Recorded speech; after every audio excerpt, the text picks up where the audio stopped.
patriotic. Well, or a badge of shame, as he put it. I've gone over that with them because I am China. But I don't buy the. I'm not an anti-globalist. I'm not a free trader. I think that what's going to happen is the president's going to include what he wants with NVIDIA with the Chinese, because the Chinese probably want NVIDIA technology more than anything. Sure, they have Huawei. We read press.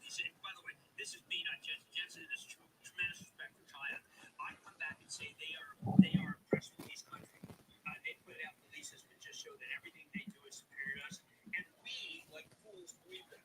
We have a tremendous superiority complex. We don't even think our colleges are good anymore because, even that's the last bastion of things that we don't like our science anymore. We might as well just have a funk in this nation that is kind of like Jimmy Carter. It's really a shame about our institutions. These are institutions are not a bunch of jokers. No, the Nobel Prizes this week would argue otherwise. Well, I mean, look, I went to Harvard, and every day, I get locked by Harvard, and I don't want to feel like that. I want to feel like I got fooled. You did okay. You put it to work every day, right here. Scholars that I put through, and I would feel foolish, right? I don't know, maybe I'm another joker like everybody else. Jim, we look forward to this afternoon. It's a big set with Jensen Wong, 4 p.m. Eastern. When we come back, the buzz surrounding today's Tesla product event. Take a look at the pre-market this morning. We'll get to a bunch of other movers. Got some Constellation in there. There's Ford News, Bitcoin, of course. When we return.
All right.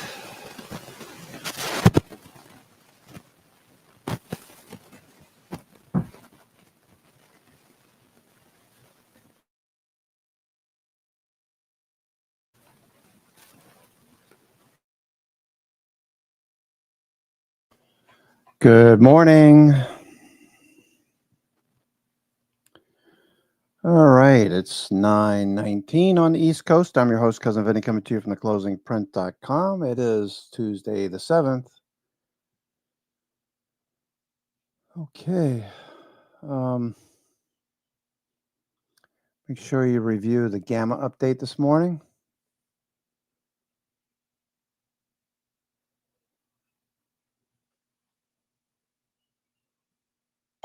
What is this?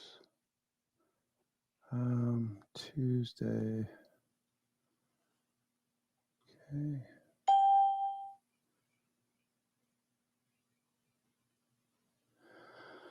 All right. Lots of positive gamma. Should trade similar to yesterday. Lack of volatility. Okay, S&P.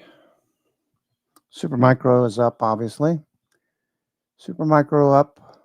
More good news, more revenue streams. This company just keeps adding it, and yet it sits down here and just waits for the follow through. Eventually, people are going to catch on. I'd suggest that they are starting to move.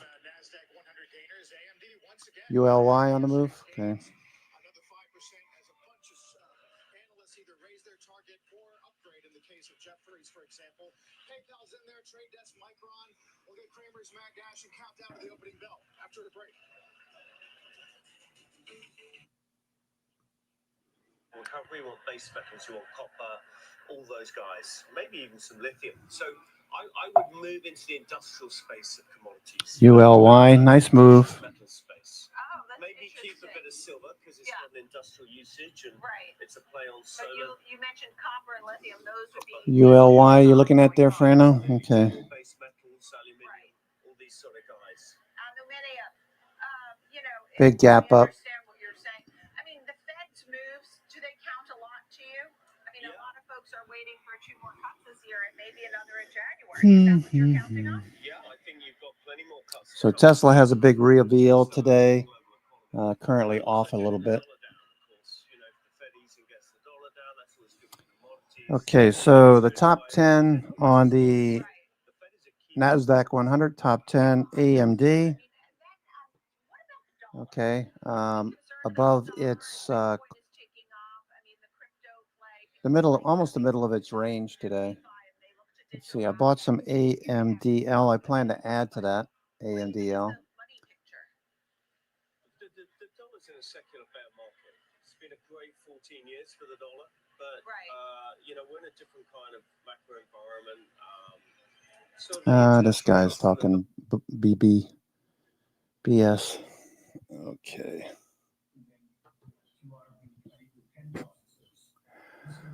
All right, so had a nice fade yesterday, AMDL, AMD. Okay, had this fade from the gap up on the news. We bought right around, I want to say, let me just take a look what time I bought here, AMDL. View trades, looks like 1040. Okay, so that's 1040, right in this area here, 1040. 1040 is right, 1040 is right there, so right in this candle. Okay, AMD, and I had a stop at 1450 down below. Doesn't look like we're going to come back to that level. Looking for AMD. Looking for AMD to continue today. Okay, looking for this to continue. Fair value gaps. We have a buy order block right there. A buy order block after hours. Buy order block here. Pre-market. All right, so we're looking for AMD to do that. I'll just make visual note of the buy order block. AMD buy order block there. Pre-market. That is 15% of this morning's volume. That's pretty significant for a pre-market buy order block. 15%. Usually we'll see like 3 or 4%. And after hours, AMD after hours, we can see 8% there. 8%. This is 15% pre-market. So more significant, twice as much. Fair value gaps. Looking for a follow through. Okay, that's number one on the NASDAQ 100. PayPal with 6 minutes to go. PayPal is following through. PayPal gapped up above the 50 and 200 day. PayPal.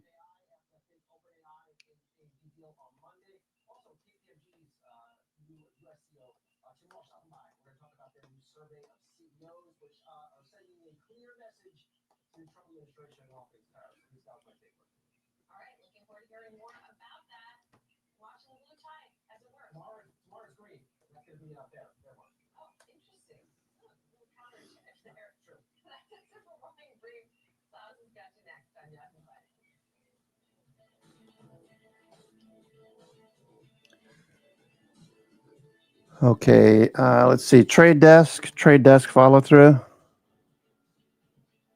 Trade desk follow through day. Okay, Micron fit inside day. Micron inside day.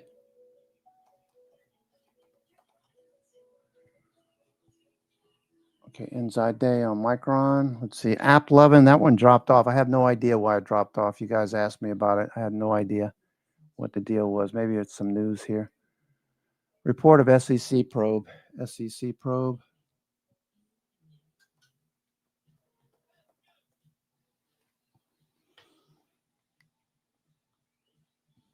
Okay, App Lovin'. That's up. That's up this morning. Bouncing. Netflix with a nice follow through off the low. Meta, we had a hammer yesterday. Meta hammer. Meta.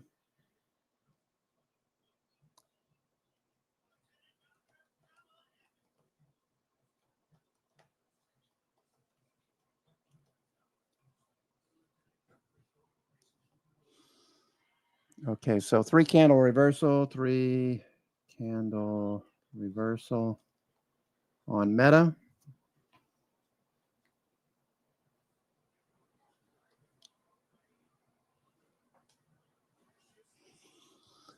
Three-candle reversal on Meta. Netflix looks good. Marvell in the top 10. Marvell following through.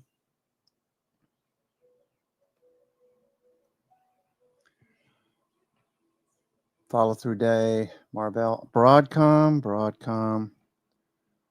Okay, Broadcom still consolidating. Okay, we got 3 minutes to go. New York Fangs look okay. New York Fangs mostly bullish.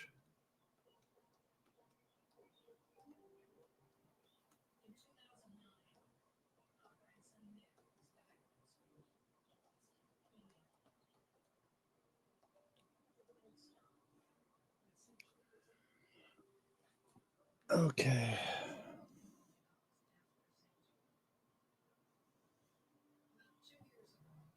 So that is obviously going to be a massive part of the deal, but this is a cash deal that values the prediction market, poly market. Broadcom still consolidating. Have a iron condor on Broadcom.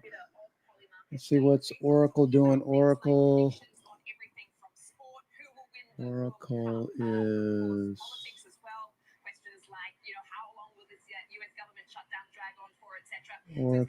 is in the top part of yesterday's wick. Top part of yesterday's price action. Palantir is in the top part of yesterday's price action, upper half. Costco.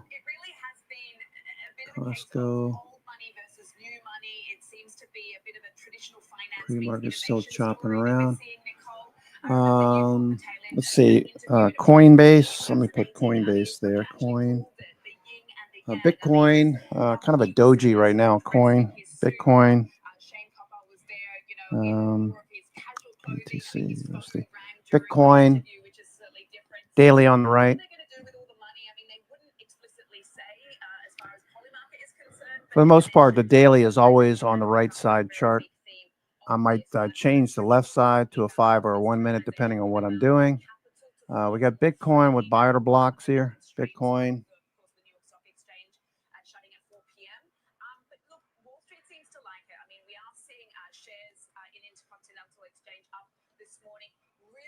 Watch Coinbase.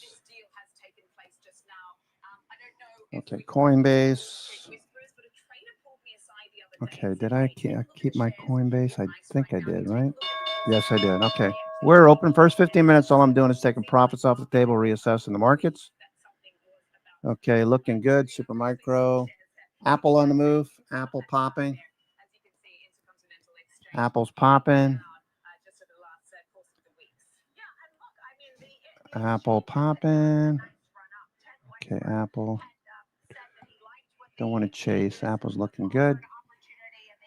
Okay, Tesla still drifting lower. Tesla. Buy the rumor, sell the news, looks like. AMD.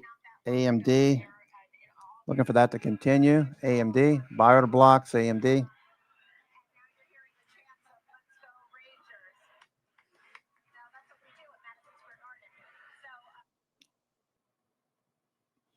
Buyer to blocks, pre-market. All right, so I'm going to add to AMDL. I'll wait a few minutes, but I'm going to add the AMDL. But gold is hard to find right now. Hard to find. We're just not finding big tracks of it. Well, but the demand side's important too. You bring up Ken Griffin's comments from yesterday. He thinks investors are beginning to see it as safer than the dollar. By the way, DXY is testing the trend line on a multi-year basis. Okay, I plan on putting a stop underneath this as this starts to move. Watching for AMD to continue. What's Dell doing? Dell, what's the news this morning? Supermicro. Okay, they're gapping up today. Supermicro. Bitcoin, kind of taking a breather at the moment. Okay, Netflix on the move. Netflix. Let's see what Netflix looks like. Netflix has been poo-pooed on lately. Netflix and Netflix. Okay. Big range, a double bottom. I liked it better yesterday as an entry with a stop underneath 1130 or so. It's up 50 points, 60 points now. Netflix, what do I want to do with Netflix? Maybe some put credits. That's what I could do. Put credits. Trade. Now, let me try Netflix put credits. Netflix put credits. Let's go out. Give myself a few weeks here. Netflix. I'll go to the end of October. Put credits. Where are we? Okay, so let me take a 20 delta, something like that. Let me just Netflix. I'm going to take some put credits. Given the strength, we're starting to move in the right direction. Netflix. Let's see. What's a 20 delta here? 20 delta. Where are you? 20 delta. All right. So a 20 delta is 1080. All right. That's 100 points lower. Sell. Vertical. Put credits. I'll do 5 of those to start. Okay. That's $2,000.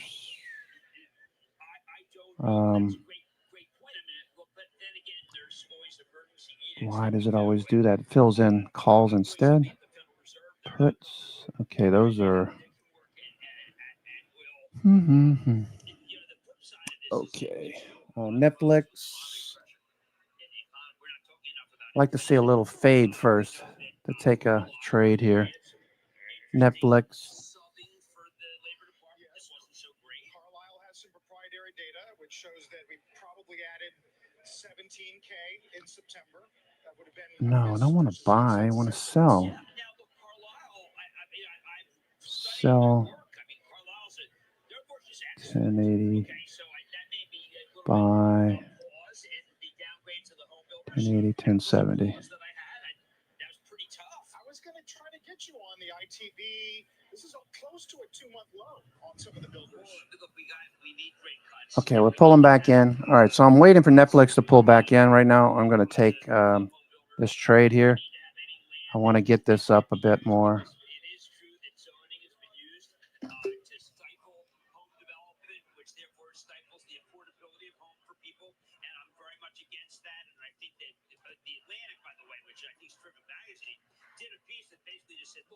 Zoning laws are why housing is so expensive. And I was all in on that piece. I think it's very true. So what would you rather have? Lower rates or easier permitting on a state and local level? I think you need both because we're building as many homes as we did when our country was half the number of people we have right now. Right. And that's worrisome. Look, the home. I'm not talking. Look, I already said. Okay, so I posted that in the alerts channel, Vinny's alerts channel. Okay. But I would say that it's out of reach.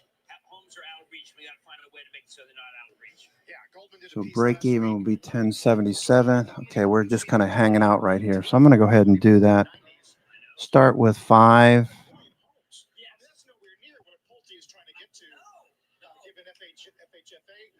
Okay, see if I can get a fill here. No, look, I mean, it's a real issue. We've got these intractable issues that make people feel poorer, and particularly the next generation. You know what?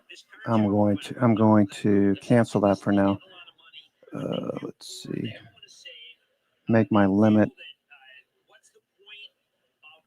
a little bit higher. Let me go to 250. Credit 250. See if I can get that filled. Yeah, okay. All right, looks like Netflix wants to keep going. All right, so the markets right now, New York Fangs look pretty strong.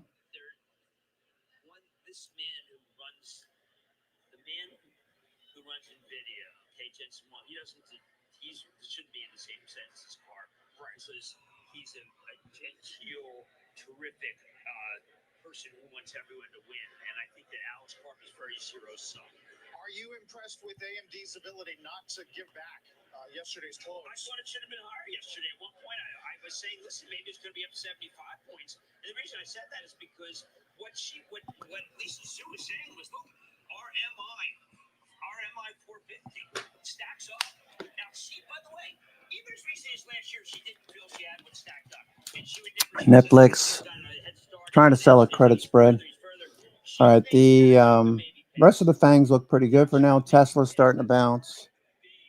There goes Amazon on the move. Amazon.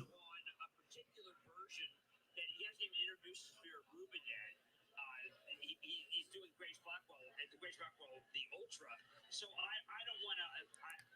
I'm not buying it. I buy almost everything Lisa says, and I think it's terrific. But she's talking about a product that comes out in the second half of 2026, and by that point, I think Jensen's been a moving target the whole time, and what he will have will be definitively there. Interesting. Or maybe a series of leapfrogs. Yes, exactly. But as for market cap, AMD's basically two Intels now at this point. Well, look, I think AMD is a remarkable company, and I think that all right, let me keep this at 250. Let's see if Netflix can dip at all today on this pop. Netflix.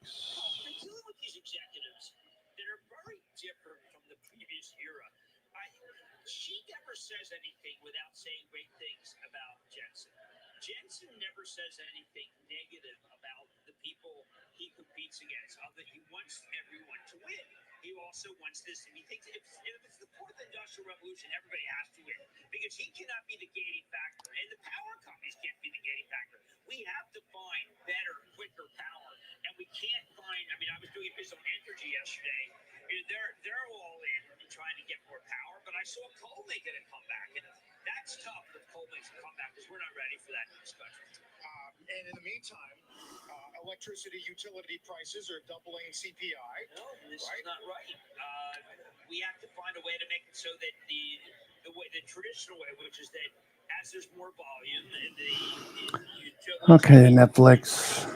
Just waiting on Netflix. Apple's still pushing here. Apple, Supermicro looking good. Supermicro, Apple. Apple's still going. Let's see. Are we going to break out today, Apple? We're going to try to break out. Apple.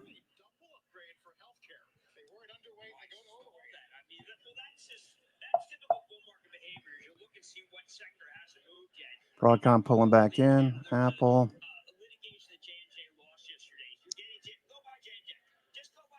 Apple.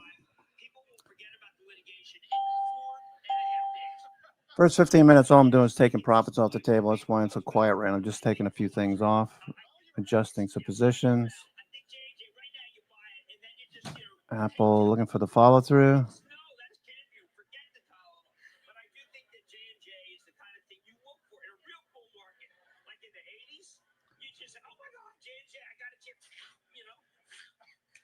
We talked about IBM at the top, Jim, and their partnership now with Anthropic, but we've already taken out the highs from the summer.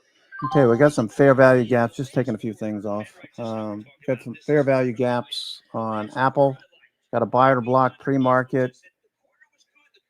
Pre-market buyer to block. It's only 3% of today's volume so far, but looks good.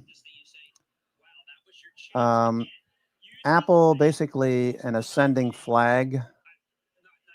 Okay. So flag is ascending, so the bias is to the upside.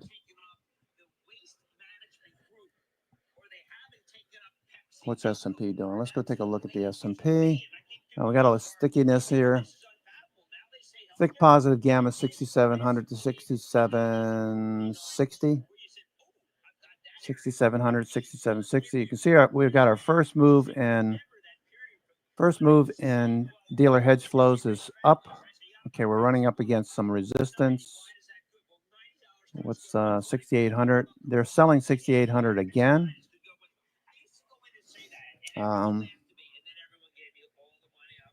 Dealers are short. Markets are long 6,800. So I'm not sure what they're doing here.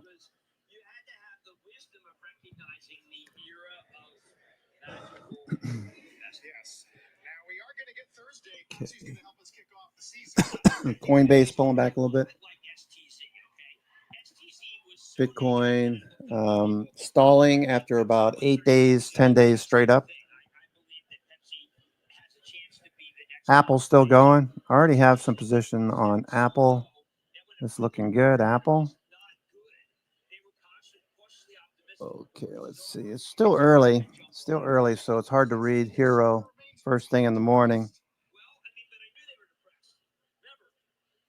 Okay. Why doesn't this reset itself? Okay, all right. Apple, you can see hedging flows have turned up. Apple.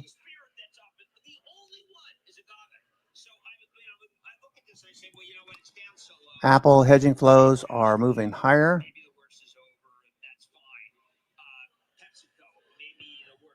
Okay, let me just delete that and get size.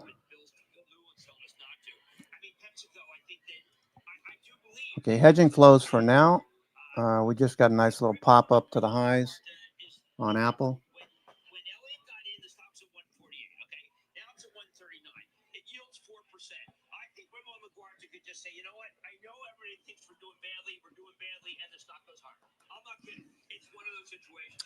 Okay, CRM being noted by Nick. CRM, okay, watching that one. ULY was mentioned by Frano, ULY. I do not like chasing these kind of stocks. You can see people getting stuck up here chasing this at $5 and change. Dropping off 20% from the high pre-market. 20-25% from the highs pre-market. Okay, Apple watching. Okay, all the New York FANGs are mixed at the moment now. Apple. Okay, Amazon pulling back a bit. Okay. NVIDIA trying to do something. NVIDIA.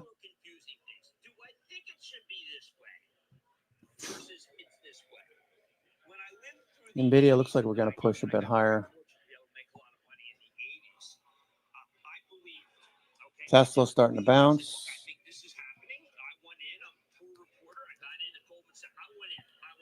All right, NVIDIA, NVDL.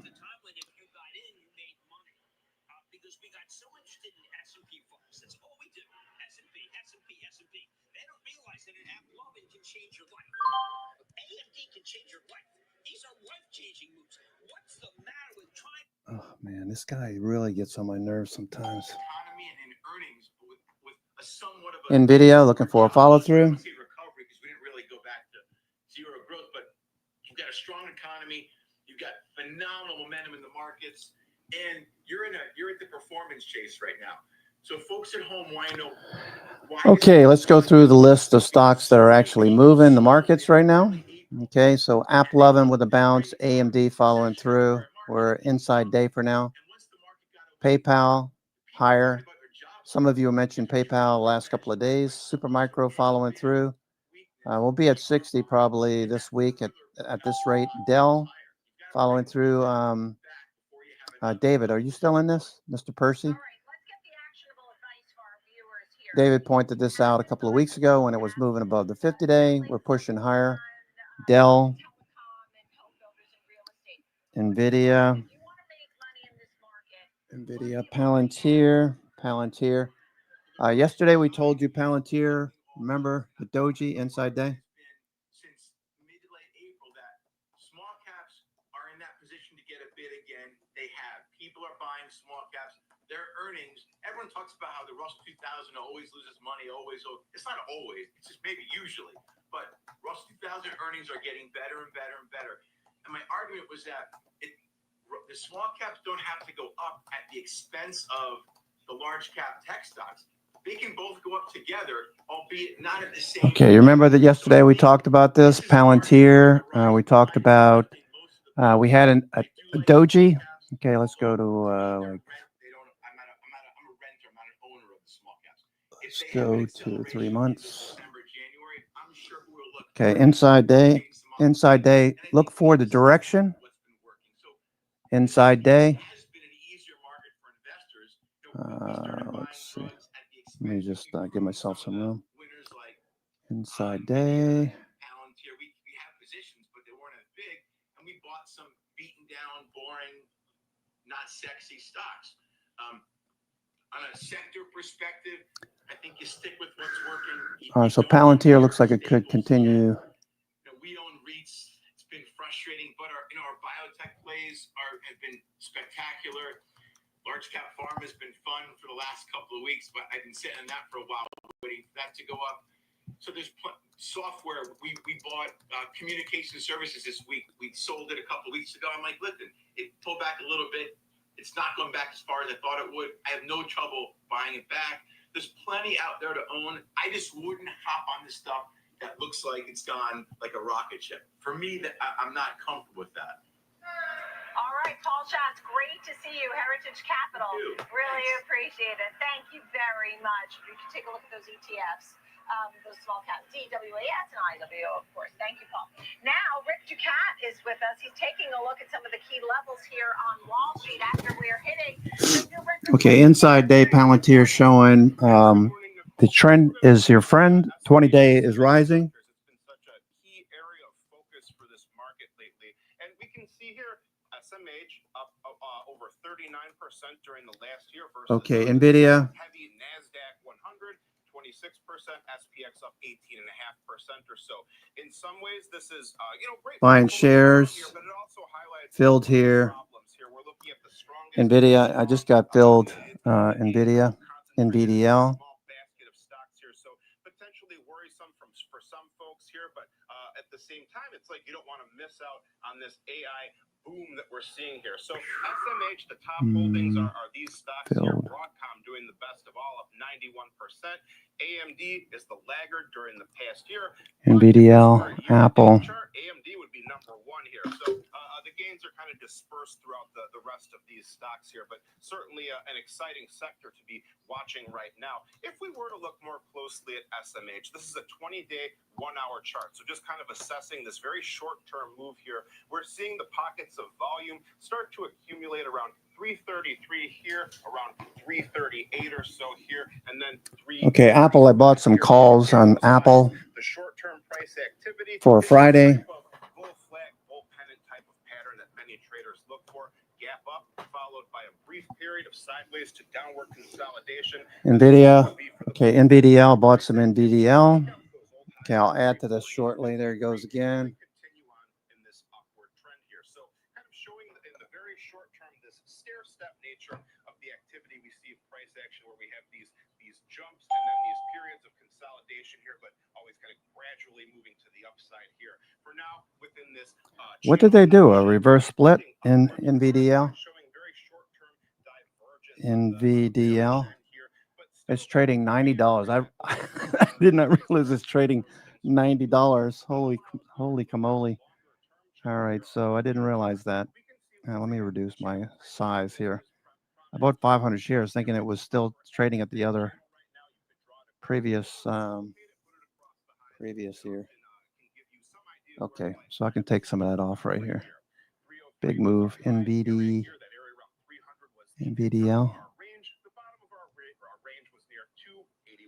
All right. If we were to look at some of our other technical studies here, we can see that this is a yearly chart zoomed in. We can see the upside comes in near 350, 380. NVIDIA spiking here. Potential support NVIDIA still pushing. Watch NVIDIA here.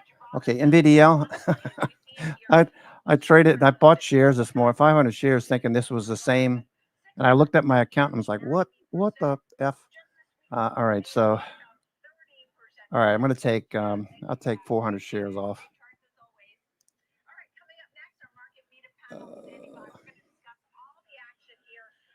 That was crazy.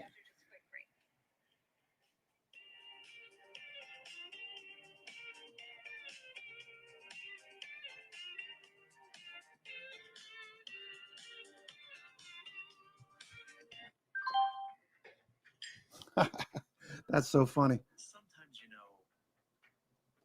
you could have done better. Same goes for where you invest. Level up and invest smarter with Schwab. I'm Jenny Horn. We go beyond the headlines, tracking the trends, sector moves, and fundamentals shaping the markets in real time. This is Schwab Network. Subscribe at schwabnetwork.com.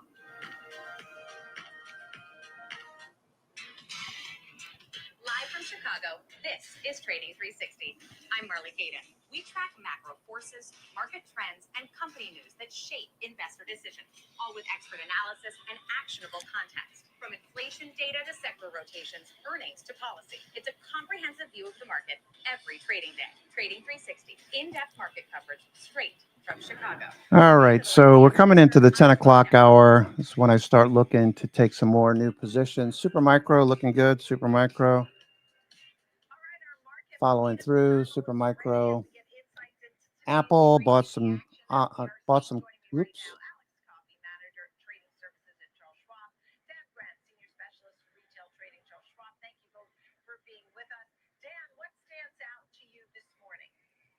Yeah, I was just listening to your the segment right before 32 record closes, and I did hear the gentleman say this time is different. I hate to hear those words, right? So he's a contrary kind of person. As far as like indicators, someone gets really bullish and says it's going to go up a ton. I'm a little skeptical. The note is that we've got a ton of supply this week. We got 3-year notes today, 10-year notes tomorrow, and 30-year bonds on Thursday. Not sure what I just did there. Let me just reload this. The 10-year and the bond's been right around 4 3/4 for the last month, practically. A&D's up again, right? And another thing, credit spreads are level. Okay, whatever I did there. That's the level difference between. Okay, Apple, Super Micro, Microsoft pulling back, NVIDIA still going here. Well below the 25-year average, 2.67 is what they're showing. NVIDIA calls, I have October 17th. Are probably not going to benefit from another NVIDIA, I have October 17th. Those calls are almost in the money. Got 190s. 190s, looking for more upside on NVIDIA.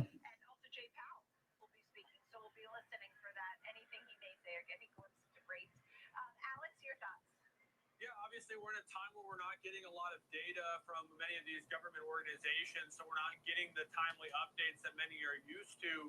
But the things that we are getting or see, like earnings estimates, have been relatively flat for several months now, despite the fact that equity prices have moved higher.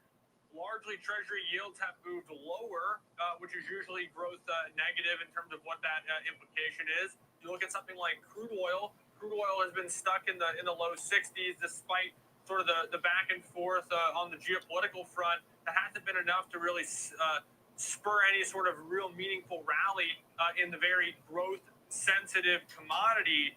A long way of saying, despite the low volatility, market at all-time high environment, we're in a period of deceleration, and we're in a period where projections about the future when it comes to growth in many of these S&P 500 companies are not increasing, but rather they're staying flat or going lower, whether it's from the company's guidance itself or analysts that cover these names.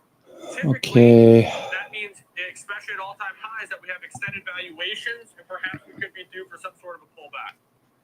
Okay, thank you for that. And Dan, we'll give you the final thought here. Names like AppLovin, Advanced Micro, AppLovin's the best performer now. AMD, PayPal, Super Micro Constellation. These are some of the best performers here on NVIDIA still moving here. Or it looks like it might test the highs. We had a little flag. NVIDIA had a little flag here. on the daily, basically. A bull flag, very brief bull flag. It looks like we're going to test the highs now. Okay.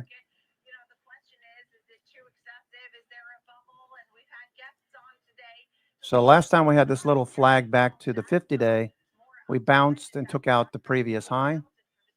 Okay, that previous high right there. We flagged down, we popped, took out that. Now we're taking another flag. Now we're about to break out. Looks like NVIDIA is going to go. I'm going to add to my NVIDIA 190. NVIDIA.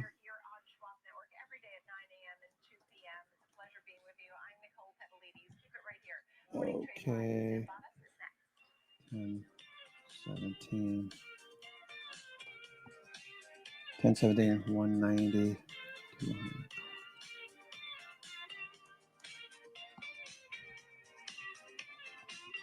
NVIDIA is going, looking good. Investor Checking, the checking account built for investors, named highest in client satisfaction by J.D. Power for 7 years in a row. With Investor Checking, you get the award-winning features of our checking account, plus cash management solutions, all designed for investors like you, with unlimited ATM fee rebates for cash withdrawals worldwide, no overdraft fees, and enhanced security features to keep your money safe. Also, because your investor checking account is linked to your Schwab One brokerage account, you can manage your checking and investing in one convenient location. Moving funds between your accounts is easy. Cash moved to your brokerage account is available in seconds. That means Okay, NVIDIA looking strong. and start investing in stocks. Apple still going. Apple looking good. With Schwab Bank Investor Checking. Okay, S&P. Why do I have any audio? S&P. Oh, I have it on mute. Sorry about that.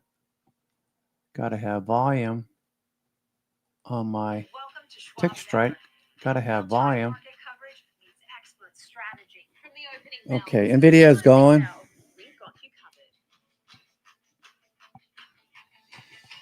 inside the minds of pro traders. My point is that they're getting a higher rate of change in sales based on their guidance, but not the same rate of change on EPS. Follow the biggest headlines, live analysis, breaking news, and sharp trade ideas minute by minute. With shows built for action, we break it all down in real time with speed, accuracy, and precision. I think one of the most important things is you're making a play in a risk-defined way here going into earnings. So that would be a further downside area to watch. Smart insights, actionable data, veteran traders, and trusted financial journalists streaming live and on demand. Schwab Network, streaming 24/7, any screen, anywhere, free. SchwabNetwork.com.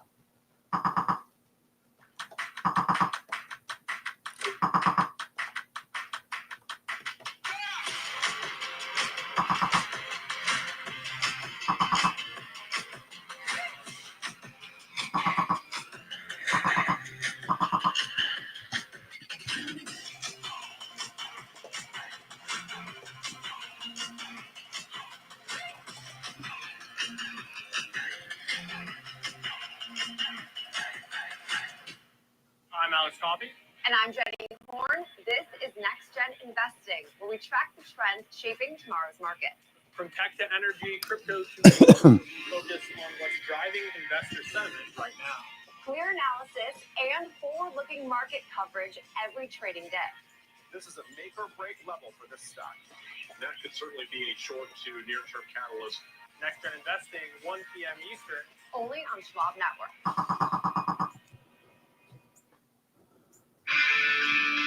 Okay, we're still fading. All right, so let's take a look at the hedging flows. Apple, S&P 500 hedging flows.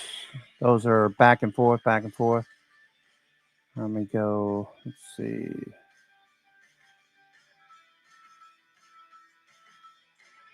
everybody. Welcome to Morning Trade Live. I'm Sam Barnes, live from the floor of the New York Stock Exchange. We have plenty to hit on both here and abroad over the next hour, so let's take a look at what is coming up on today's show. The government shutdown here in the US. Sounds like she swallowed a squeaky toy.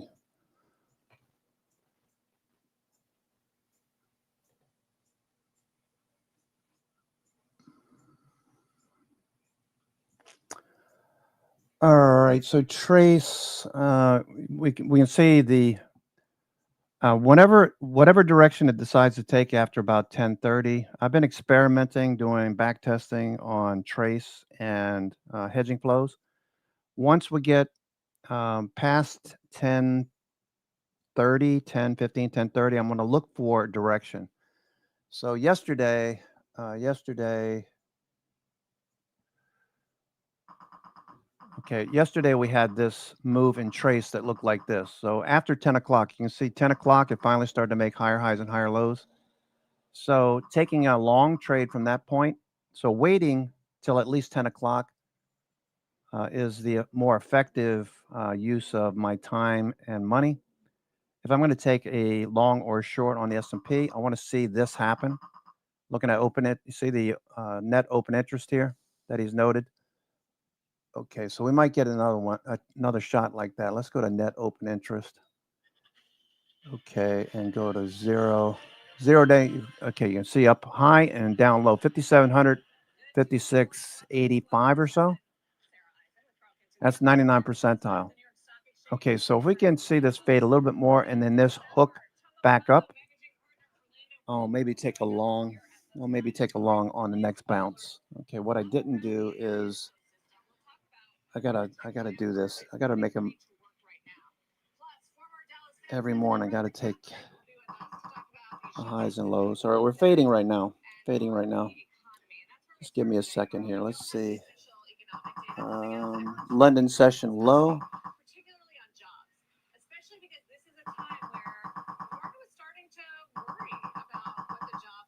London session high.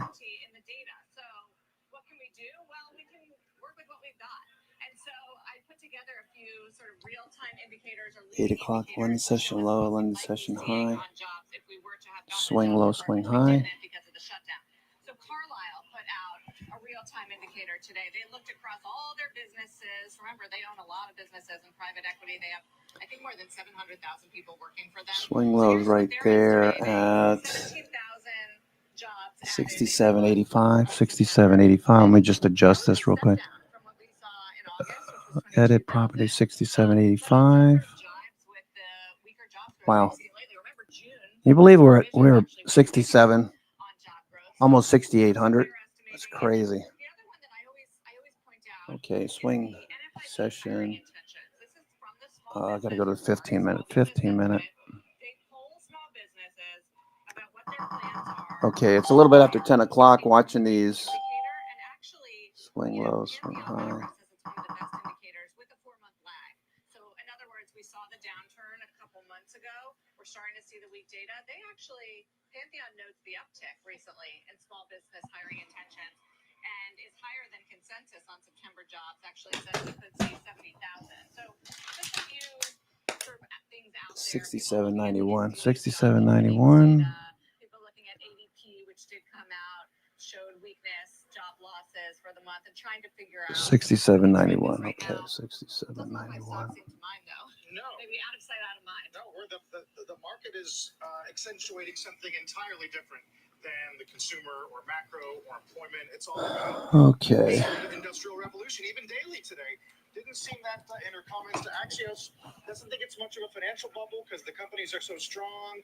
All right, looking to take a long here. You see how hedge flows are dropping off? Okay, I want to see this hook back up around 10 o'clock, 10:30. Doesn't mean we're going to bounce, but I'm watching for that. Okay, Apple pulling back a little bit. NVIDIA looks good.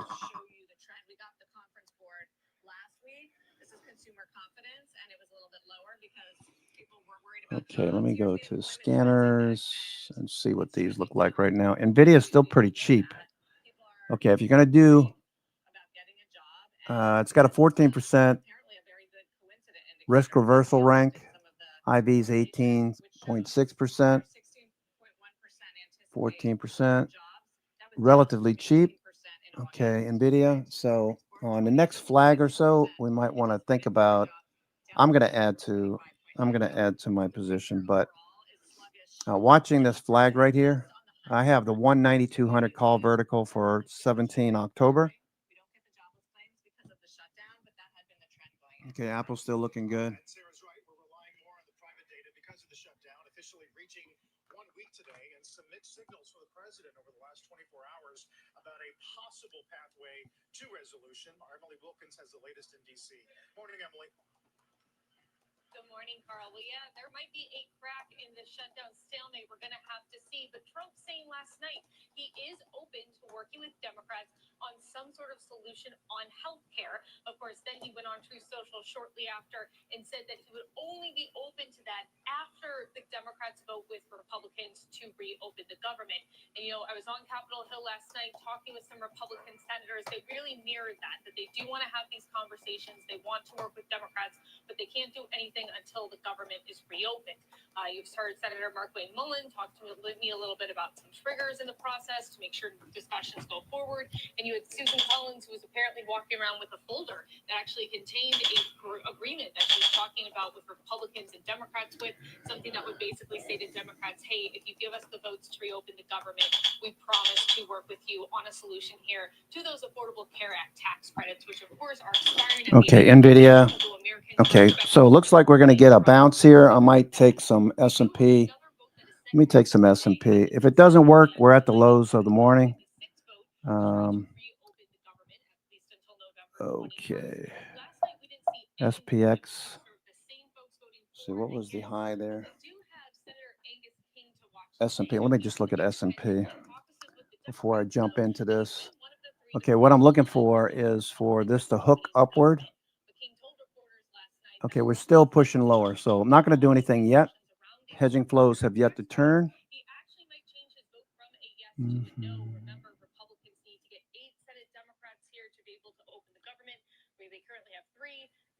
Okay, they could test the low first.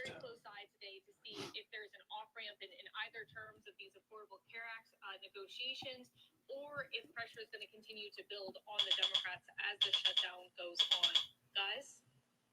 Okay, liquidity. We just took out that liquidity right there. Okay, we just took out some liquidity right there. That's the London session pre-market swing low. Okay, let's see if this continues lower. That's some nice volume there. Shorts covering for now.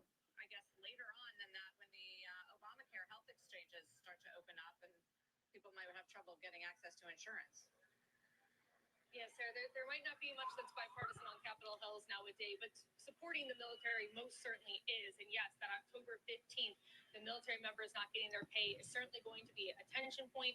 We know also around that time is when some federal workers will either not get their first paycheck or only get a partial paycheck.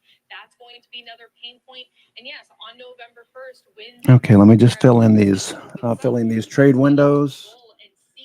Okay, call side. I'd like to take some calls if this turns up. Watching trace. Need to see this start to hook upward. Looking for this to hook upward.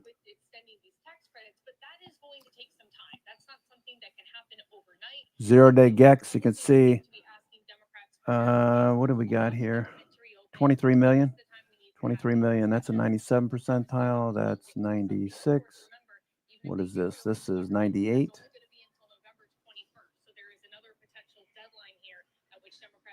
Okay, I'm looking for hedging flows to hook upward. Okay, we're currently trading right at the London session swing low right before the open. That occurred. Let me just zoom out here. London session swing low right before the open.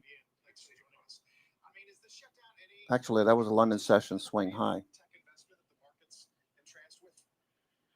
67.90 futures. Okay. Okay, I'm going to go ahead and buy some calls here.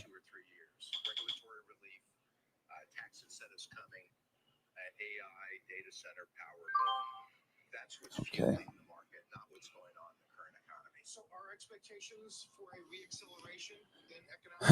Looking for this to turn upward. Okay, looking for trace to turn upward.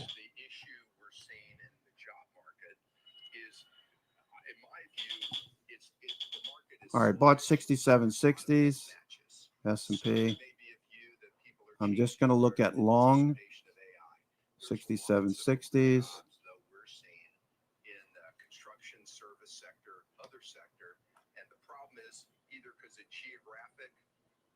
inability to move. 245, 245 filled. Graduate doesn't want those jobs. There's plenty of jobs, but we've got a mismatch. Normally, that takes some time to resolve. Also immigration. I mean, subtracting immigration from it means fewer jobs, right? This will be the lowest labor force growth we've had in I can't remember when, because we have not only shut off blacks immigration, which makes sense, but we haven't ramped up legal immigration, and we have not clarified the status on something like 12 to 15 million workers that are in the workforce, actively working, but some of them are. All right, let's see how far this goes. What do you think is happening with inflation? And let's hope they reopen by next week so we get a CPI report. But I remember 275. All right, we're starting to see some appreciation in these calls already. Okay. Possible to really fight inflation until that calms down. Where do you think we are now? We're running well above target. Hedge flows turning up. S&P hedging flows turning up. Issue has been everybody's talking about goods and the tariffs. Ground zero of the inflation issue is still services. We're running in the mid threes, but we're not getting the goods disinflation we were getting. Okay, what's Oracle doing? Oracle's still consolidating right near the 20-day. Oracle. Okay, I have credit spreads on Oracle. Okay, let me take a look at the FANG. Let's see what FANG looks like today. Okay, so we're still consolidating these 10 stocks. Okay, make up the New York FANG components. Okay, so we're just consolidating in a very tight range, could go in either direction. Okay, we got stocks like Palantir giving us a bullish direction. Palantir, you look for the inside day. Okay, you have a big bearish day. The next day you get an inside day. The strategy short term is you take the long in this case. If it had dropped off again, you would have taken the short. 50 days right below, 921 day, Palantir back above. Probably having a lot of bulls, or rather a lot of bears having to cover. Okay, watching S&P. Now keep in mind, I'm just scaling into this S&P, all right? So if I'm wrong and this drops off again, I'm only wrong on five calls, not 20, 30. I don't do that until later in the day. Okay, so we'll see how this works. Still looks like we could fade a bit more. S&P. S&P, no follow through yet. Having said that, as we get to the end of the year, you got a number of tailwinds that are powerful that could potentially cause some firming at least, or reacceleration. And that's why the Fed's got to be very, very careful. So when you say you don't want them to go too much farther, you think one more is appropriate, or do we not know? So the way I would look at it, my own view is the neutral rate right now. Most aggressive case I can make for the neutral rate is it's in the neighborhood of 3.5%, 3.75%. That's different than other people have said. That's 2.75% inflation and 0.75% to 1% real.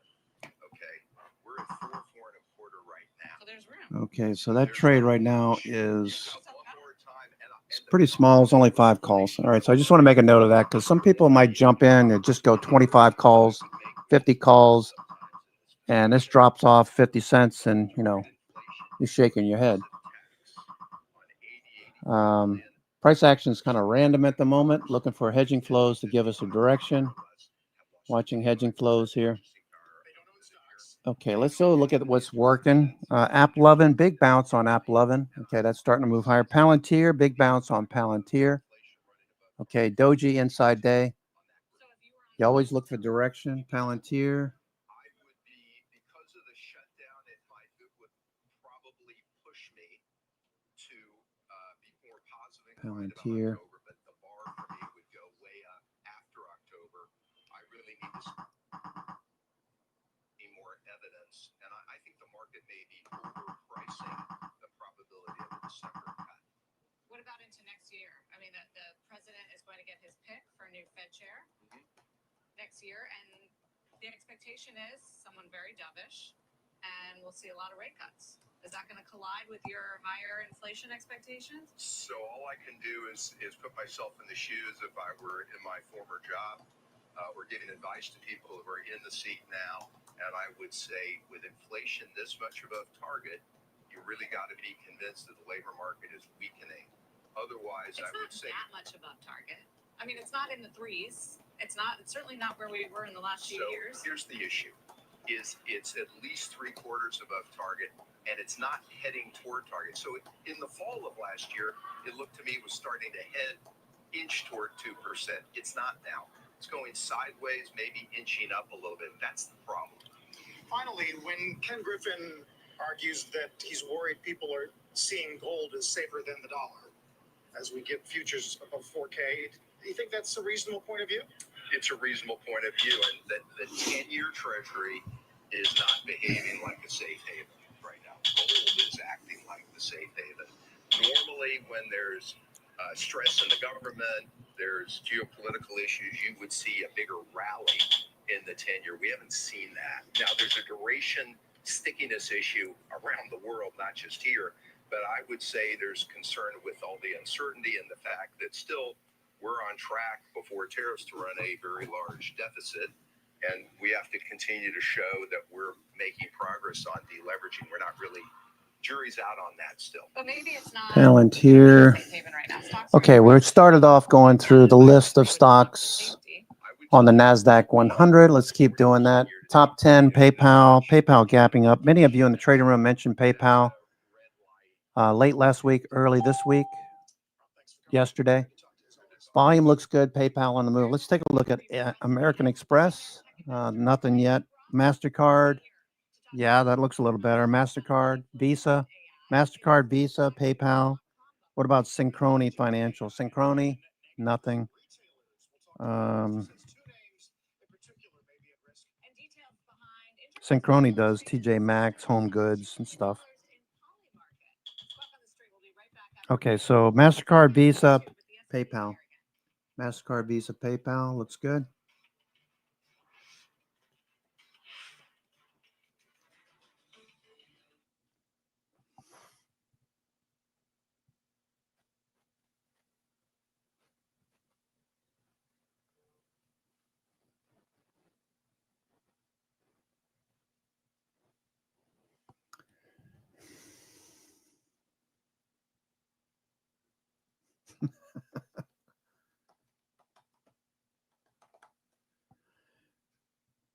Yeah, I hear you, Mondo.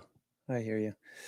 Okay, so continuing on through the list, let's see, PayPal, Intel. Intel's up again today. Intel's flagging. This is very different price action than what we've been used to over the last few years. Okay, so important to make a note of it, right? So let's go to the weekly and take out some of the noise. Okay, look at the weekly. Intel, look at the weekly.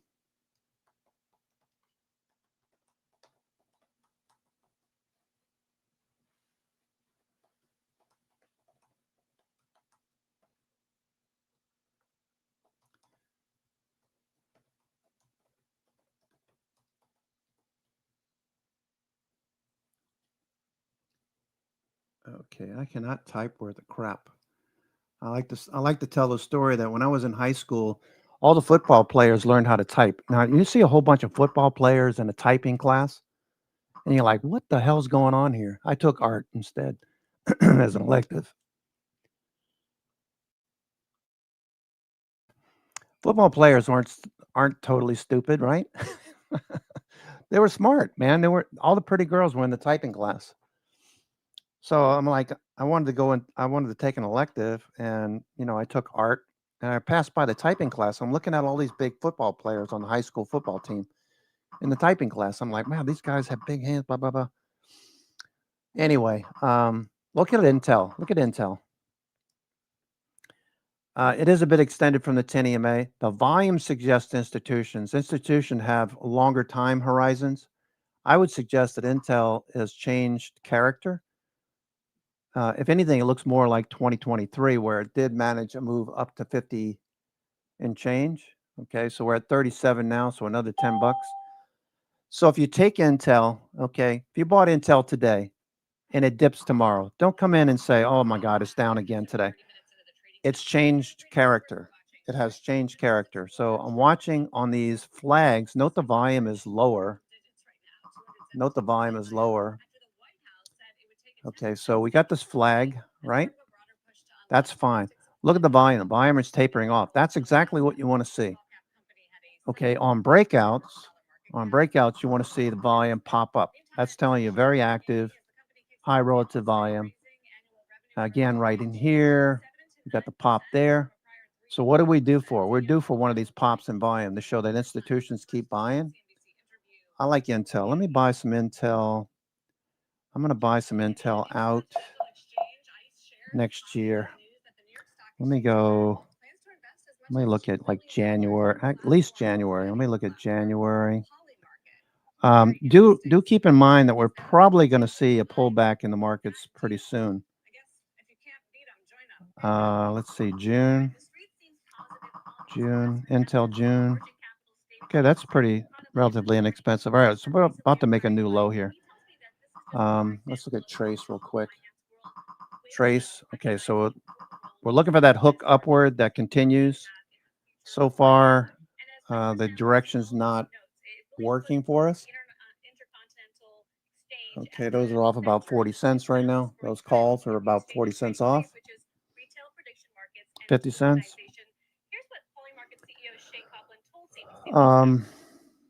Yeah, so I'm looking for this to hook upward. Intel looks good. Let me look at Intel.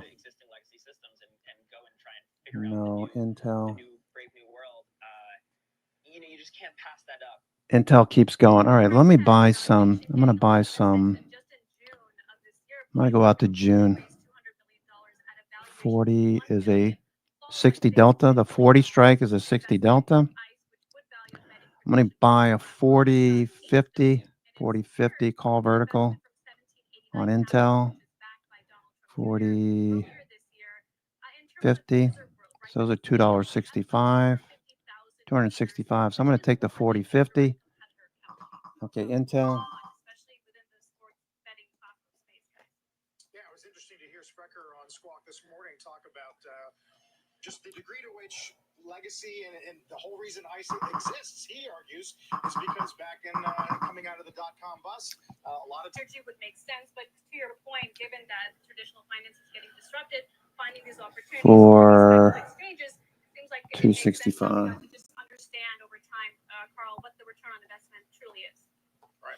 Seema, thanks. Seema Modi this morning watching ICE and Poly Market. Still ahead, billionaire tech investor Orlando Bravo is with us today on the massive amount of money flowing in the public and private markets around the AI trade. A lot of excitement after OpenAI brought shopping to their chat GPT. Okay, so we're still moving here. Still moving lower. We'll talk about that. And after the break, Tesla fans expecting an announcement today, although not helping shares much in early trade. We'll get to the story and what Tesla may say today. This trade's going to stop us out here. This keeps up. Okay.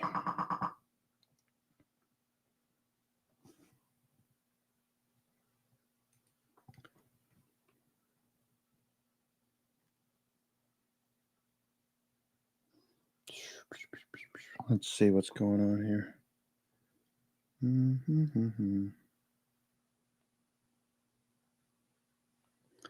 HCPG. What did he just post?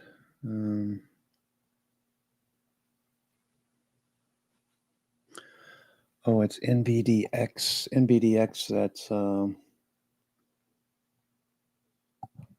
NVDX, right? NVDX. NVDX is what, Antoine? Yeah, that's what I was thinking, NVDX.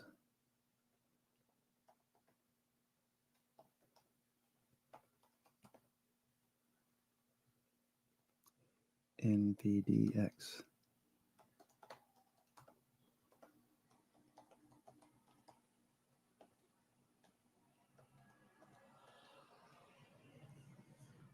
Yeah. All right, NVDL. I was looking at NVDL. I bought NVDL this morning, 500 shares, thinking I was buying, because I don't trade this very often. It's actually NVDX. It's near $19. Okay, NVIDIA. Okay, that's a T-Rex 2 times long NVIDIA. Okay, I bought NVIDIA 500 shares of this, so I sold 400 already. Yeah, this is $95 a share. Without thinking, I just bought 500 shares, thinking I was buying NVDX. That was a mistake. Okay, NVDX is $19.40 a share. Okay, so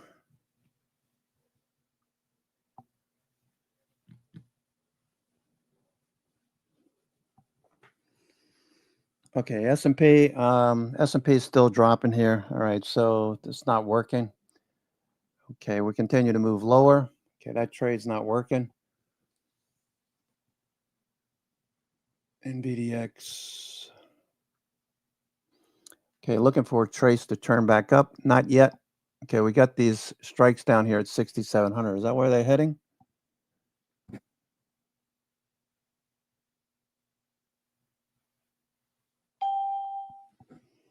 NVIDIA. S&P 500. Okay, we're still in this range up at the highs. Check on the autos today and a number of headlines this morning. Tesla's under some pressure amid a lack of clarity from the company around today's teased release event. Multiple reports say it could be a cheaper version of the Model Y using SoFi. materials. All right, SoFi with the bounce. SoFi. In the red after a Wall Street Journal report on the impact of this large fire at a key supplier's plant, aluminum maker Novelis, which sells around 40% of all aluminum sheet used by domestic automakers, and will now be SoFi with the bounce. S&P still dropping off here. SoFi. SoFi, nice bounce and follow through.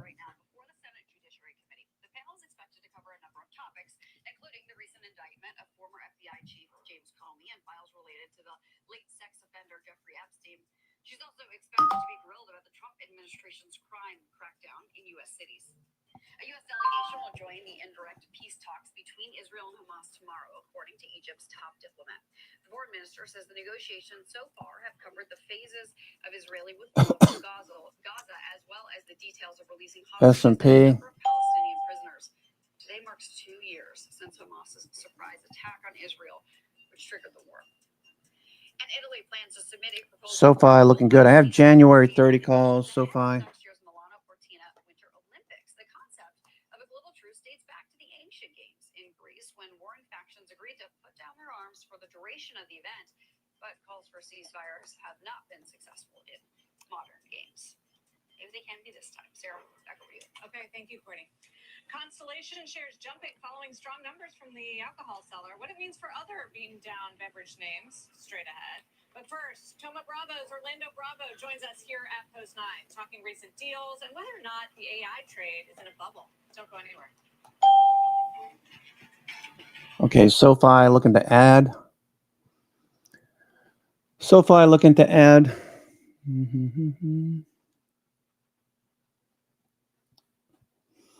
Okay, hedging flows continue to drop off, so that little hook there wasn't enough. We didn't get any kind of trend going. So those calls got stopped out. Okay, puts are working. If you're trading puts, those are working for now.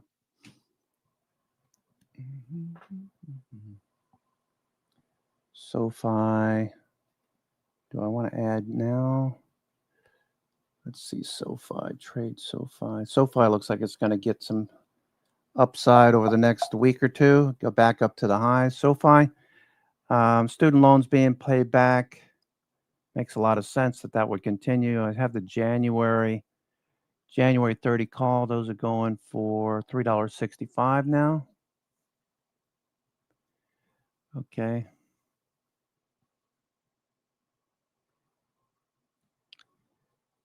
SoFi. Let me just take a look at SoFi's chart here. SoFi. Okay, starting to dip a little bit. Okay, so we got an early ABCD pattern. SoFi, early ABCD pattern. Okay, NBDX.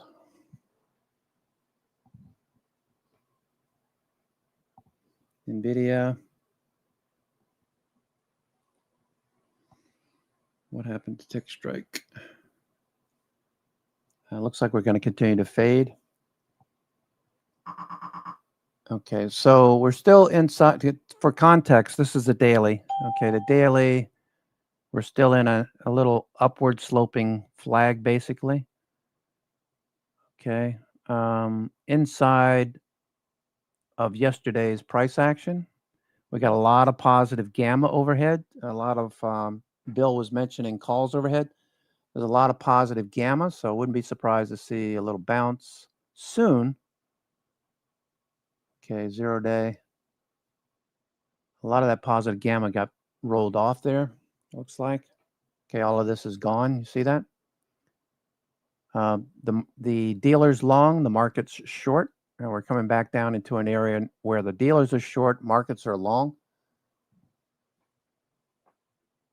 Okay, what is Antoine talking about here?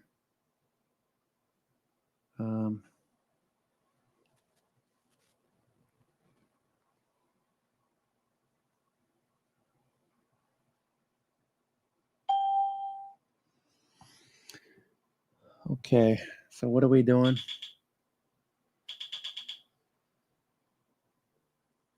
Okay, we're going to get that upward movement yet? We're going to get that upward movement.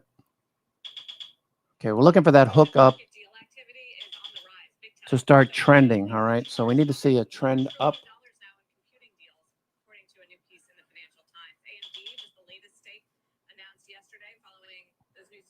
Partnerships earlier this month, and then the massive NVIDIA investment back in September. Our next guest leads the largest tech buyout firm with $181 billion in assets under management. Toma Bravo founder, managing partner Orlando Bravo joins us now. Welcome. It's good to have you. Sarah, it's great to be here. Hi, Carl. Thanks for having me. So all of these deals, particularly around OpenAI, are they distorting? Okay, looking for hedging flows to turn up. I think so. I mean, isn't it an astonishing amount of money and how quickly it is moving? Now, for enterprise software, which is the area that we focus on, that $1.5 trillion economy, this is a huge tailwind. All these investments is becoming clearer and clearer to the market, to customers, and to investors that this is a big tailwind for those companies. So it's a big beneficiary of these enormous investments. So you've been through cycles. Been through the last .com cycle. People are drawing parallels to that just because of the size of the numbers and the deals, and now the high valuations. Do you see any comparison? Thank you for mentioning the .com bubble burst. We, investing wise and operating wise, we're a product of that environment. That's when we learned to buy a software company cheap, when we learned to cut costs, when we learned how to operate. And it was wild. I was young in San Francisco in those days, and all the bars closed down and all the restaurants closed down all of a sudden. I can tell you there is a parallel, which is valuations. Valuations in AI are at a bubble. You cannot. Public or private? Both. Okay, nice little bounce there so far. $50 million ARR company at $10 billion. SoFi, I'm going to add to that one, SoFi. That company's going to have to produce $1 billion in free cash flow. But I'm going to wait a little bit longer on SoFi. SoFi, going to wait a bit longer. Volume looks good at the open. The daily looks great. SoFi. Now, there's a big difference between the .com bubble burst and what's going on now. Now you have some really big companies and some big balance sheets and healthy balance sheets financing this activity, which was different than what happened roughly 25 years ago. So what do you do with all that? What are you doing? We focus on what we do. Look, the opportunity in private equity, and for us specifically, to transform $1 billion software company, it's bigger than it's ever been. I like the company. What's her name?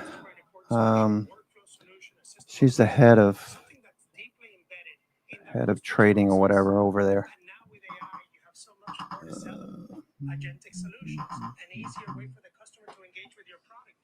That is a big, new, exciting tailwind for the industry. And a few months ago, the market in software stocks went down. And partly there were concerns. Is AI going to be a threat to software? Is it a benefit to software? Once again, it's becoming clearer and clearer that it's a big tailwind for software. Really? So the death of SaaS was over-exaggerated? They also said that after the dot-com bubble burst. I remember that like yesterday. I had one of my partners show up in my office and say, "Are we going to do any more software deals?" I read this article. Okay, dropping off a bit more, S&P. There was a Y2K boom, and everybody buying excess software. Okay, context, we're still in a range on the daily at highs in the upper half of this range.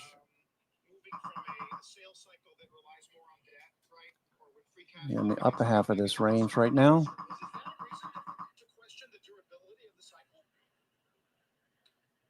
it is so hard to predict cycles because it depends on investors. Nvidia pulling back a bit. Taking risk. We are not a subscriber to any money-losing company.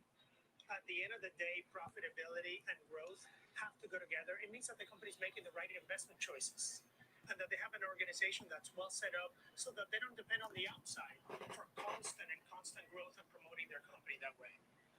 But are there portfolio companies that S&P, fair value gaps. We got sell order block, opposite of yesterday. So we're going to trade in the range of yesterday. Looks like it for now. I think you raise a great point, right? The easiest area for AI and agents to take over, right, as you can see it as an individual or an investor, is a call center. Very difficult areas to run, very difficult operationally, very difficult to recruit people and train people to give customers a good service. It's never really been done. AI is so additive to it. Now, the companies that we're putting together in that space, we believe have next generation AI solutions for customers Okay. versus point solutions and understand the call center environment very well. In other words, there's value there because they're using AI. It doesn't necessarily mean they're using people. 100%. We believe that. Interesting. It's not a function of you believe that humans will not be displaced. There will be some displacement of human capital. The displacement of human capital, there'll be transformation in jobs. Okay, still got hedging flows dropping off here. Hedging flows still dropping. That people talk about, that's not going to happen. We always, and I think I said it in the past when I've been here with you, technology and how it interacts with people and companies is evolutionary, not revolutionary. Okay, New York FANG components. Netflix is still pushing. Apple's just off the highs. Amazon trying to push here. Let's go take a look at Amazon. Okay, Amazon. Let's take a look. Amazon breaking out. Super return in May of this year. And I was talking to one of your colleagues, and somebody had said that by next year, 70% of all 67.73 is the London low. Somebody at the conference said, all of you here, 2/3 of the people won't have a job. All those people still have a job. So somebody better hurry up and make big changes because we're about to get to next year in that conference, and it's going to be roughly the same. Once again, evolutionary changes, not revolutionary. You've been very active, I think so, since October 1st, 2024. You've closed acquisitions and announced acquisitions representing more than $42 billion in value, including, I think, your biggest deal ever in August for Dayforce, which was more than $12 billion. So what is it about the environment now? Is it this AI tailwind you're talking about that's leading you to be such a big buyer? And does it continue? Nothing special about today. We have always been extremely busy. That's why I keep coming back and reporting and having conversations with you. Because sometimes you're buying more than selling. Sometimes you're okay, Amazon breaking out above these higher highs here. The high of the day is up here. High of the day. You know what? Let me do this. Let me go. Look, our business in private equity is about alpha. It's not about market timing. So we should be able to buy a great software company that we can add a lot of value to in that $1.5 trillion economy at any time. But we should be able to turn that asset into cash consistently so our investors can come back to us and replenish us with capital again. When people ask you about AI's impact on coding or writing software, okay, looking for the bounce. Is it when you talk about the difference in speed, difference in the number of programmers you would need to write a package or a suite? I think that's great. You know, it's Amazon looking good. Another area you mentioned. Apple. Let me just note the high of the day on Apple. Where this is a core competency of theirs. You don't see their number of developers going down. You don't. We don't. So we have about the same number of developers in our $30 billion revenue portfolio as we did a year ago. Now they're Okay, nice bounce so far. We bounced off the 105. and less expensive products and products that they can adapt to what the customer needs quicker. Once again, it just adds value to software. Now it's very interesting. We've been talking about contrarian spaces. You think about cybersecurity and AI.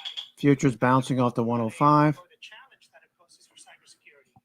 You look at our public company SailPoint as an example.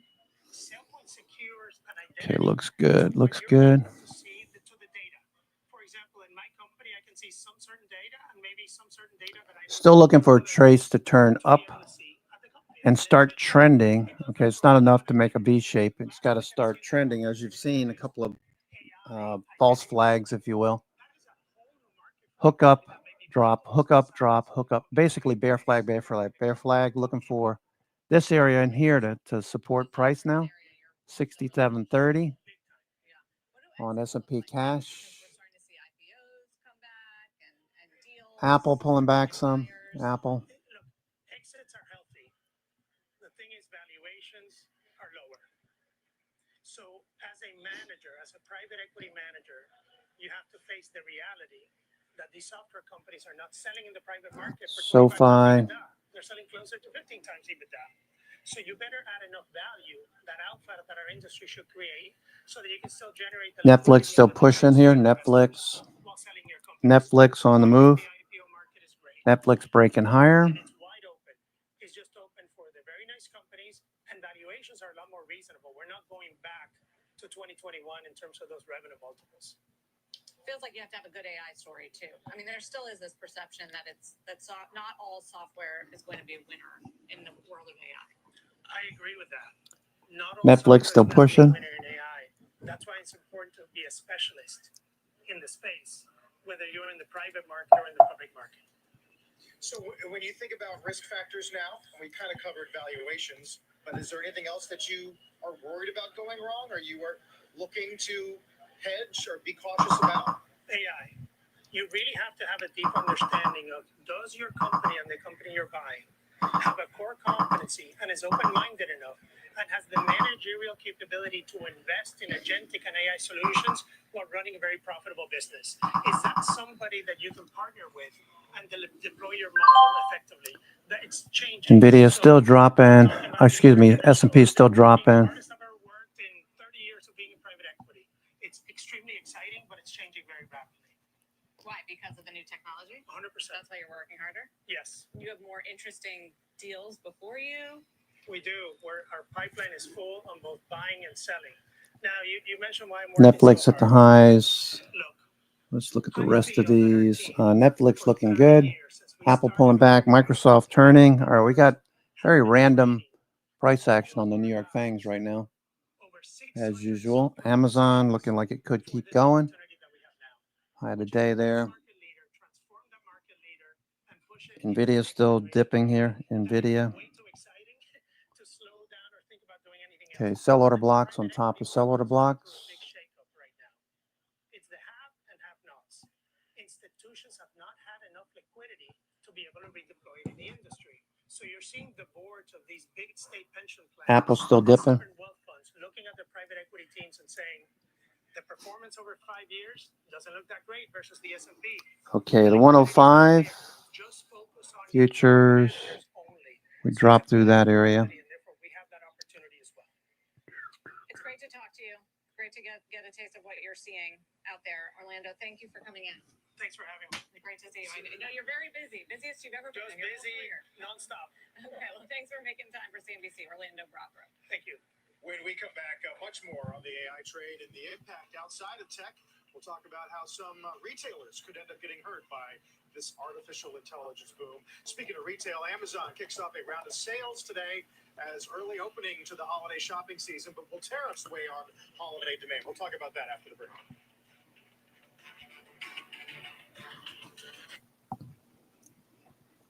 Okay, New York Fangs, can we get a bid here?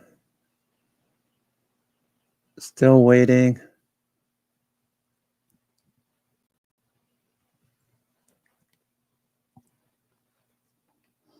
S&P still waiting for direction. We're continuing lower. The trend is down today. Looks like gap up, fade. I've seen this one before. Frano's done this several times, buying puts at the high. Watch it fade. Looks good.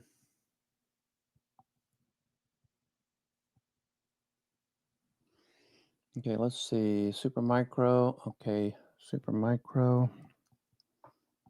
Okay, a little fade from the high, but it is trending. 921 above the 50-day now. 21-day cross through the 50-day yesterday. Super micro.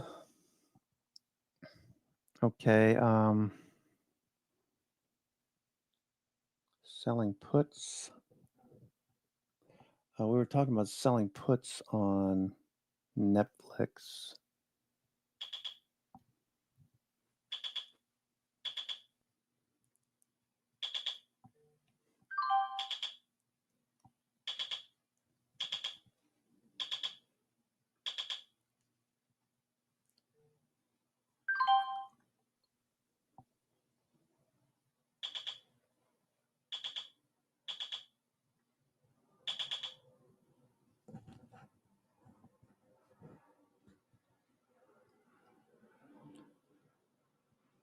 SoFi. Okay, SoFi looking for a B and C pivot. Okay, still drifting a little bit lower. SoFi, I'm not going to add to it just yet. Okay, let's look at Trade Desk. Trade Desk was mentioned over a couple of weeks ago. Continuing to show a grind higher. So this one, Fortinet as well. Fortinet trending. Trade Desk. Okay, that's number 5 on the NASDAQ 100. Trade Desk just got taken out by Intel. Intel, did I do anything else on Intel? Let's see, Intel. Intel. All right, the June 40-50 call vertical. Intel. Okay, so I'm not going to do a whole lot today, only because the S&P needs to confirm up here at the highs. S&P needs to confirm up here at the highs that it's going to continue. It looks like we're drawing in bears at the moment. We're going to make a reversal back up. Okay, so far we've got a fade from the open. Nothing that suggests that we're going to see anything different than what we have right now. Trend down. The trend is definitely down. Okay. Trend is definitely down. Okay, going through the top of the NASDAQ 100 app 11, holding on to this bounce so far. Kind of like SoFi. SoFi faded as well for all of last week. Bouncing SoFi, bouncing at the 50-day. Companies advertising. You may have seen them in the sports commercials, professional sports. Okay, NVIDIA looked like we might see a bounce here. NVIDIA. Okay, so looking for the bounce in NVIDIA, ABCD pattern. Okay, so we're back above, twice back above the shorter term moving averages. We're still above the 100 period moving average on the 1 minute chart. Okay, is this going to be, we're going to buy this or we're going to continue to fade? All right, S&P still fading.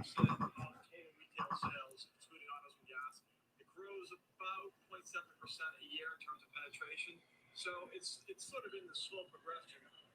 Agentic commerce maybe accelerate down a little bit, but we think we're pretty far off. OpenAI just kicked it off with Etsy. Looks like going to drop again. Early in this process. That being said, it's certainly on investors' minds. We've been on the road talking to investors. The stock rates have got more and more, and that's why we put out the report just to sort of get in front of it. You make the point that a bot is going to be Okay, London session swing low is coming up. cheapest item, which has margin implications. But who would that place at risk? What kinds of companies? Yeah, so in the report, we talked about some potential positives and some negatives. One of the positives is that the bot would be better at finding what you're looking for, so less cart abandonment. In other words, if I'm looking for a certain Air Jordan sneaker, I might not be able to find it myself, but the block would. That's a positive, but it is going to compress pricing because the block's going to find that this Super micro that's going to hurt all of retail. fading from the high today. Super micro news. Nvidia. Okay, we're looking for a bounce. AMD. AMD holding. Okay, so I did add the AMD out yesterday, or I started AMD out yesterday, I should say, to be correct. I'm looking to add, or same thing with Palantir. Okay, you got an inside day. So we have to wait until tomorrow if this remains an inside day by the end of the day. Palantir, you saw what that did. Palantir. Okay, inside day. You take the direction of the following day, which is today for Palantir. Looking for more upside. Looking for Palantir to take out 190. The problems with the Department of Defense, Army in particular, talking about battlefield communications being an issue with one of Adderall and Palantir's some of the software. And you think software is a pretty easy patch. The only issue I have is that if you announce that to the world, it's kind of like telling the world, what are you, when they were going into Iran, they told them what they were going to do. And the media was like all over it. So everybody knows. So there's no secrecy there. Same thing with Battlefield Communications, Department of the Army.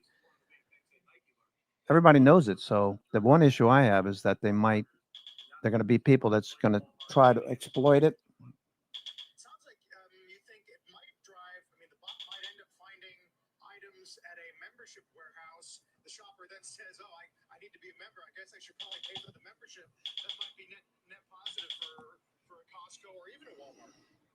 Absolutely. That's one of the beneficiaries that we identified in our report. The bot will be trained to find the lowest price. That could very well be one of the clubs, including BJ's Wholesale up here in the Northeast. But the bot will not be able to find that if you're not a member, so it might prompt the human. Super micro. Okay. What's working today? What is working? UNH. UNH. Okay, UNH is at the top of the Bollinger Bands. UNH is one that we sold credits on. UNH, we sold credits on UNH. Okay. We took the call side off because we were starting to see a grind higher. We have put credits. We doubled up on the put side, 300, 290 for November. It's about $300 worth of credits. Got 10 of those. UNH working. 300, 290 for November. Okay, Oklo. Oklo, that's off a little bit today. Oklo. AMD, of course. Inside day. Nvidia. Okay, holding. PayPal, we talked about. Palantir, Intel, Trade Desk, Netflix, EXC is in the top 10, NASDAQ 100. Exelon, let me go take a look at earnings on Exelon. EXC. Exelon. EXC, why is it not finding it? EX. Oh, no wonder. EXC. All right, there you go. Exelon. November 4th, next earnings. Okay, not the best earnings expectations. So we'll pass on Exelon. Okay, EXC, it's up. It's up, but the earnings look like crap. So I don't like to trade stocks that have crappy earnings and revenue growth and earnings growth that is lacking. Okay, Vertex Pharmaceuticals, this looks really good. Vertex, swing setup. Looks good. Following recent strength in pharma names. J&J, Merck, Pfizer, Lilly, etc. Okay. So Vertex swing setup looks good.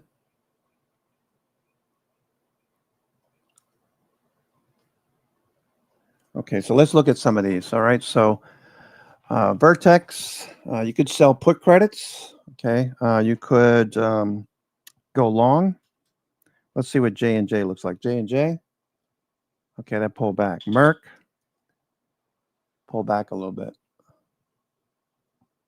Okay, Pfizer, Lilly, all of these are taking a break. Looks like we're going to move lower.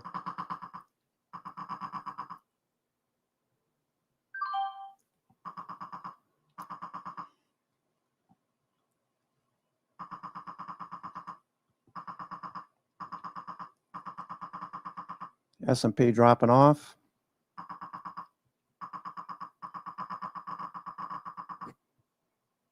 That's selling. That thumping in the background is selling pressure.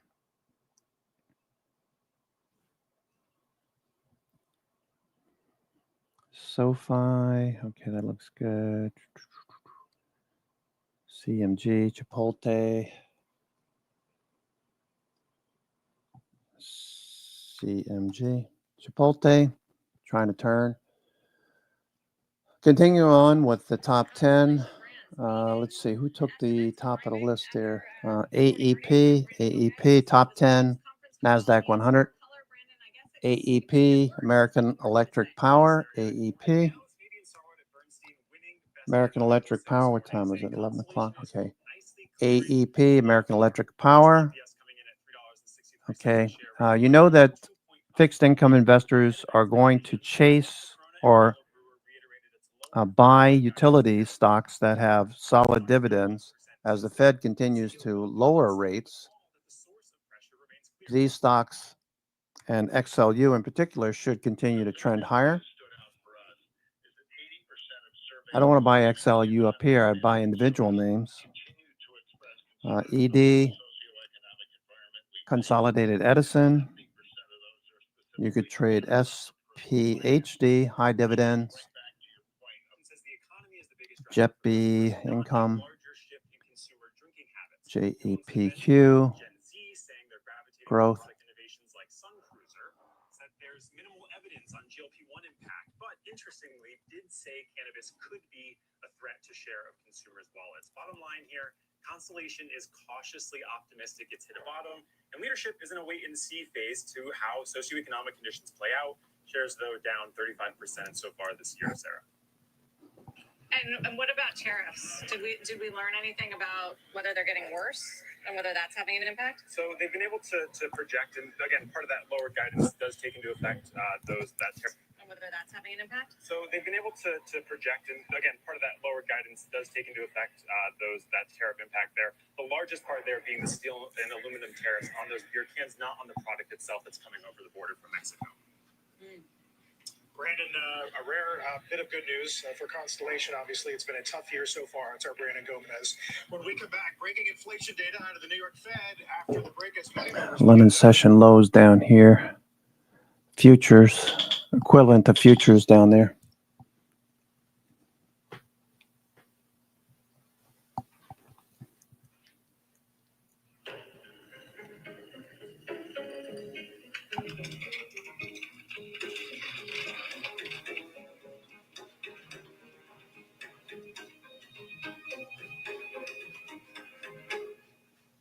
Gold delivers when markets don't.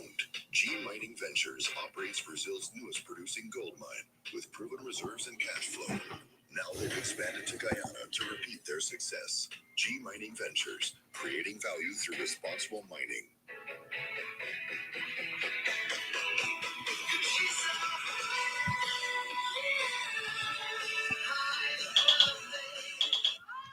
Okay, hedge flows still haven't turned up. We still got a trend down in the hedging flows. It's waiting for you on Redfin. And when you find it, see it before anyone else. Book a showing right now only on Redfin. Find your dream home on Redfin, powered by Rocket. It won't be hard. Angie's List, different story. A lot has changed for us at Angie since then, but the issues facing homeowners are the same. And the solution too, skilled local pros. Get started at Angie.com. Dear Dr. K, I used to think I was never meant to be beautiful. I was teased because of my teeth. I didn't like the person looking back at me in the mirror. I never thought I could afford dental implants. You and your team worked within my budget and helped me feel confident in the plan we made together. I love my new smile. Thank you. Congratulations, Cynthia. Introducing our new lifetime warranty on zirconia arches, only at Clear Choice. Call to schedule a free consultation. Every morning, even before the markets open, I'm planning my moves that I make throughout the day. When you're actively trading, the fees really start to add up, and that eats directly into your potential returns. I found that Public is really the only platform that offers rebates on your option trades, which help offset those costs. For me, when it comes to investing, timing is everything. With a shield level annuity from Bright House Financial, your portfolio can benefit from growth potential with a level of protection from market volatility to help you follow your plans wherever they take you. Bright House Financial, build for what's ahead. Weeknights. I suggest a bifurcated portfolio where you put half of what you can save into an index fund. See, I'm not forsaking that, but the other half goes into 5 stocks. Mad Money, weeknight 6 Eastern, and streaming on CNBC. Okay, Apple off the high. Amazon. Okay. Nvidia.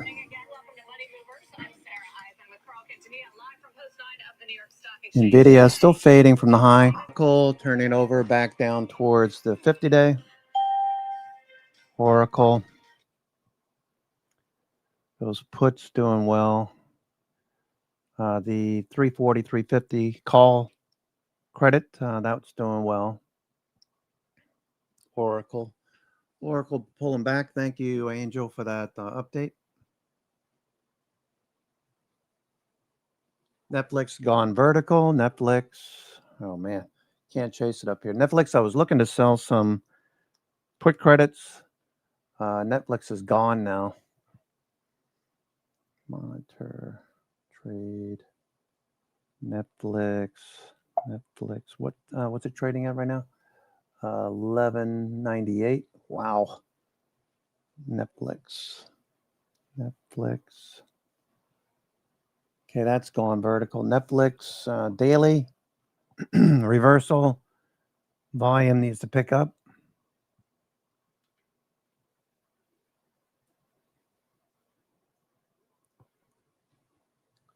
Netflix volume needs to pick up. 30 November 1140. Where's 1140? 20 delta.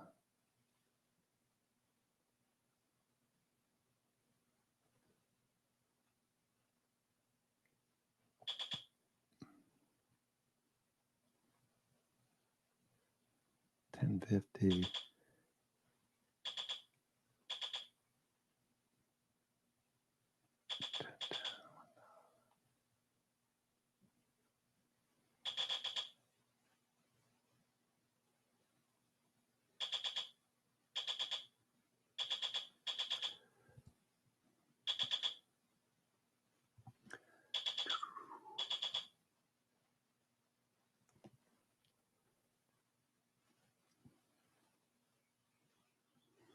Market's starting to bounce a little bit. A little short covering, it looks like.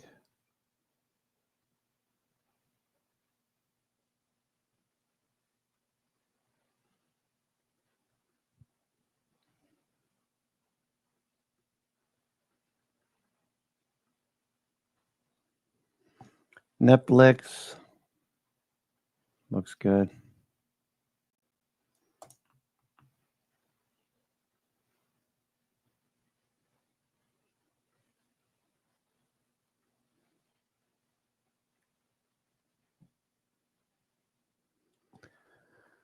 Okay. S&P looks like it could be building a bear flag, so be careful here. New York Fangs, most of them are lower with the exception of Netflix and Apple. Apple with a little bounce. Refrain from doing too much more, only because the trend still feels like it's down. S&P. Okay. S&P.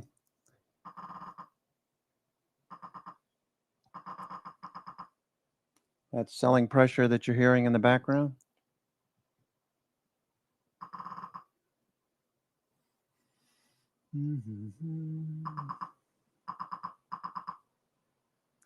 Netflix, Apple, those are holding strength for the most part. Netflix and Apple. Here's Apple. Apple, off the highs of the day. Apple looks like it could fade a little bit more. Netflix looking strong.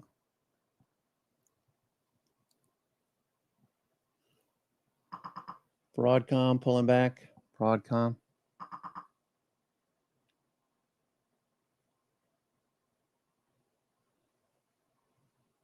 Okay, Broadcom. Netflix. UNH.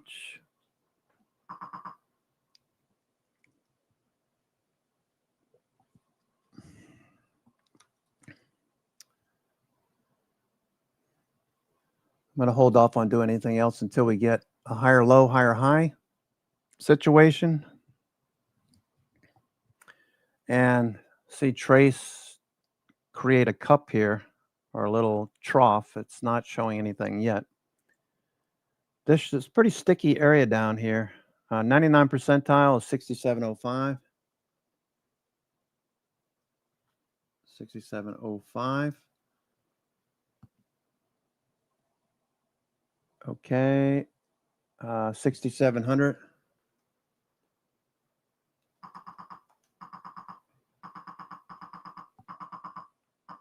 All right, looks like we'll take out that level first. Okay, as you can see, 99 percentile down here. Search and destroy algos. We're looking for these prices to get taken out, the 99 percentiles. NVIDIA is still pushing lower. Okay, no follow through on NVIDIA yet. I plan to scale into NVIDIA if that continues. If it holds strength. It's a doji for now. NVIDIA doesn't look so bad on the daily. The 1 minute chart, NVIDIA looks a lot worse. Okay. So it's sitting on top of the 9 EMA at 185.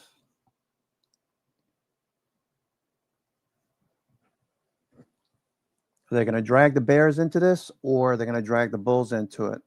Okay, so it looks like we might have seen the highs for the week. If we snap through this level for certain, we could see more downside. So get ready to take some puts if you need to on any bounce like we just had there a few minutes ago. Or hedge buying puts out a month from now. What's VIX look like? And the junk bonds. Junk bonds, let's take a look at junk. All right, junk bonds, still a little worse for wear. Okay, this is one of the bearish signals for the week. In the weekend video, we talked about junk bonds. If it loses the 50-day, that would be definitely a risk-off signal. IWM also reversing from the highs. That's risk-off to neutral right now. Biotechs, XBI. Okay, that might be the highs for now. Biotechs, pharmaceuticals, IHE, pharmaceuticals. The odds of a pullback more significant than what we're seeing right now. Much higher. UNH just bought November 21st. TTE 380, 400, 380, 400 call vertical for $5 and change. Okay.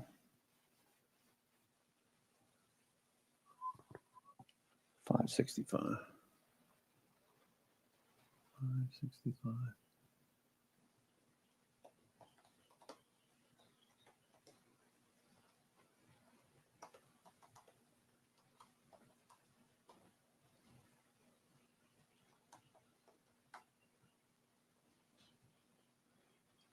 Okay, I got to take a 2-minute break. I'll be right back. 2-minute break. I'm your host, Cousin Vinny, coming to you from theclosingprint.com. It is Tuesday, the 7th. I just bought some UNH. UNH is looking pretty strong. Healthcare stocks. Healthcare stocks are bid.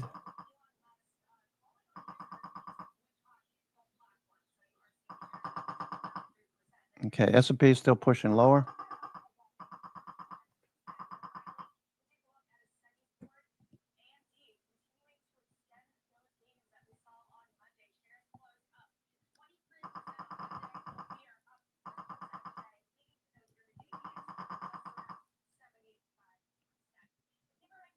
Netflix still pushing. Netflix is the only New York FANG component that's at the highs of the day. Okay, I got to take a 2-minute break. I'll be right back.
Welcome back. Three big AI movers to get to this morning. First is IBM. Shares are jumping on this new partnership with Anthropic that would see Anthropic's AI models inside of IBM software.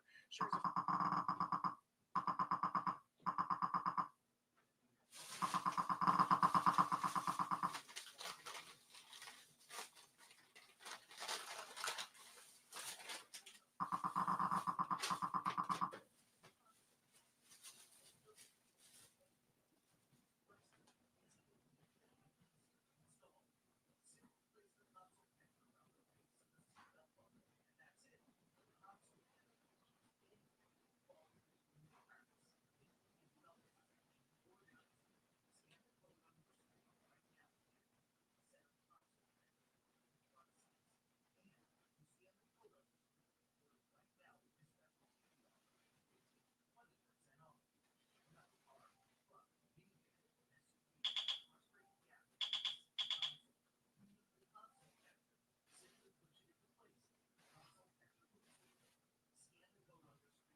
Thompson translation, we are breaking down the playbook, frames, parts, mandate, and portfolio.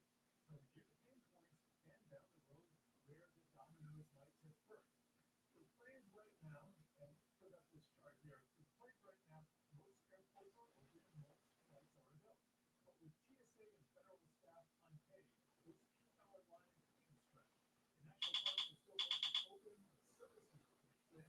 So when it comes to pantries, SNAP food aid should be on time in October, but with determination, hundreds of children could take usage depending on the state.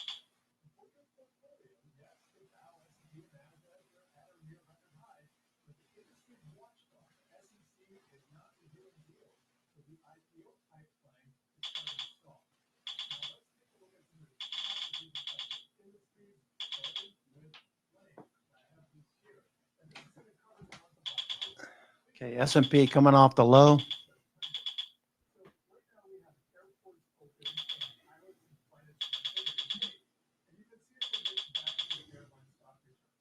But Americans leaving. And remember that traffic controllers and TSA are on duty but unpaid.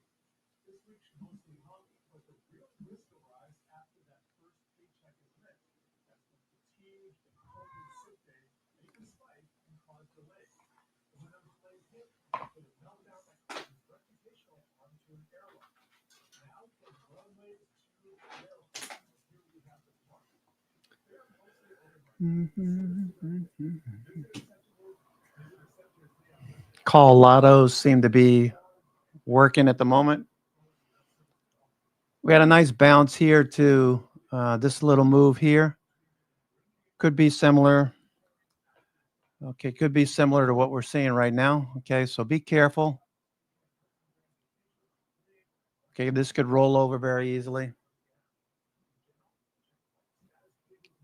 Looks like we're going to roll over again.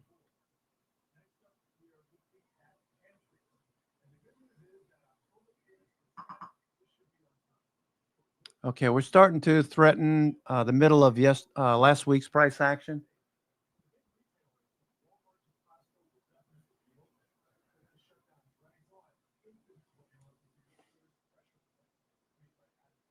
All right, let's see what Trace is telling us. Hedging flows still making these little V-shaped short covering. It looks like short covering, but we continue to this path lower. We need to see this trend turn. If you're thinking bullish, that's not the case for now.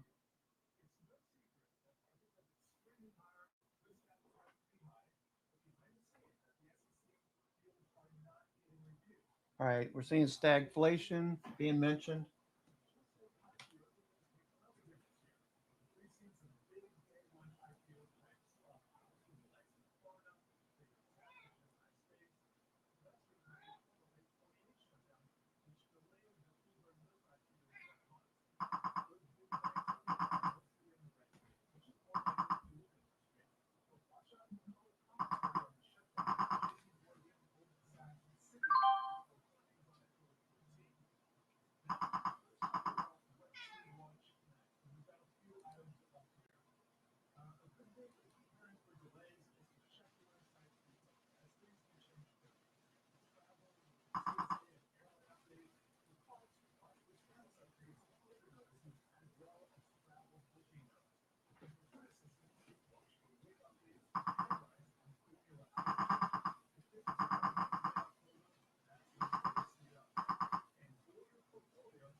Okay, we continue to see this downward movement, hedge flows. I mean, it makes sense. We're starting to see a bearish engulfing.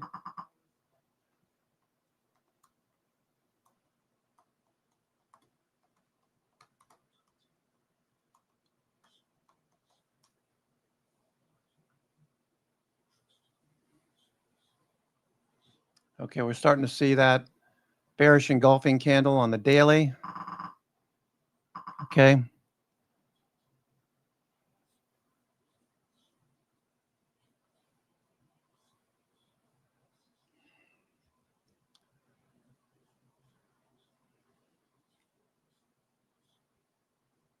Yep.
I'm Marley Hayden. It's time now for our 360 round. We'll bring in our panel to discuss this AMD and OpenAI deal.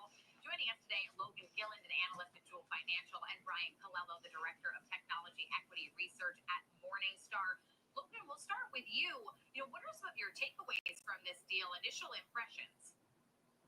Yeah, obviously, OpenAI has kind of been the Midas touch lately for some of these companies, whether it's NVIDIA or Oracle or now coming around on this deal with AMD. And what we're seeing is just an unbelievable amount of investment for them that they need to bring in. And I think the deal is 6 to 7 gigabytes of data that they're bringing in on the chip space for AMD, and putting that much of an investment, tens of billions of dollars, is obviously a boost for the company. It's breaking AMD out.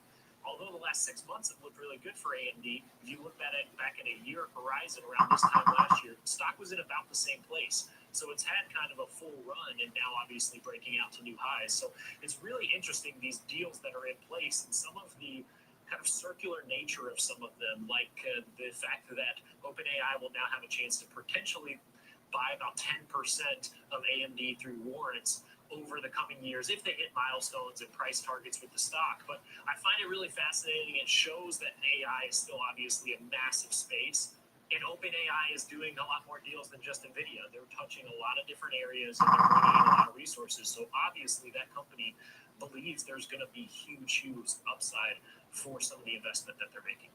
And look, we're going to come back to that circular deal concept. This is certainly not the first one that we've seen there, but I do want to get Brian's thoughts and some takeaways on this. Was this announcement surprising to you, expected to you, and do you think it will be beneficial for AMD? Surprise in terms of the size, not a surprise that there's a partnership.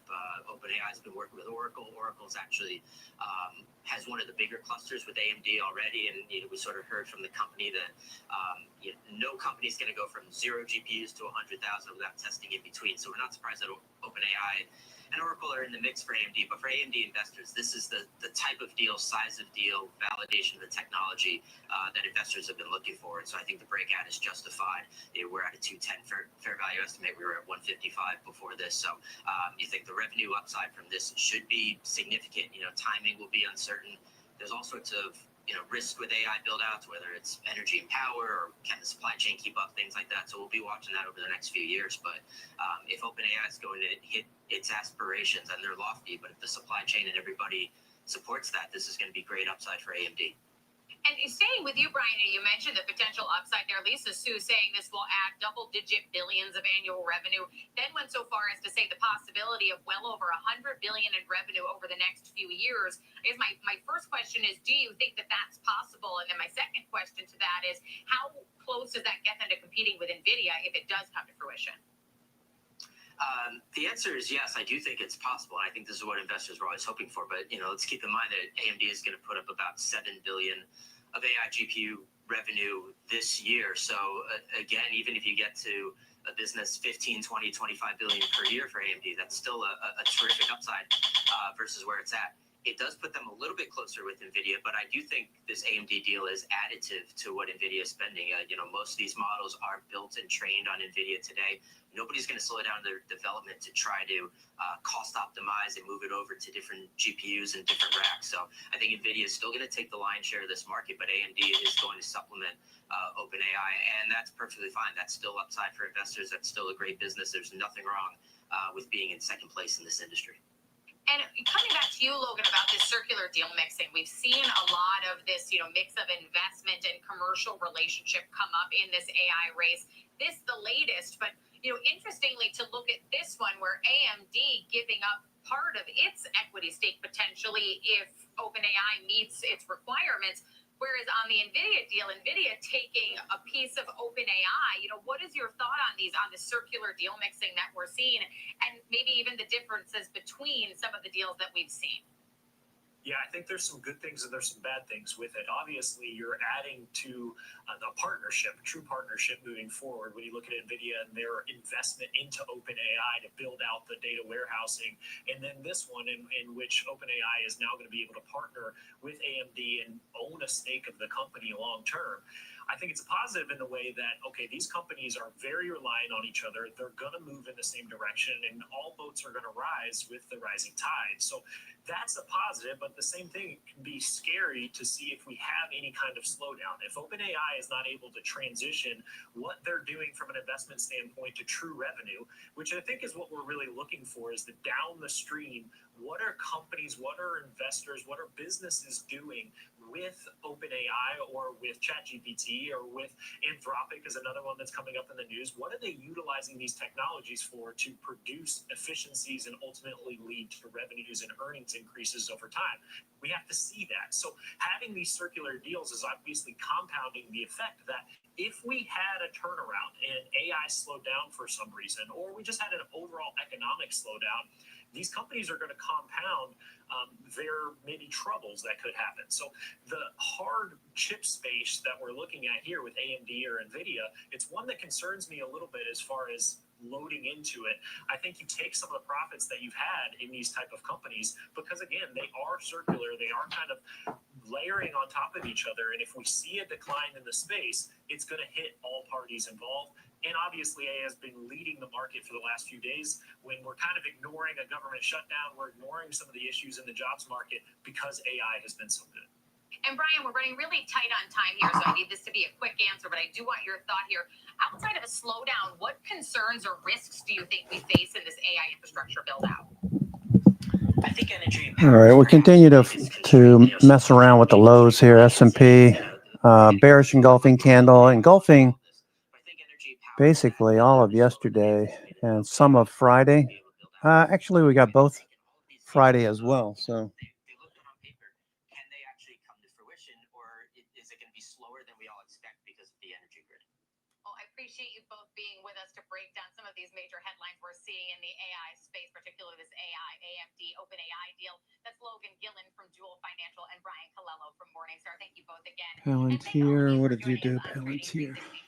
Palantir. Bucking the trend. Palantir. Did fade a little bit this morning. I'll be back with market on close at 3 Eastern, 2 Central, but stay with us. Fast Market with Diane King Hall is coming up next.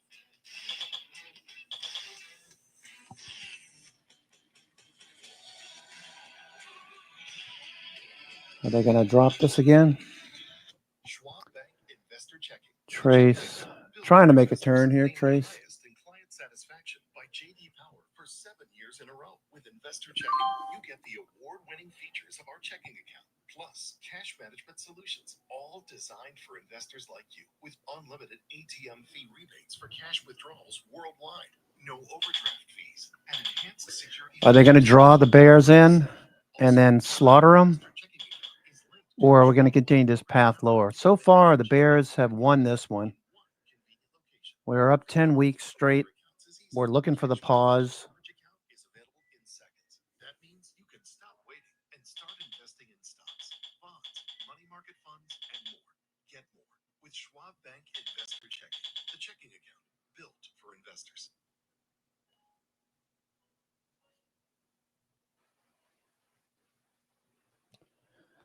All right.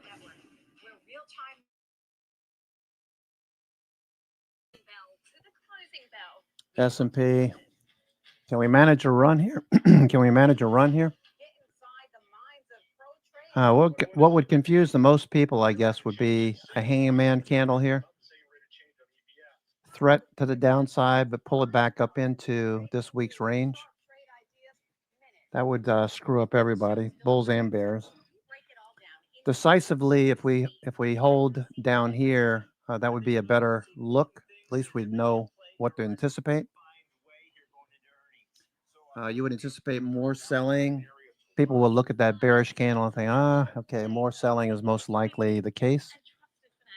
That said, we're looking for trace to turn up markedly. Okay, this is the first time this looked this good during the 11 o'clock, 11:59, almost 12 o'clock period, 11 to 12. Looking for this turn back up. We took out the London session swing low. And what are we doing now? London session swing low is way over here. Okay, off the chart. London session swing low is there.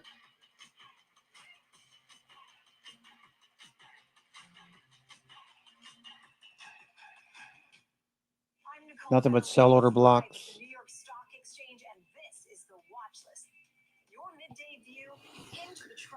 Okay, let's see if they make another bear flag or if they can reverse this back up. Big movers, real-time interviews, and insight from analysts, founders, and market voices you trust. The Watch List, 2 p.m. Eastern, only on Schwab Network.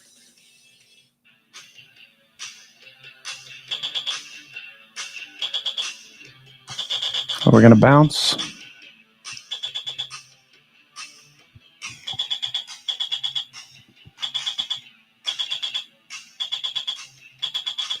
Nice bounce so far. We're looking for fair value gaps. We got one right there, but we need to see one right in this area. Need to see some fair value gaps on the reversal. That'll tell you shorts are covering quickly. Looking for a fair value gap right there. Looking for fair value gaps. Bullish. Looking for bullish fair value gaps.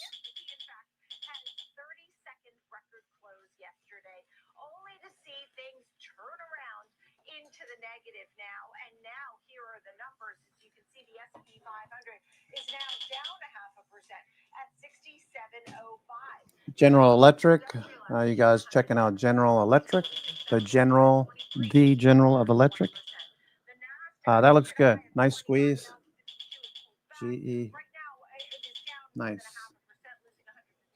GE. Let me see. GE. Bollinger Bands are still fairly wide. GE. Let me just check GE's implied vol. GE. GE.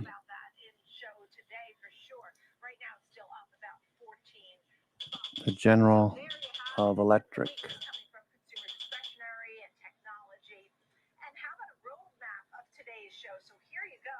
Okay, fairly cheap, bordering on getting expensive.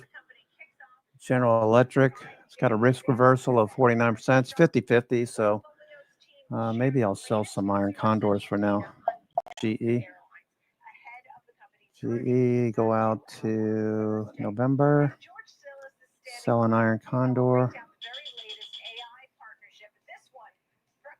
Okay, let me just look at the prices here.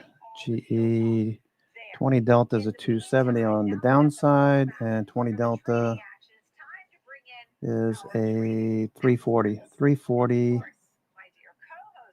340, 270. In our Chicago studio, and Kevin Hanks joining us live from the CBO. 340, 270. 340. This morning.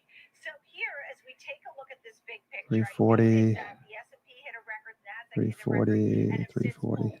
the weakness 340, coming from 350. consumer discretionary, energy, industrials, tech, some of the weak names, Ford, Seagate, also Expedia. 270, 270, 260, 270, 260. Put. I'll talk to you, Tom, 270, as we take a look at the big picture. 260. Let's see what that looks like. Bright spot, though it is off its earlier high. 271. Yeah, I think you take a look at, just the market action today. We're not used to seeing red across the board, right? The S&P 500 was on a 7-session win streak here before today. Did hit those all-time highs. I think maybe this is just a potential pause, maybe some profit taking at this point. We're still less than 1% below the all-time highs that we hit and settled out yesterday. So both in the S&P and the Nasdaq 100. So yeah, maybe a little bit of consolidation or pullback needed at this point, just because the optimism across multiple asset classes has been pretty robust recently. So yeah, not surprising. Take it with a grain of salt. Maybe the shutdown has something to do with it. Maybe it was some of the data from the New York Fed that came out. It said inflation expectations ticking up just a little bit. I think going into earnings season, with all the euphoria and optimism in the equity markets, maybe this pullback warranted at this point, but this might just give those people that have been waiting for a pullback. Okay, I sold GE, an iron condor. Let me just take a look at GE. The General of Electric. GE. Okay, GE. Okay, between I have the call side. Call side is 340. So that's way out here. 340. Yeah, I doubt seriously we'll see 340. 320 is a pretty big call position, but flat. I'm looking for the areas that are flat to sell premium, where the slope accelerates. That's gamma. Very slippery. That means prices could accelerate in either direction. Volatility can pick up. So I'm selling out here in this flat portion here, the 260, 260, 250. No, 270, 270, 260, 270. Okay, that's way over here. That's way, way over here. There's no way this is going to 270 or to the upside, which I chose the upside. No, 340 upside. Okay. So that looks good for GE. Thank you for that heads up there, Bill. Looks good.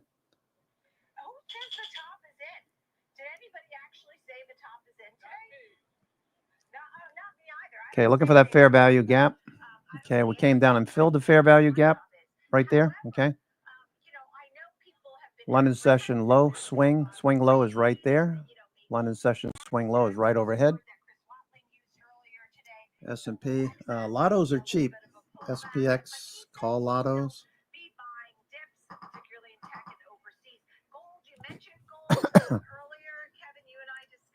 Still looks like it could be a bear flag, so don't want to get too ahead of our skis here. We hit the one-day expected move right there. You can see the one-day estimated move.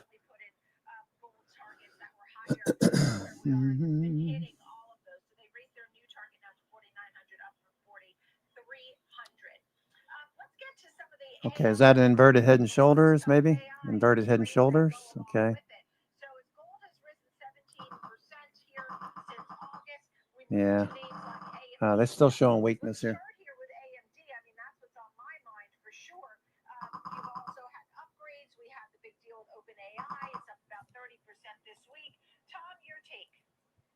I think this just has provided maybe Prevailing trend is down for the day. The rest of the analyst community a little conviction. No surprise there. We've been up 10 weeks. We've been looking for this pullback.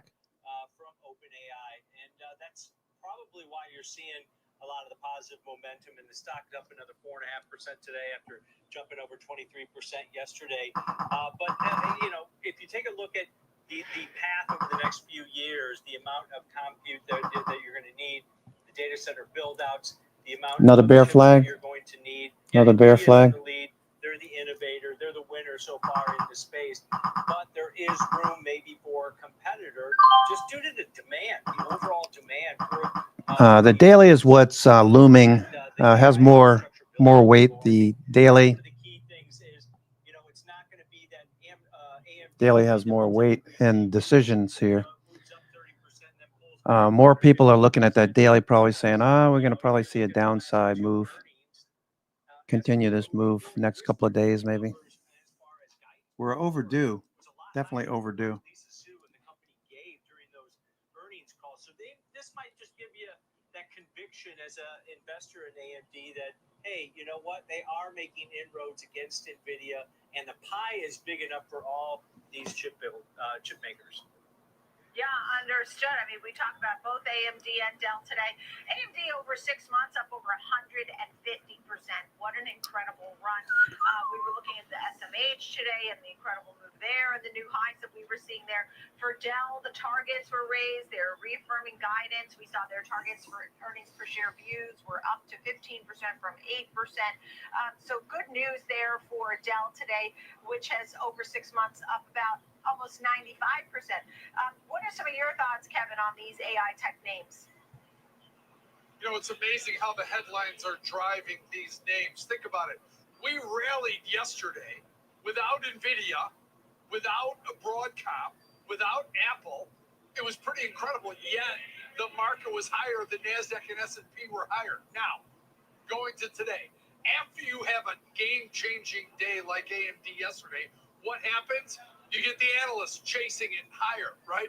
Rosenblatt maintains a buy, price target 250. Benchmark maintains a buy, price target 270. Goldman Sachs maintains neutral, but moved their price target from 150 to 210. Okay, what are we going to do here? We're going to drop off. We're going to keep going. Calls are pretty cheap here at the low. All right, suck both sides in. Had the Bears lose a little bit. I don't know. It's hard to say. So they've got to raise them up higher. So that's the next story flow that we see, or news flow. IBM's got news out. You mentioned Dell raised all their long-term estimates. This is why I pay so much attention to the news headlines and the news flow. Right now, you can't find anything negative about AI and AI infrastructure. Jamie Dimon is on right now doing interviews saying they just spent $2 billion on AI, and so it's just a boulder rolling, getting bigger and bigger and bigger. It's an incredible story. Reminds me a lot of 1999, guys. By the way, you know who's in the building? I can't get to him, but he's here. From what I understand, he's coming. Jensen Huang. Yep, that's right. As we look at NVIDIA today at 185.50. And, if he walks by, I will welcome him to join our conversation, gentlemen. You mentioned AMD with the Jefferies upgrade to a buy from a hold and a $300 target. And there's a slew of other raises. Bank of America put a 250 target. Truist has a target of 273. Evercore 240. All of these are higher than where we are now. But to your point, some chasing happening here on the AMD move. Let's get to the home builders, which have had in some cases, an incredible run over the last 6 months. I mean, we saw Toll Brothers up over 40%, KB Home, DH Horton, also Pulte Home, all great performers. You're looking at 10, 30%, 30% respectively for KB Home, DR Horton, and Pulte. Now what? We're getting downgrades at Evercore ISI. Why do you think that is? What's behind this? Your thoughts here, Tom? Yeah, I think maybe you just look at that 10-year. We haven't had any volatility in those longer rates, right? The 10-year, the 30-year mortgage rate is taken off of what's going on in the 10-year. We've seen some consolidation. Okay, we're starting to trying to turn the corner here. Looks like it could be like an inverted head and shoulders. It's hard to tell right now because the bearish daily is taking precedence over everything because the trend on the longer time frames, 5, 15 or down. Currently on sell signals across the board, 5, 15, 30, 60. That's completely opposite of yesterday. That said, we do have a lot of positive gamma in this area. So it could be a little sticky for the bears to push it much lower. We got this level, 99 percentile. We just tested that level. 6705, 6710, 6700. They just tested this level, 99 percentile. Okay, it's still 99 percentile. President Trump came out over the weekend earlier this week, kind of pounding the table like, hey, we have all these empty vacant lots. These home builders got to get in gear and start building more affordable housing. But at the same time, when rates are still restrictive for those first-time buyers or those buyers that are stepping up one rung, and even Toll Brothers, which is the high end of home builders, it still is a headwind for this industry. And you know what, Nicole? The home builders and that area has been in a rolling recession over the last 6 to 8 to 9 months. Does that continue? Probably, until we see a change in interest rates. Look, the affordability part is still very much an issue. The idea that mortgage rates were coming down really caused the rally over the summer. People were excited that we would see rates coming down. There was sort of that leading of the market, right? And then you didn't see the meaningful demand to follow, Kevin. Well, I think this move from around 7% to 6.5, 6.4% brought in some buyers, brought in some mortgage applications. But remember, if you have a 3.5% mortgage, you're not going to refinance yet. And the next tranche of people may be down around 6.25% or 6%.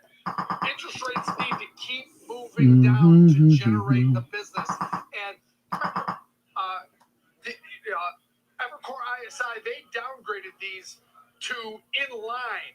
And so I've got Toll Brothers up 39% over the last 6 months. Pulte up 33%. DR Horton up 34%. So these okay, looks like we're going to test the lows again. And I think they've just stalled here because we need to see interest rates continue to come down. Hopefully we'll get that between now and the end of the year, Nicole.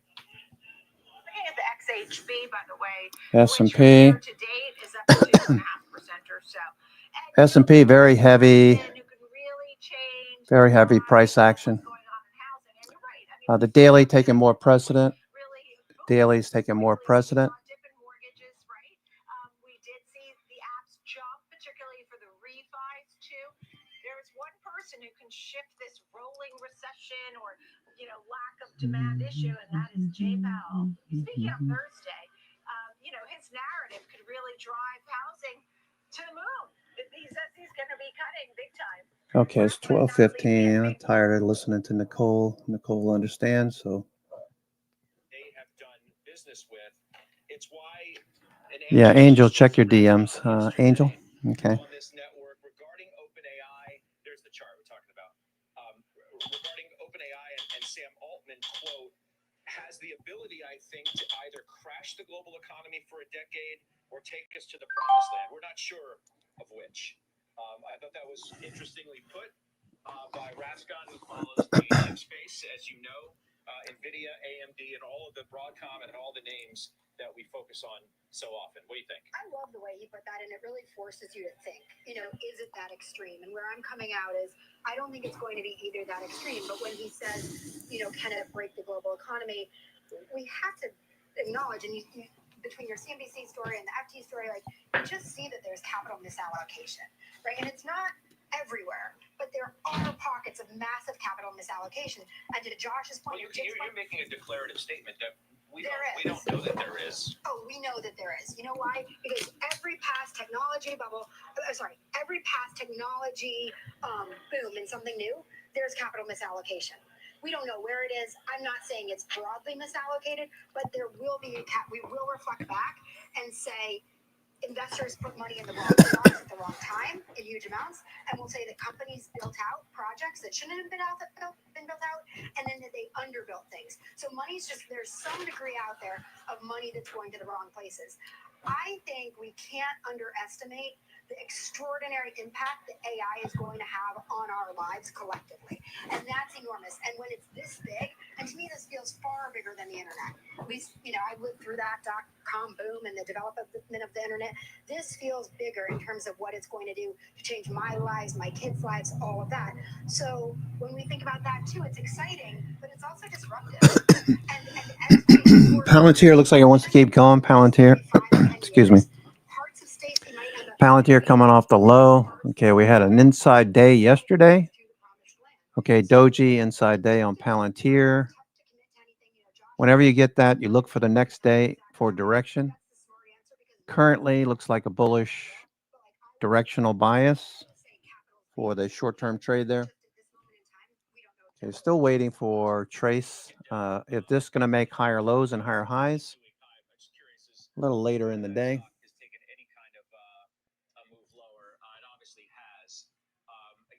This stock was up earlier in the session. It's just made a steady slide lower, probably as many of these AI names are being impacted by that information report. Palantir is up 7% this week. I don't think necessarily related in any way, shape, or form to this group of stocks. But as you see, intraday, please.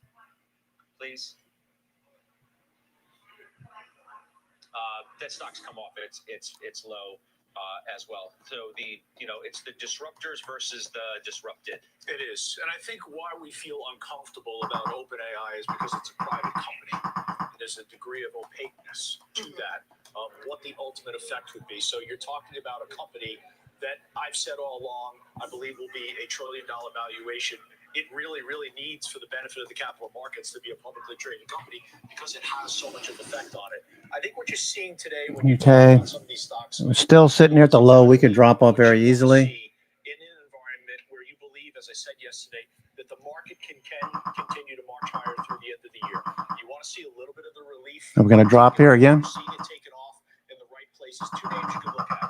Best two S&P 500 technology names year to date. What are they? Western Digital, Seagate. Why are they down as much as they are today? They're down nearly 7% just because it's that relief rally. So I think the market's doing exactly what you believe it should be doing to work off some of that relief. And I think ultimately it works out well for us. Let's take a look at shares of Adobe as well, which got a price target drop by $50 at Mizuho to 410 from 460, which is obviously considerably higher than where the stock is now. I haven't really come round chip with you on this since prior to earnings. You said if it wasn't an earnings report that you liked, you were finally going to sell the stock. You're still sitting in this name, as Mizuho says, from a market perspective. Sentiment around Adobe has been extremely negative. There's much skepticism over whether Adobe can defend its moat as barriers to entry and design continue to fall. Much of Adobe's historical strength has been built on the depth of its tools and the learning curve required to master them. But if Gen AI enables high-quality creative output without existing training, the value of that moat diminishes. So you're still sitting in this name, which has pretty much done nothing since its earnings report.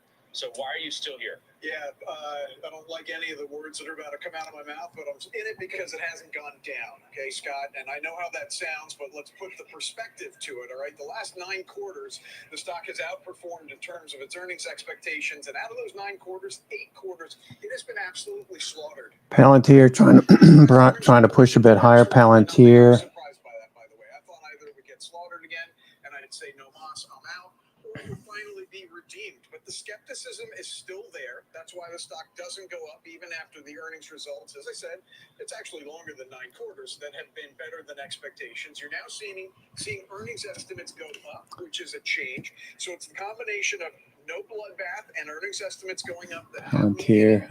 What is Oracle doing? Oracle. Skepticism is understandable. It's twofold. It's whether OpenAI, Anthropic, and everybody else is going to replace what Adobe does. And the second thing is whether artificial intelligence kills off the number of seats, the number of jobs that actually use Adobe. Again, till now, we have not seen those fears show up in the results. At some point, one of two things will happen. Either it will show up in the results, okay. And the market will get hedging flows are trying to turn here. Waiting until the stock goes down to sell Trend has been down all morning into 11:30. We tried to turn the corner. We saw a little bit of short covering. We got this 99 percentile down there at 6,700. We're currently trading 67.0160. Okay, should see a bounce here, I would think. Should see a bounce. Very easy to just drop off, though. Nothing sacred about these levels. Nothing sacred about these long dealer longs. Okay, it looks like a credit spread here, 6705, 6700. S&P is trying to turn up.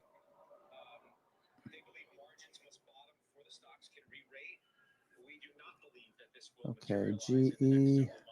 Okay, I need to mark up GE.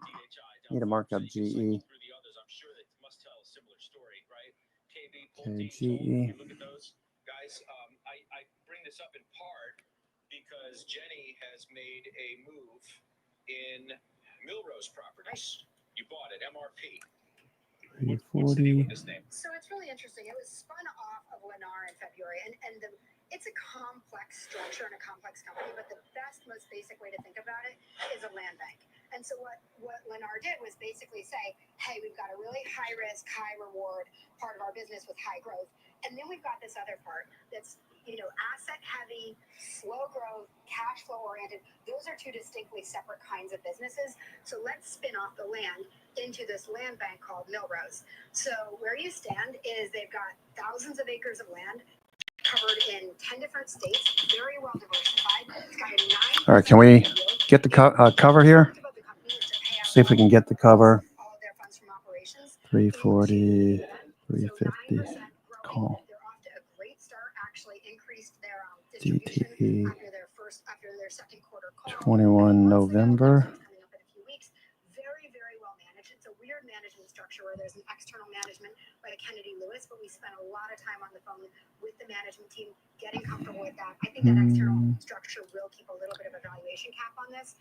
But 270, 260. They give Lennar and anyone else who wants to buy their land an option. So Lennar can say, hey, we know that it's cyclically not favorable to build right now, but we also know that it's a cyclical business and we're going to want to build later, 3 years, 5 years, 10 years. So we're going to pay you a small option in the interim. GE, it's 273. When we're ready to build. So Milrose is able to really manage their portfolio because they're always getting this cash flow. It's a cool story. If you want to buy it, I would say use a limit so you don't run the shares up. Do your own homework and go online and understand the complexity of that structure.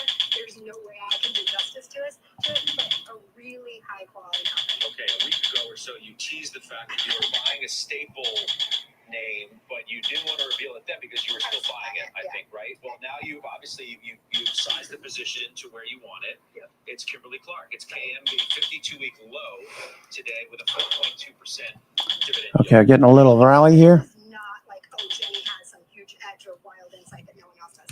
Kimberly-Clark, Kleenex, Huggies, Cottonelle, Scott's. To me, the most consumer staple of all consumer staples names.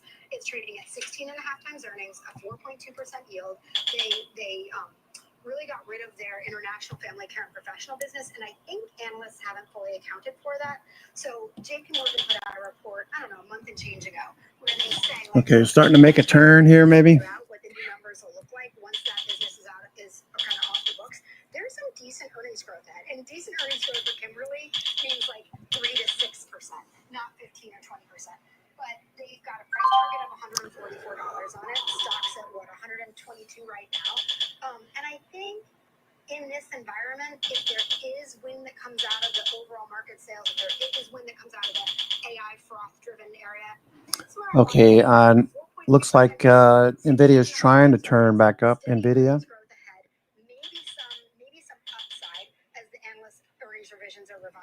Okay, watching Trace as well. Trace is trying to turn the corner, double bottom here, looking for a run back up.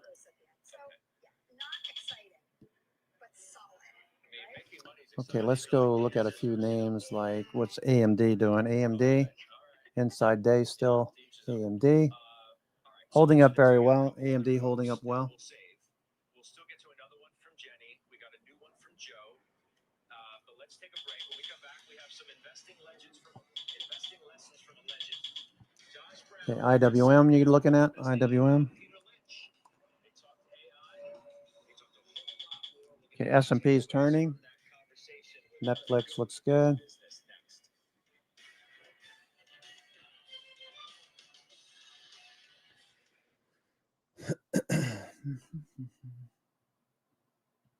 So far, it looks like they're just shorts covering for now. S&P shorts covering. Okay. Still got that. Mic check, mic check.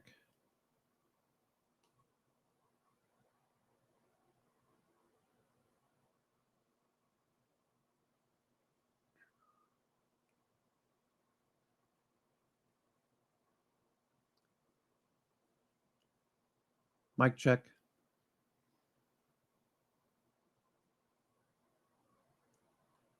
Mic check.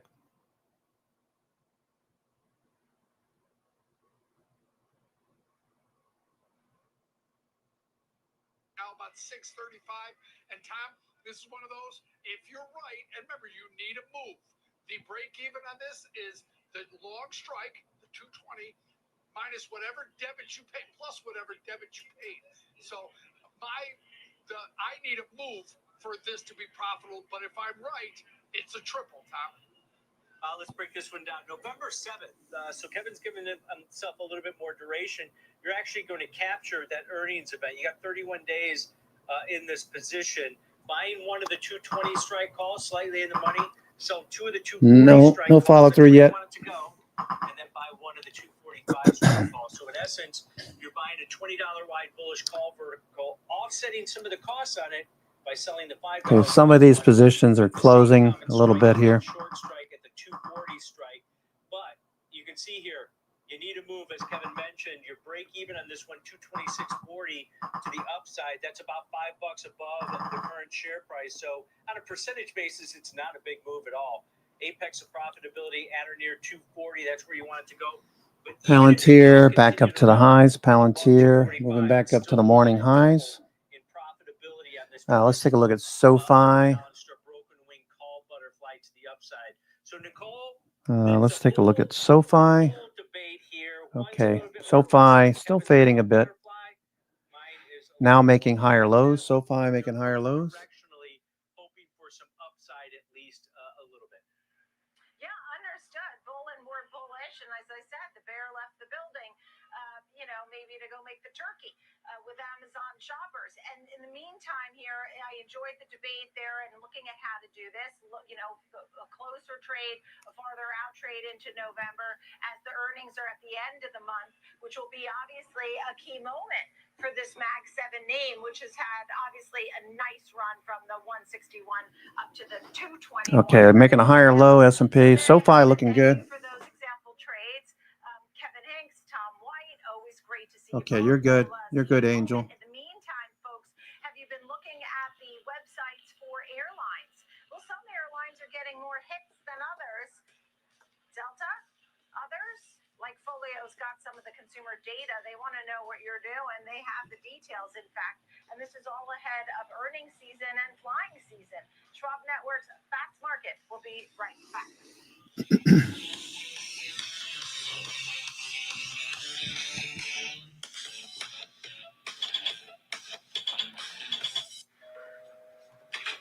Hi, I'm Alex. I'm Jane. And I'm his mom. SoFi looks good. You could have done better. Same goes for where you invest. Level up and invest smarter with Schwab. I'm Sam Barnes, live from the New York Stock Exchange. When the market moves, we're on it. Getting the reaction, the strategy, and sentiment in real time. Stream Schwab Network at schwabnetwork.com.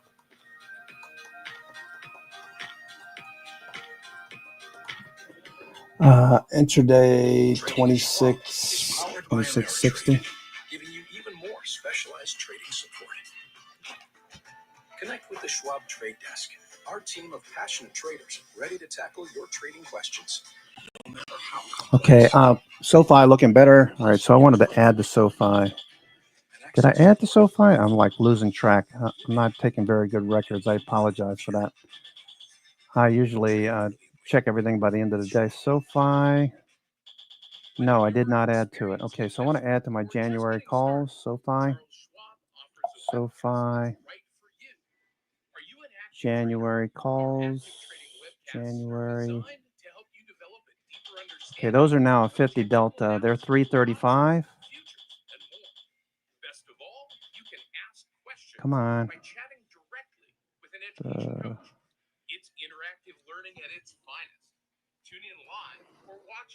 Okay, added to the 30 call. SoFi added Jan calls 30 strike. $3.30 filled. No politics, no $1 stop. just the market from open to close and beyond. Streaming 24/7, any screen, anywhere at SchwabNetwork.com. Okay, let's scream back up to the upside. Okay, S&P is looking a lot better now. Okay, nice little turn in the markets. Okay, London session low is right there. Let's see if we can't get something going here. Okay, TTM is turned on the short time frames. Daily is still blue, and we still have this. Man, that would be something if they put in a candle like last Thursday. That hanging man candle. We went higher on Monday, lower on Friday.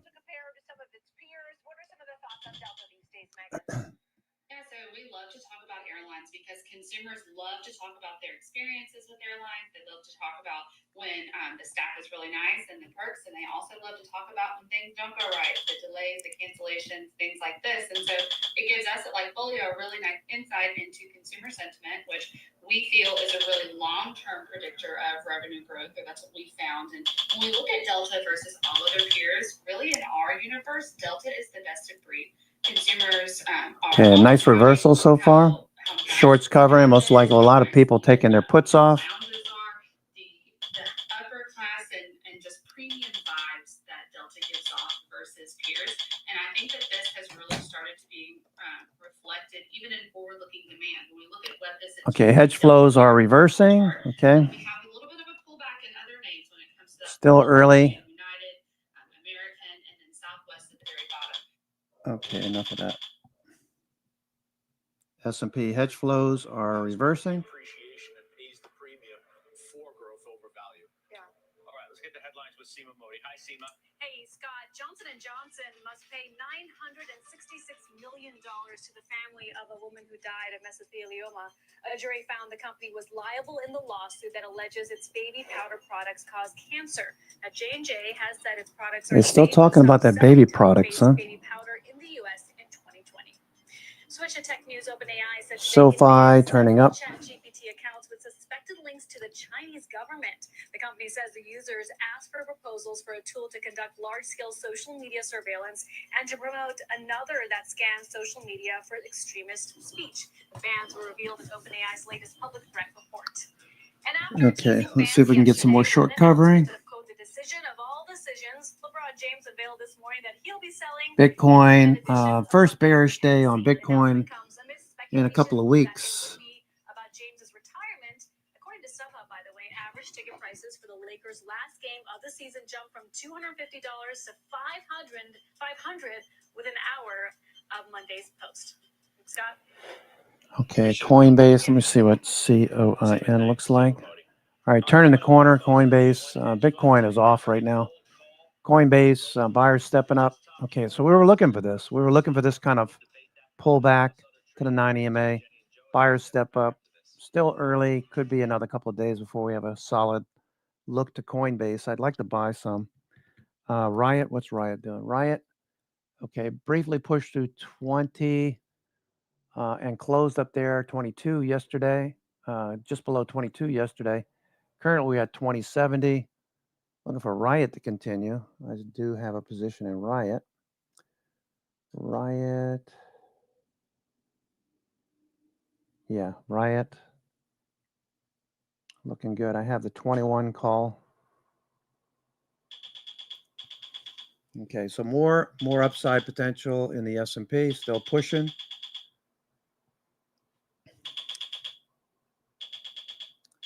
S&P.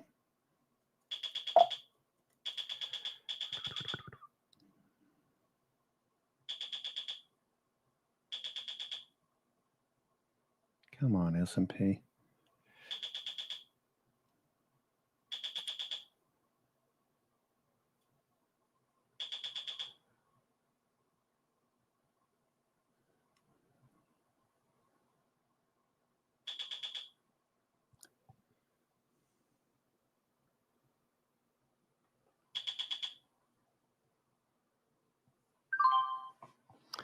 S&P turning back up.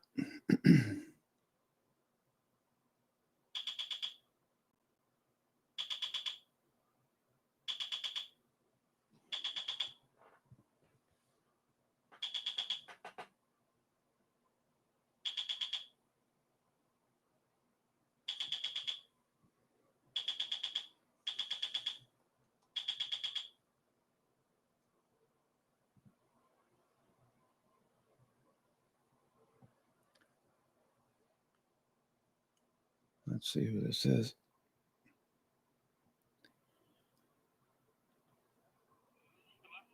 Hello?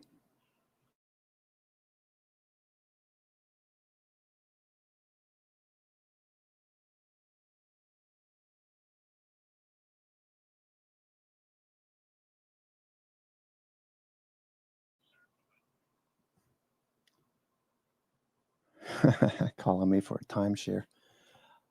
I don't own a timeshare anymore. All right, S&P turning back up.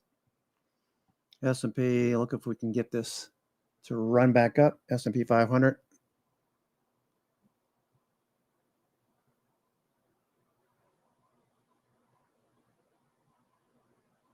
Nice job. Nice job, grower.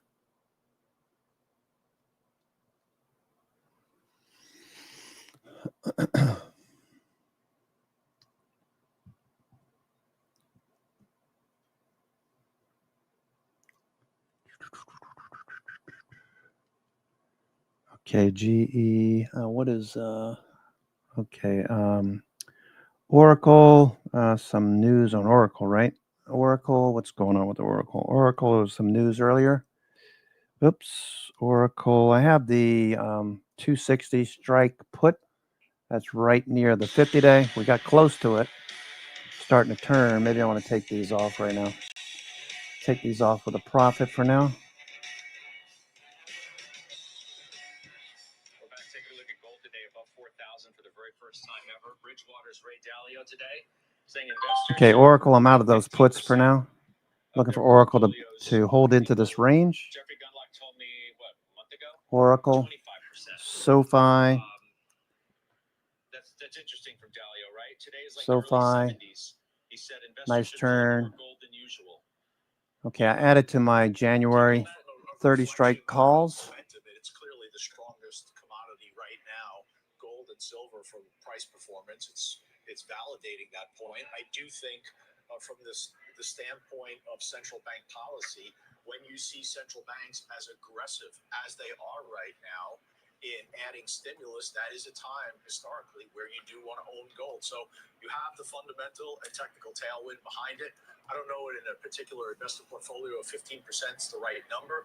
It's, your portfolio is like your fingerprint. It's individual to you, but I do think you should not look away from some form of ownership of gold or silver. You have a thought on that?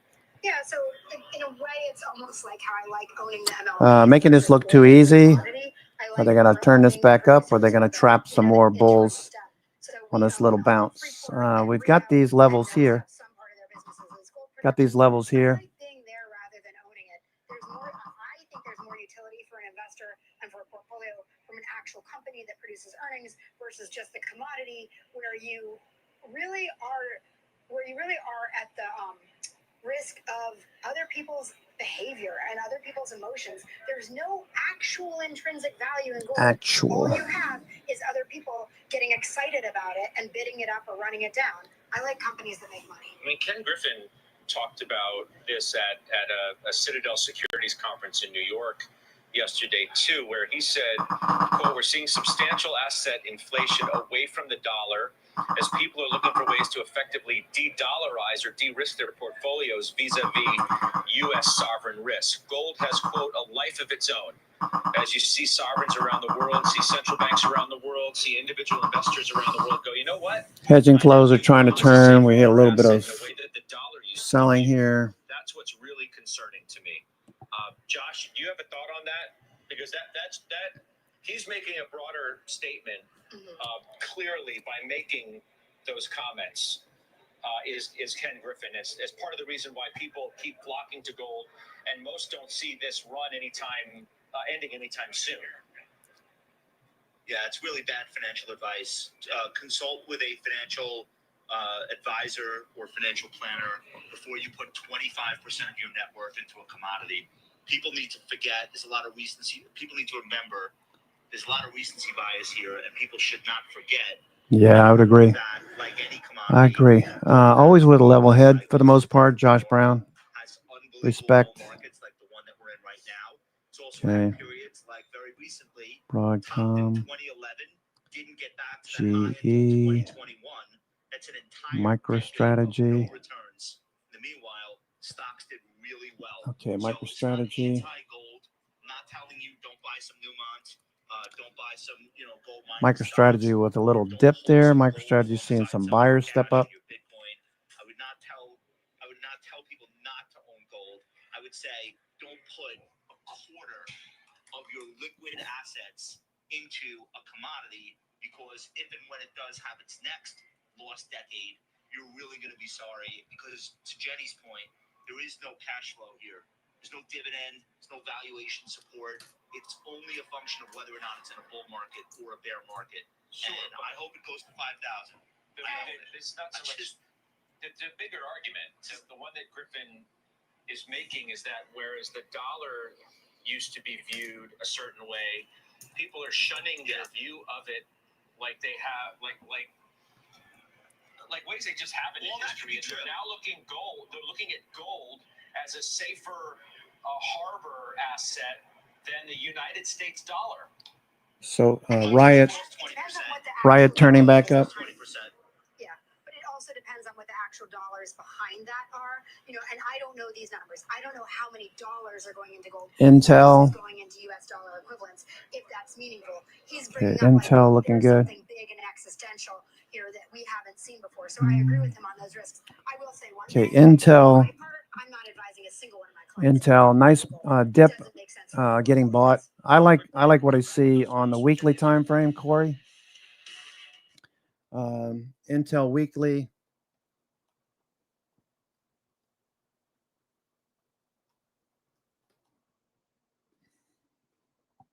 Intel weekly time frame looks awesome. Okay. Let's see what this guy's talking about. Looking for higher lows on the S&P. Okay, stocks getting bought off the low. SoFi making higher highs, higher lows. What's GE doing? GE. Okay, I sold an iron condor on GE. Okay, so that can do whatever it wants. Once I see a direction, I'll take the losing side off. Not really losing because I'll be above break even, but keeping an eye on these. Okay.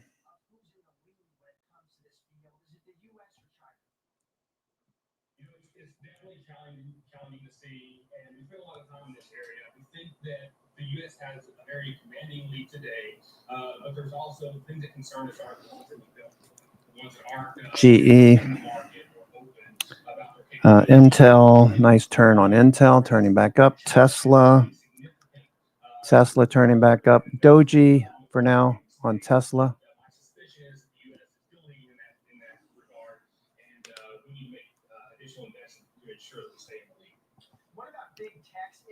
Oracle.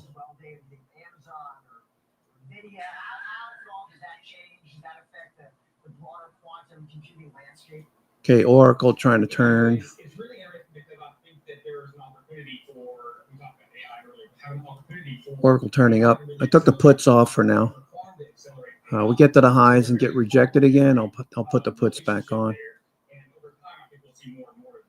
Oracle. Still in the descending channel. Oracle. At some point, it's probably going to base and take off. But there were some issues this morning that Angel posted early this morning, right after the open, I believe. So you want to check those out. Or just hit the search bar and type in Oracle or RCL.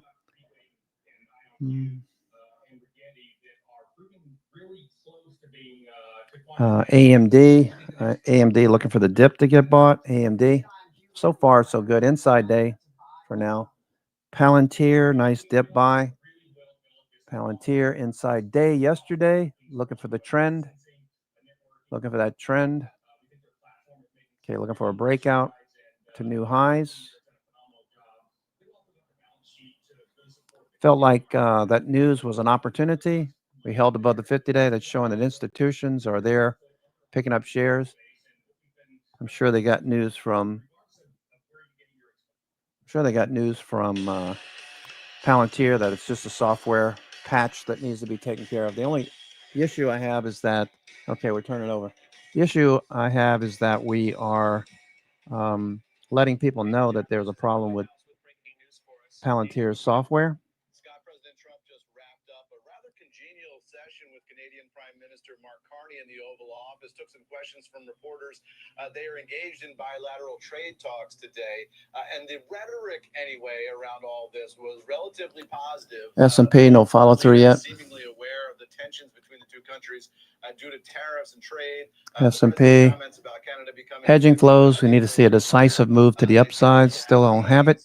To suggest that relations are much better now. No real specifics emerging from this session, Scott, in terms of Canadian trade. The president just saying that he wants to get a comprehensive trade deal with Canada. S&P still kind of ugly on the daily. Saying he wants the best trade deal for Canada, saying that he hasn't been as eager to do a deal with the United States as some of his European counterparts, perhaps because he doesn't see that deal on the table just yet. So we'll wait for some specifics here, but the president and Mark Carney in a relatively upbeat frame of mind heading into those talks. Also, the president suggesting that issue of back pay for okay, we're still pulling back here. That the law requires any federal workers who are furloughed now to receive back pay once they come back to work at whatever point that happens when the government shutdown is resolved.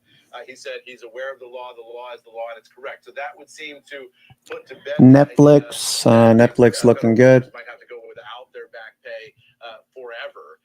And there were some economists who were looking at, what kind of overall economic impact would that have in the United States and in particular regions around the country. That seems, Scott, now to be less of a concern based on what the president just said. Okay, Eamon, thank you very much for that. That's Eamon Jarvis at the White House. Those moves from Jenny and Joe. Microsoft at the lows. Apple's still trying to turn up. NVIDIA dipped, looking for that to turn back up. NVIDIA, NVDX. I did buy some right in this area earlier. Dollar waiting to get into it, I believe.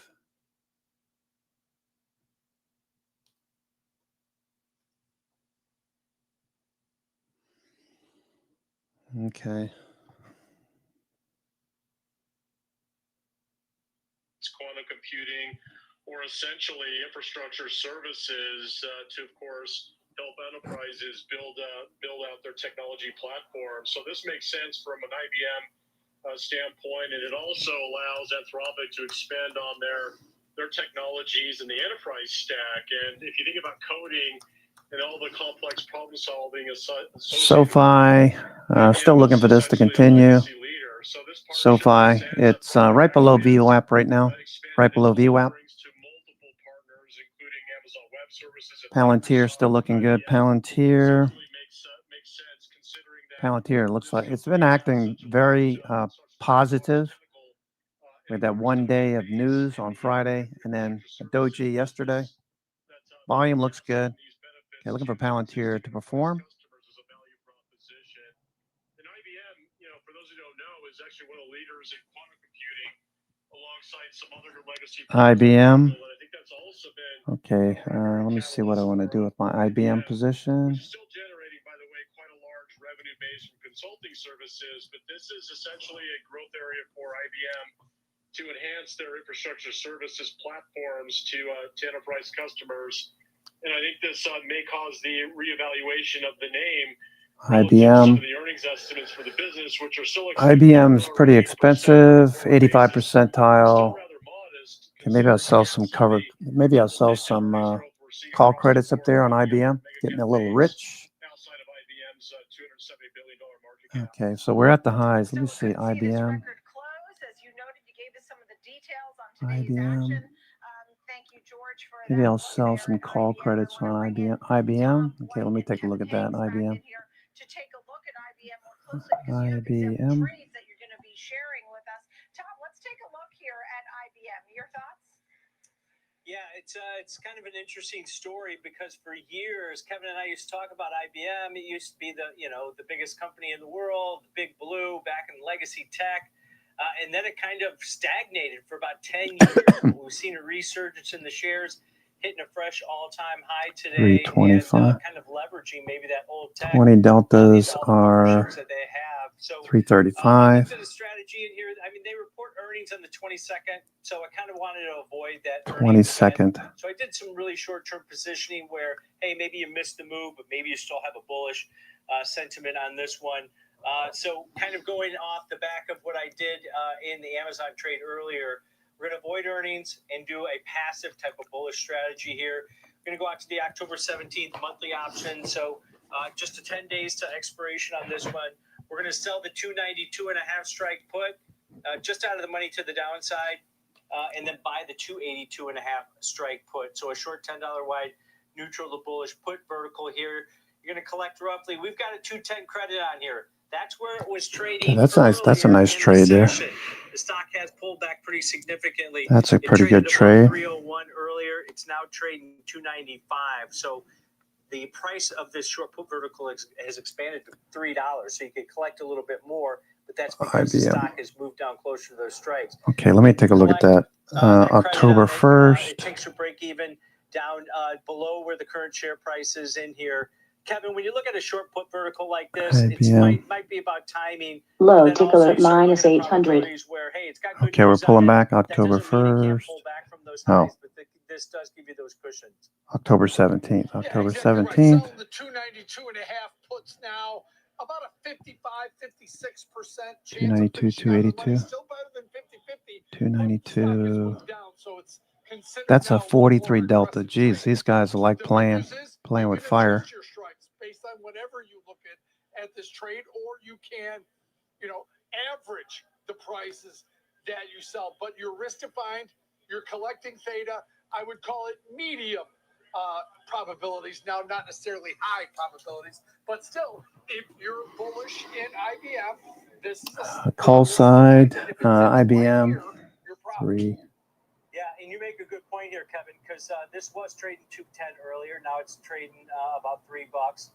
You still, if you collect 210, you got $790 in risk. If you collect $3, you got $700 in risk. But you made a good point about changing the strikes based on where the stock is.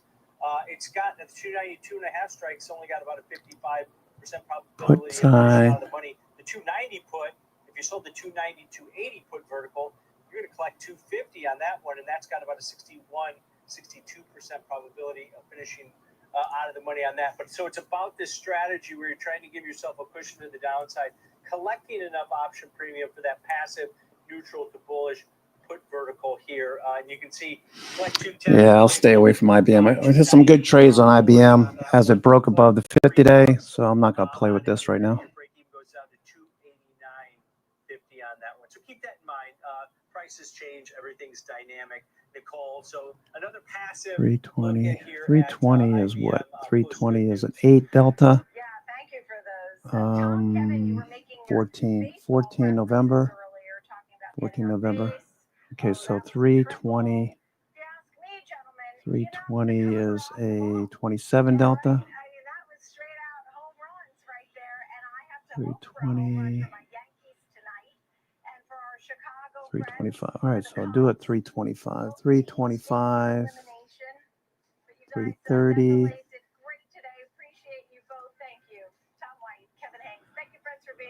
Okay, and the downside 270 is a what? It is a 22 delta. All right, so that looks good.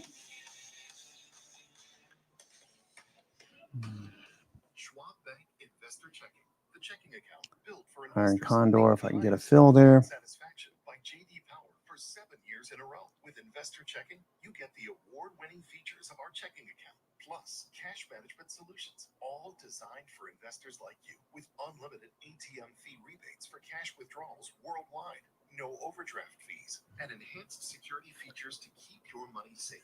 Also, because your investor checking account is linked to your Schwab One brokerage account, you can manage your checking and investing in one. All right, so IBM, GE, these looking good. Cash moved to your brokerage account is available in seconds. That means you can stop waiting and start investing in stocks, bonds, money market funds, and more.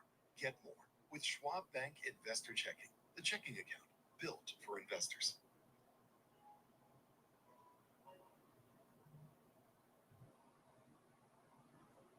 Welcome to Schwab Network, where real-time market coverage meets expert strategy. From the opening bell to the closing bell, we've got you covered. Get inside the minds of pro traders. My point is that they're getting a higher rate of change in sales based on their guidance, but not the same rate of change on EPS. Follow the biggest headlines. SoFi. Breaking news and sharp SoFi looking a little better. SoFi coming off the low. Higher lows. Riot. Looking for higher lows, higher highs. Riot. IBIT. Okay. Oklo. Another one. Oklo. Looking for higher highs, higher lows. Oklo. Taking a break today. Streaming live and on demand. Schwab Network, streaming 24/7, any screen, anywhere, free. SchwabNetwork.com.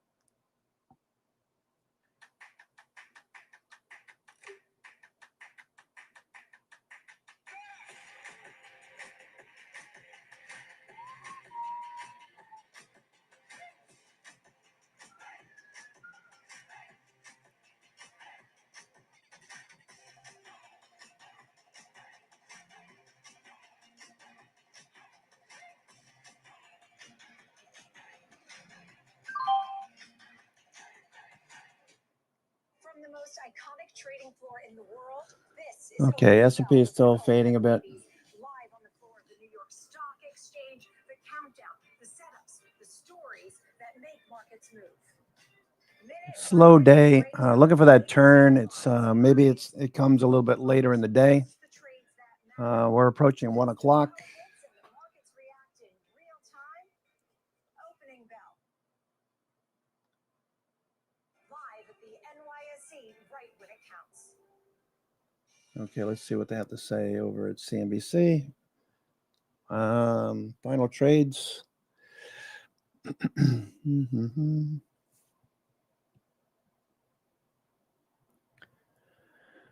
All right. Hope everyone's having a good day. I'm your host, Cousin Vinny, coming to you from theclosingprint.com. It's October the 7th, Tuesday.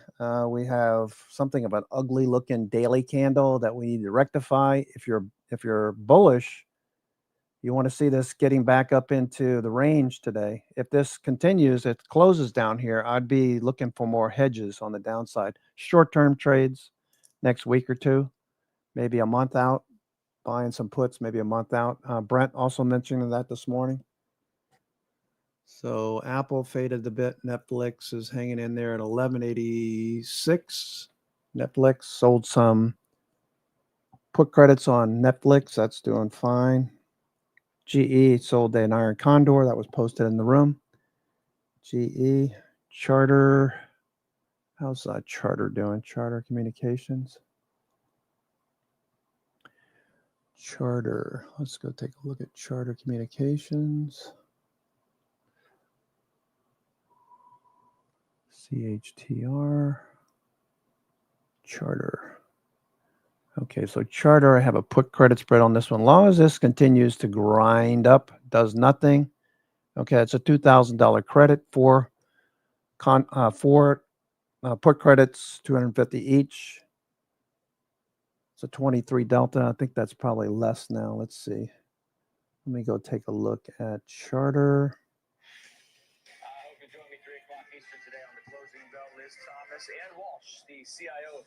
Shorter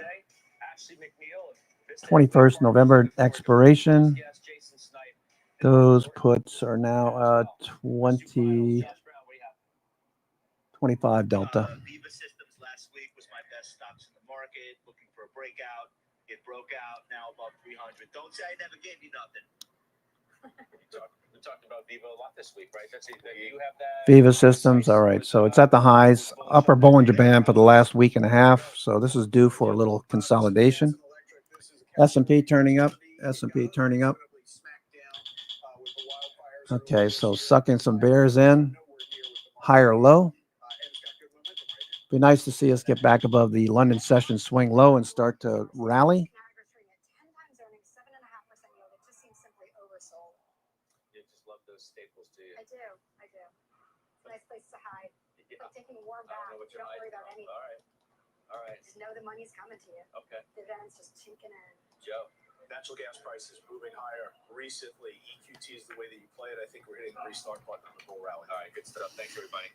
I'll see you in a couple hours on the closing bell on the exchanges now.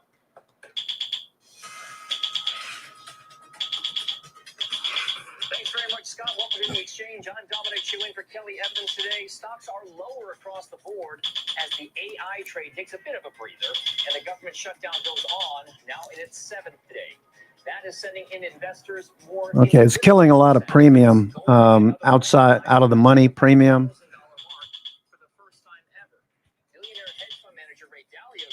S&P, they're killing some of this premium. The longer it stays here. And on the flip side, Bitcoin down 3% today, but up 10% in just the last month alone. But let's begin with the latest on AI and the deals that are happening there. IBM agreeing to a strategic partnership with Anthropic to use its AI models in IBM software. IBM shares are up roughly 3% on the news. This comes just one day after the Open AI Developers Conference, where the company highlighted the massive amount of partnerships it now has. Okay, Oracle, nice rally off the lows. Good thing I took those puts off. An early launch partner of Open AI agents. Shares of that stock up nearly 3% upon yesterday's close, and up 26% since partnering with Open AI more than 2 years ago. By recent standards, that's a relatively conservative climb. But for more on that story, let's bring in Aaron Levy, the CEO and co-founder of Fox. Aaron, Okay, Intel. Okay, looking for a move on Intel. Intel, nice move, looking good. Intel just looks completely different to me, anyway. Looks completely different than it did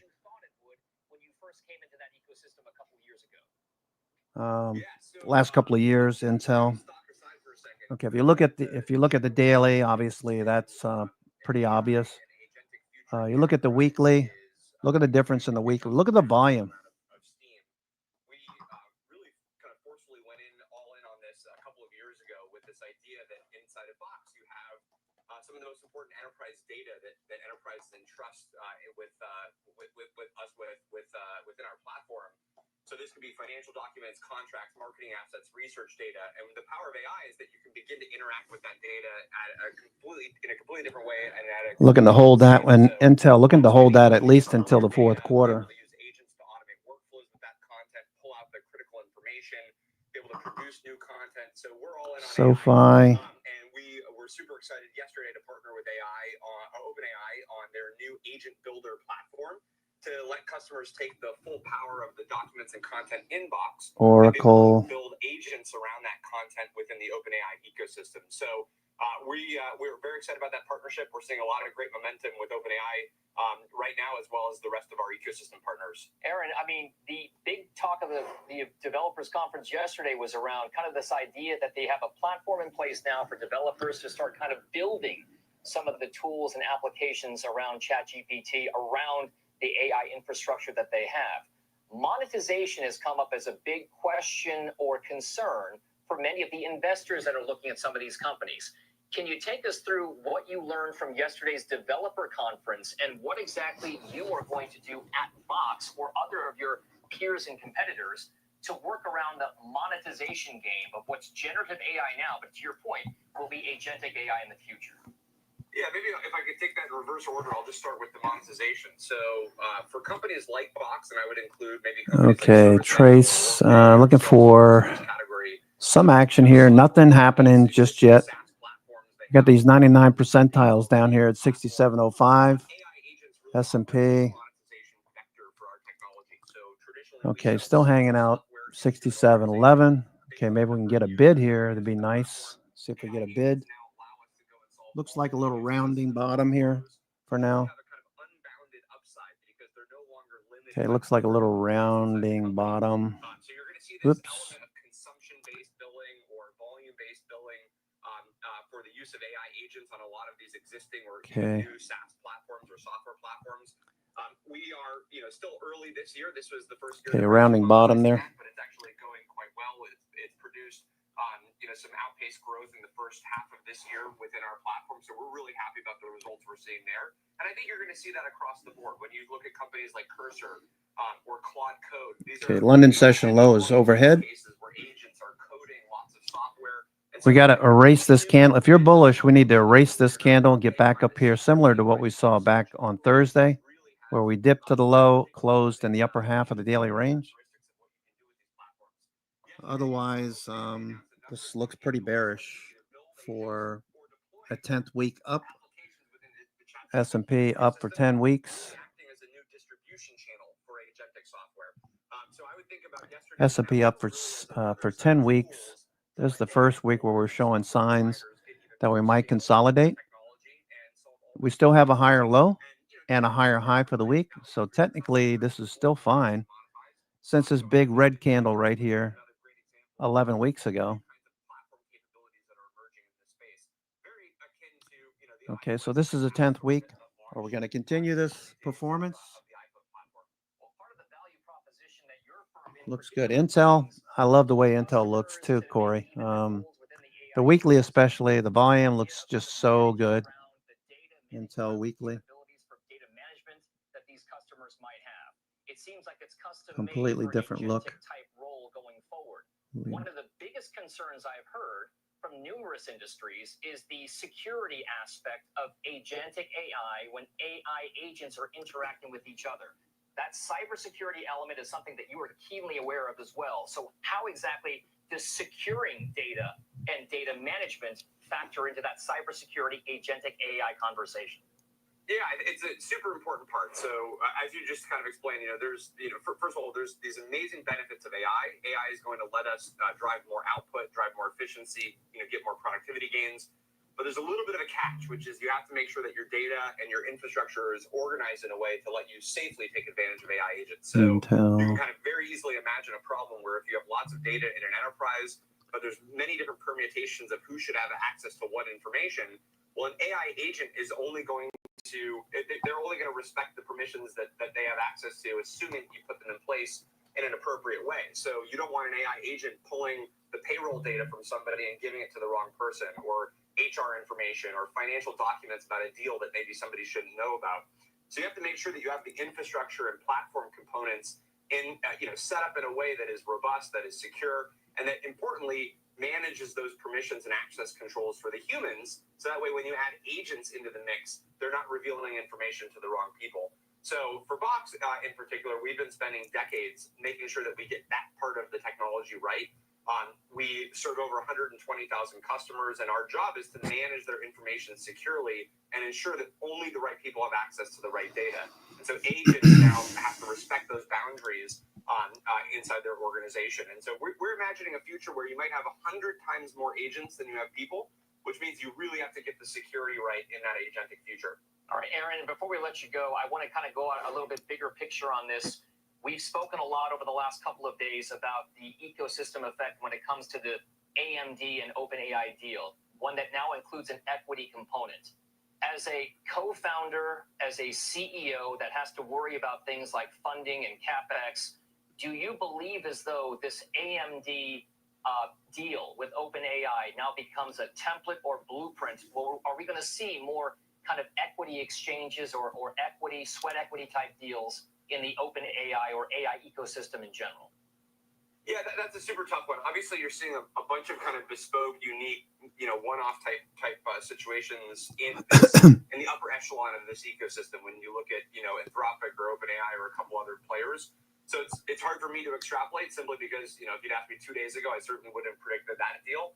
But I think we have an environment where everybody is recognizing how strategic these core control points are right now.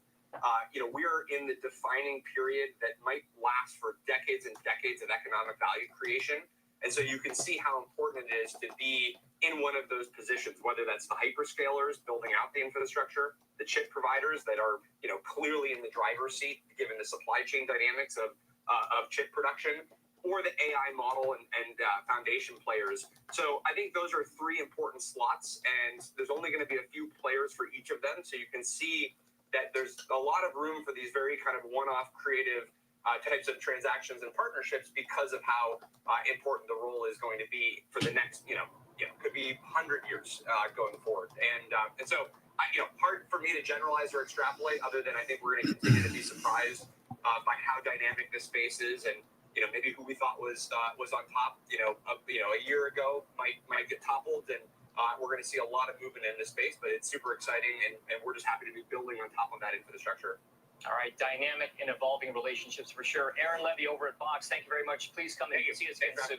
All right, our next guest now says she's still trying to figure out, everybody is, the significance of AMD's partnership with OpenAI and the implications on the AMD artificial intelligence trade. So let's bring in Karen Finerman, co-founder and CEO of Metropolitan Capital Advisors, a CNBC contributor, and often a fast money mainstay. So it's great to have you in our HQ facility as opposed to me visiting you guys at the NASDAQ. Your home. Thank you for having me. All right, so you heard the conversation with Aaron Levy, and this is not to say that you necessarily are a box investor or aren't a box investor, but the points he brings up are interesting in context around what's happening with AMD and OpenAI.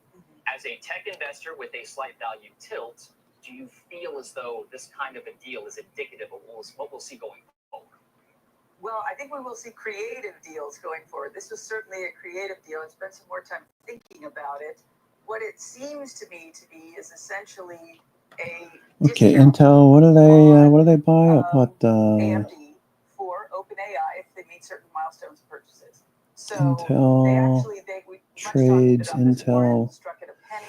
But they actually can exercise it by just giving more warrants. So basically a cashless exercise where they can just basically get cash back. So, June 2026. Also a discount, right? A rebate for spending more.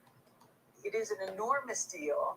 One thing we look at again and again is, okay, how can they actually get to these milestones of building 6 gigawatts? It's this, one next year, I guess one every following year. So we see this again and again. And Weekly looks really good. Intel, sorry, I got sidetracked just making some notes and things. Let's see if we can't get a follow through here. Can we get a follow through? Is the valuations and how to think about them.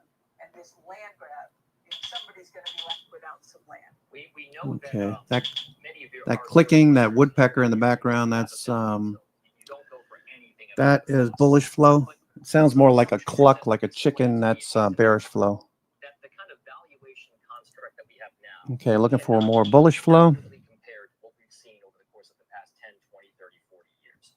Do you buy into that? Okay, what do I want to have for lunch? What's for lunch? Let me go take a look at what I got leftover wise. I'll be right back. I'm your host, Cousin Vinny, coming to you from theclosingprint.com. It's 1:15 p.m. October the 7th here on the East Coast. I'm just going to take a quick break and I'll be right back. So, all kinds of comparisons to 1999 and 2000s. That was a whole other level of expense.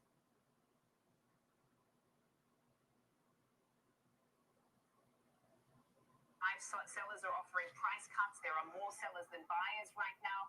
Many have been encouraged by the fact that the mortgage rates have come down, at least to the lowest level this year. But everyone's still looking at, expectations that they'll come down further, and those that are sitting on the sideline may start to enter the market. But it's not just what we know, Alex, about interest rates. I mean, this is just about affordability with rising costs. So you're talking about things like insurance, you're talking about things like tax. So it's about income as well. So it's been a very sluggish market for around 3 years. And it just seems that it doesn't look like things are getting are improving as much as some had perhaps been anticipating with the rate cut expectations in the market. Well, I think this is also an example, particularly if you look at DHI or DR Horton, of a stock or a performance of a company that was trading on expectations, the expectation of lower yields. It rallied up for most of the summer months. But then when those rate changes started to come, when you start to see yields on the longer end move lower, that's actually ironically when it kind of hit its peak about a month ago. So something to watch. Certainly making quite the move here today, down 5% amongst several of its peers as Evercore downgraded the sector. Sam Bias, always a pleasure. Thank you so much for kicking off the show with us here, going through some of those big stories and movers on the board today. We're going to take a short break. We get back to time with the chart master. Rick Ducat's going to join me. We're going to chart and trade looking at Dell Technologies as well as its peer in the industry, Super Microcomputer, right after this.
Stay connected to what moves markets. Download the Schwab Network app and stream live coverage wherever you are.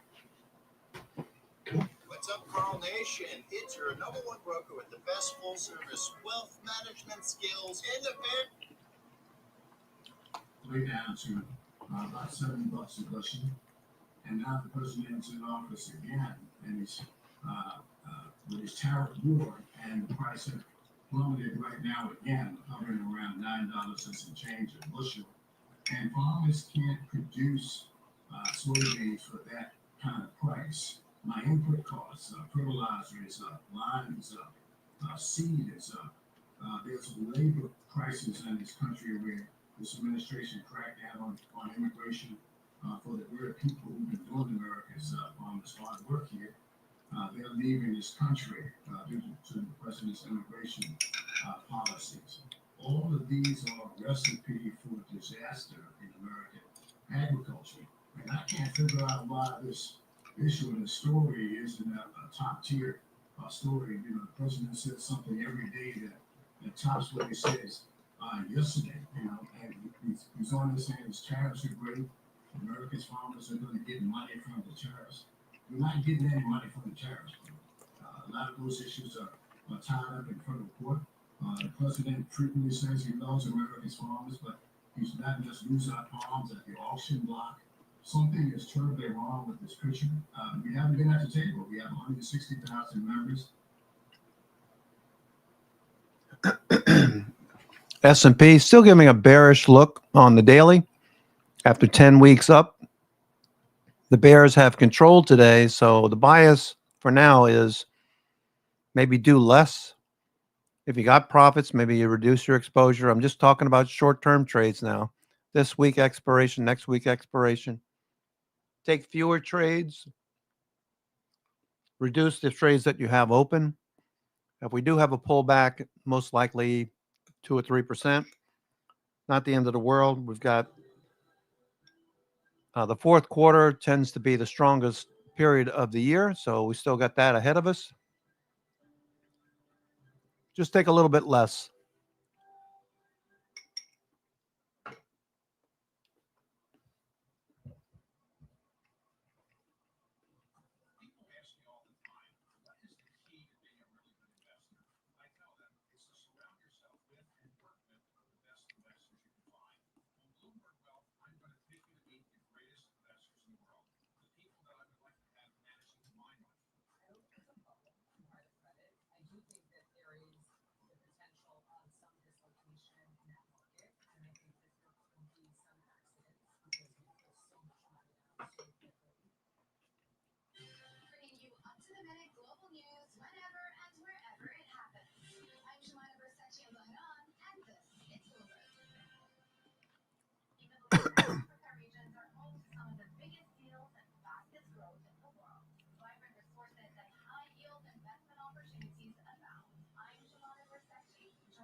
On a scale not seen for decades, at the intersection between market, economics, and geopolitics, a forum for sophisticated conversation. This is Bloomberg Surveillance. It used to be that we would say, what's that got to do with the price of tea in China? When they wanted to poke holes in the relevance of something. Now though, if you're in tune with how events around the world affect each other, it becomes clear that the current going rate of tea in China has a lot to do with a lot of things, not just tea things either. The tariffs, franchises, and IPOs. How much?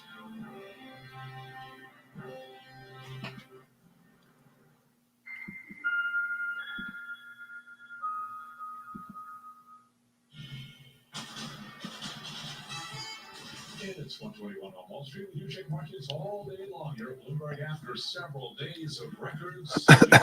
Stocks showing signs of exhaustion with the Dow, the S&P, NASDAQ, all retreating right now. We're on the Russell 2000 index as well. That is perhaps hard to sit right now, down by 1%. Keeping it all in context, S&P trading lower by 26 points, down 0.4%, with the S&P at 67.14. The Dow down 122 right now, down 0.3%. NASDAQ lower by 0.7%. 10-year 4.11%. The 2-year 3.56%. Spot gold up $23 the ounce. 39.83 on the. Bears are winning for now. Up by about 0.6%. A retreat for crude oil with West Texas Intermediate down 0.5%. 61. Selling premium, not a bad idea as well. Selling premium while we're waiting on the markets to consolidate. The U.S. government says it'll be taking a 10% stake in the Canadian minerals explorer Trilogy Metals, all part of a $35.6 million investment to secure critical energy and mining projects in Alaska. Right now, Trilogy shares, they are ripping higher. TMQ. At 35%. Recapping S&P down TMQ. Subscribe to Bloomberg News now wherever you get your podcasts. In fact, we go to Washington. Once again, your host is Joe Matthew. Charlie Pellet, many thanks. On the markets in lab for about 20 minutes live from world headquarters in New York. The great Charlie Pellet, the voice of Wall Street and the New York Stock Market. Conversation on this day 7 of the government shutdown with Congressman Mike Boss, the Republican from Illinois, bringing his point of view here. He chairs the VA committee and has obviously his own specific concerns with the broader view. All right, no follow through yet. Trace is still just sitting here. TMQ, you just heard that mentioned by Charlie Pellet. Up on the day. It is October 7th, 2 years to the day since the attacks by Hamas against Israel that killed nearly 1,200 people and kicked off 2 years now of raging conflicts. Negotiations are continuing today in Cairo. They are meeting again, even on this solemn occasion in Israel, October 7th. And at 3 p.m. today, it will ricochet back to the White House as President Trump meets in the Oval Office with Eden Alexander. You may have heard about this. The American-Israeli hostage released by Hamas in May will be with the president about an hour and a half from now.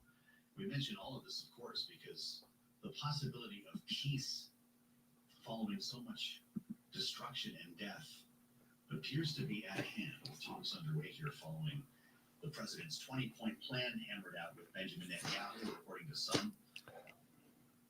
The arm twisting that convinced Netanyahu to accept this deal, and one that we have, I guess, conditional acceptance of, if we can call it that, from Hamas. But they are obviously continuing to talk about the release of hostages and the withdrawal of Israeli forces in Gaza. More than 60,000 people. All right, Bollinger Band's coming together. So time for some consolidation. Bearish engulfing candle. Taking out Friday and Monday candles. maybe even Thursday at this point. Thursday, let's see. Not quite as low as Thursday.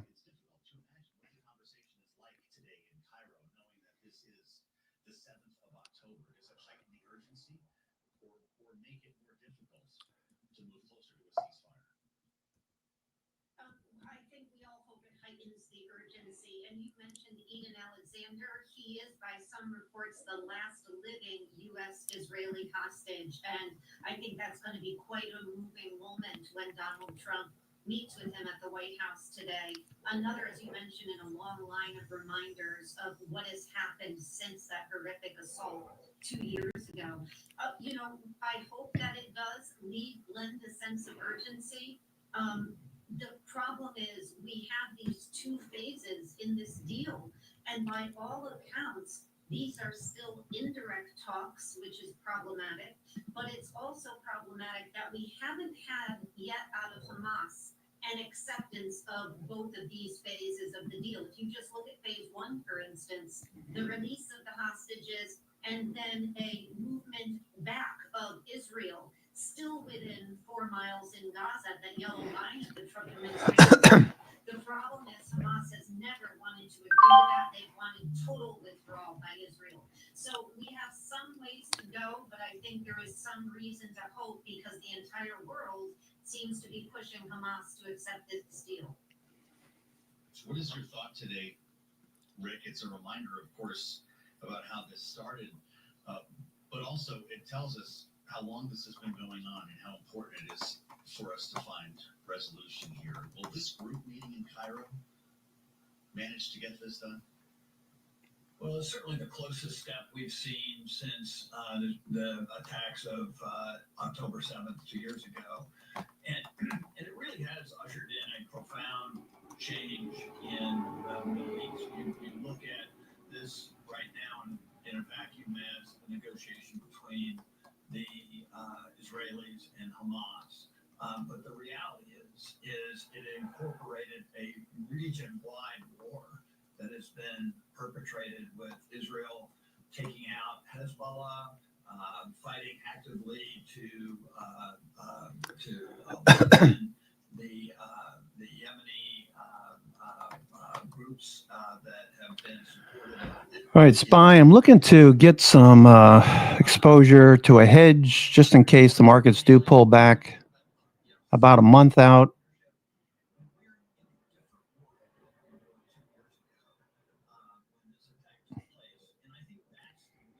And right around 2.25.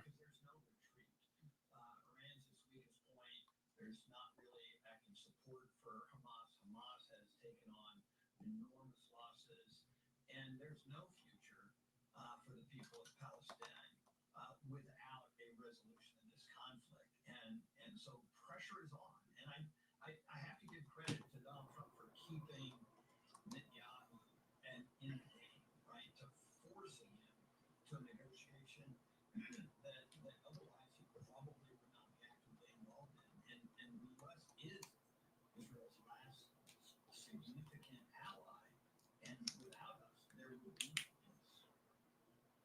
I wonder what's next here, Gene. We're obviously marking October 7th today. Okay, S&P, thinking about hedges, just thinking at this point on the SPY, if we get any kind of pullback like we had a couple of weeks ago, back to the 20-day and get a bounce, we would get close to 660. Those put hedges would help.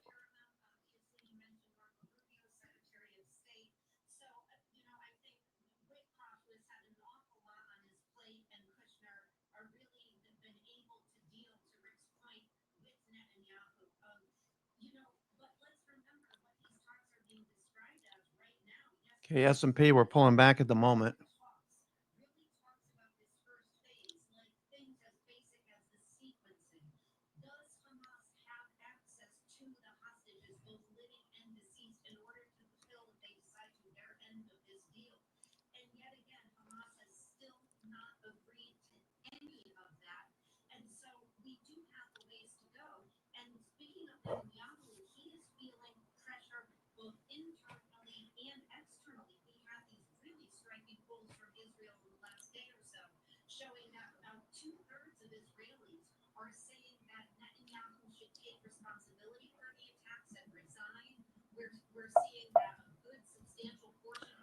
Okay, Oracle. Let me take a look at Oracle.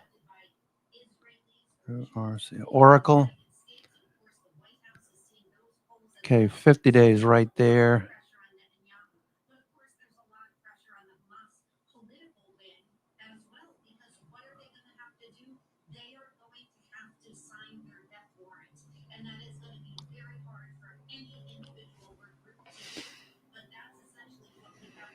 SoFi hanging out, looking okay. Riot hanging out. IBM off the lows of the day. AMD, pretty choppy price action. Let me just go to the 15 because this is kind of misleading if you're looking at the. All right, we got a gap up, 2 days in a row gap up. We're holding up near yesterday's range, inside day.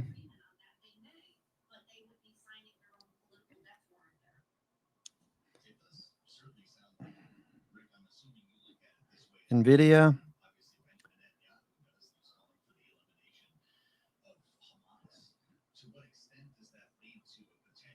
NVIDIA looking okay.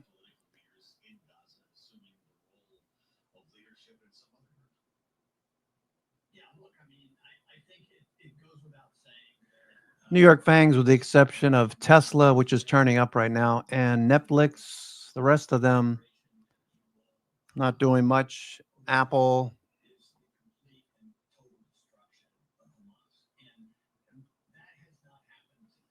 Apple 60-minute is currently starting to drift below the 20 EMA on the 60-minute. NVIDIA, same thing. Netflix looking better, above the 20 EMA.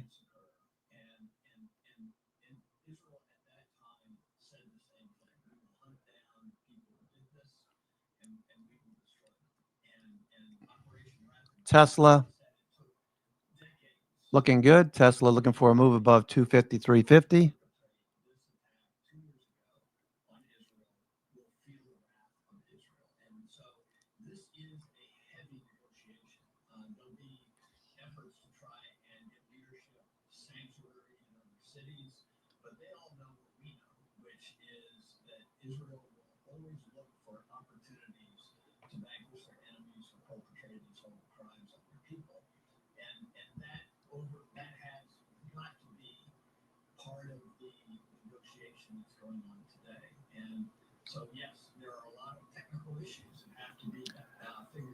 Kind of a throwaway day. The market's just sitting here at the lows, threatening to move lower.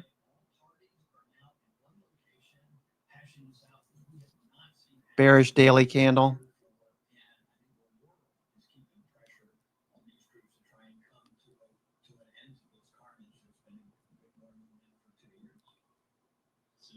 Okay, Oracle.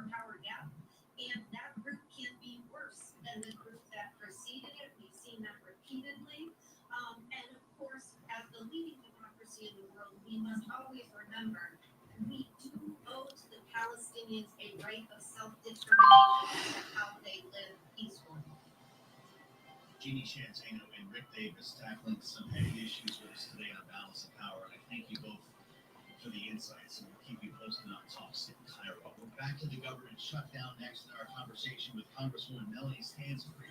Only here. When I started the Doggins yard process, I didn't know how to turn all this fancy prettiness into classy looking wonder. The Duda Hero does with its magical AI powers. It not only creates it, it slaps that sweet thing everywhere.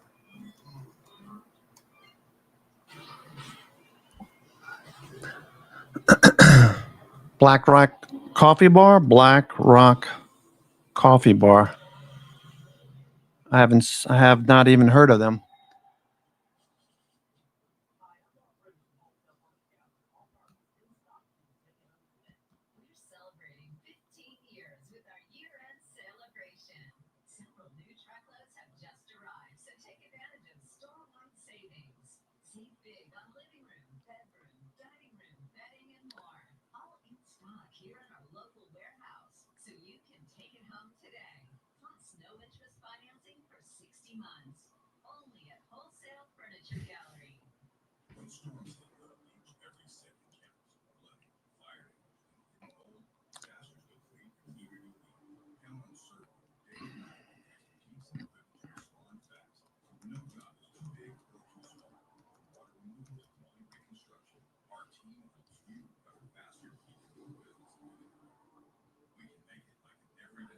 Black Rock Coffee, huh?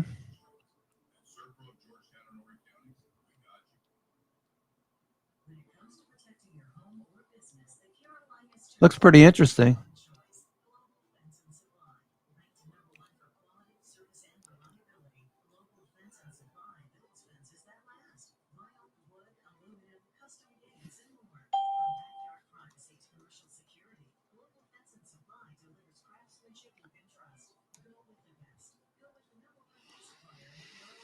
Mm-hmm. Drive-throughs, small shops, Black Rock Coffee Bar. That's cool.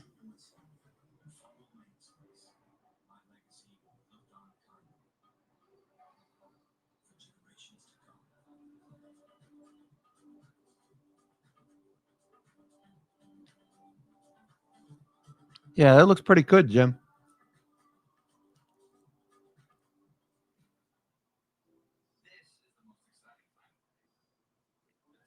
All right.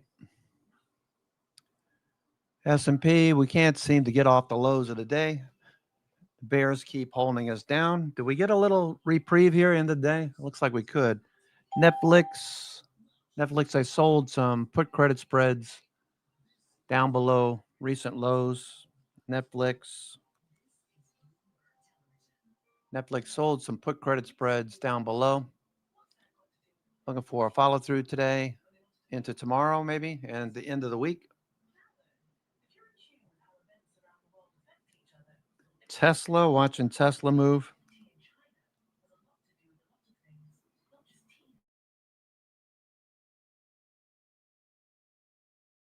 Tesla looking for some action here. Tesla. Okay, why does this keep doing this? Oh, there we go. Okay, Tesla. Bollinger Bands coming together. So all I'm anticipating on Tesla, maybe sell some premium on Tesla. The only issue is when the news comes out, this could drop or pop a lot. So what's implied ball look like on Tesla? Tesla pretty expensive. Tesla, that's Microsoft. JD.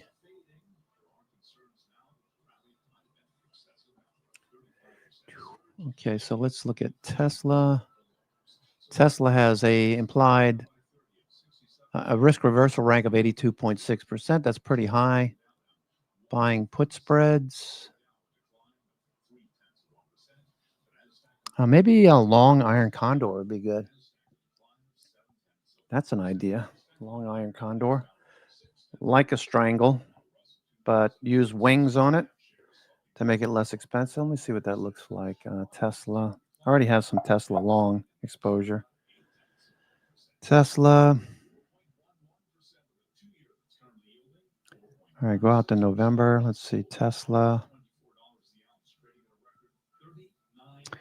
Oh, you know what? Let me go take a look at one thing. I'm looking at Tesla here. Tesla.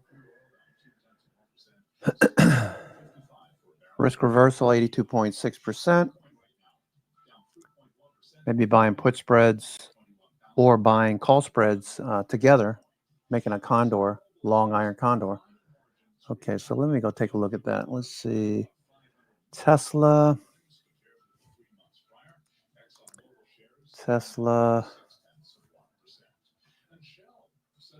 Okay, so Tesla 500 and 430, 430, 500.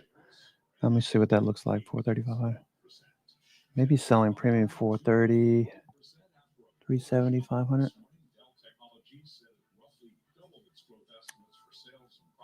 430, 500. Let's see. Buy a Iron Condor. 475, 450, 445. 4. Put side. Let me look at Tesla again. Okay, put side. Loss of 416. Say 415. Let's go 415 put. 415 put. And buy.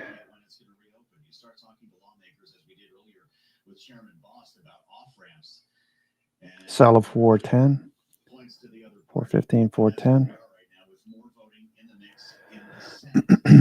395. Upside. It's seen 470 recently. So let's go 460. 465. $3.75 per.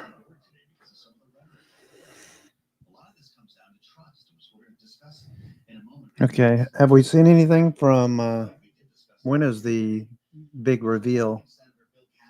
I asked Grok earlier. It said it did give me any idea. Okay. Updates. Let's see. The big reveal. I'm hoping that he does, and I'm hoping it doesn't take a lot of pain from the American people in order to get him to do so. Full self-driving, supervised, featuring new arrival options for parking.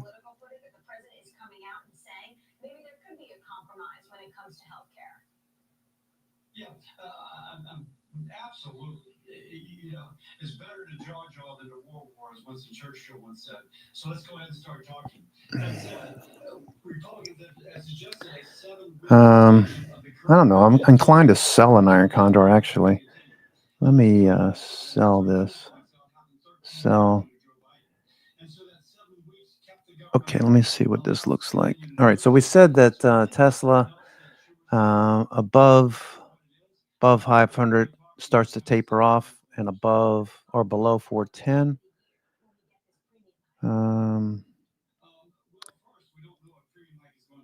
Above, let's see, 470. Let's go 480. 480. 485. I'm just going to sell an Iron Condor now. 485. And below we said 400 probably. 400 is better. Let's go 400. 400. 395. It's $3 credit. Oh, that's pretty good. Let's see. That's for November. Okay, so puts are 400. 400 put. 400 put is a 25 delta. 480 call. 480 call is a 40 delta. So they're looking for more upside. They're pricing in for more upside. 480.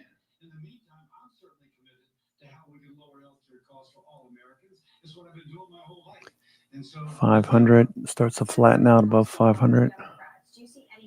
Call wall is 500. 520. 520 call. Sell a 520. I apologize for taking so long. I'm clunking around using Thinkorswim. 520. 520. But we could be talking with each other without a shutdown. 240, 520, 525. 520. It's above the call wall. Let's see what Money Magic levels look like. Money Magic. If you're selling premium, you can always check Money Magic levels too. That gives you a better a good understanding of what to anticipate. Okay, Tesla, most updated are Tesla 500 and 440. 500 and 440. Yeah, I'm well beyond that. 500, 520, 525, 400. Let's see what that goes for. 13 times right under Biden. We hear that in every answer from each lawmaker. Some of this was tipped over a little bit by the president yesterday when he talked about these talks being underway with Democrats. The White House has walked that back a little bit. Yes. I was talking with Tom Emmer last evening, the majority whip. He didn't want to be part of that conversation. All I heard about was the Schumer shutdown. By the something doesn't look right here. Sell by it does.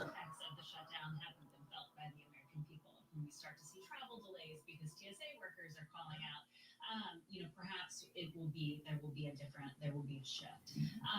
But the biggest, those feeling it the most are those who are going to be going without a paycheck later this week or next week, certainly. I will say it's easier for the House Republicans, particularly, to stay on message because they're not here in Washington. Okay, let me just one more time. Let me take a look at this. Oh, what did I do here?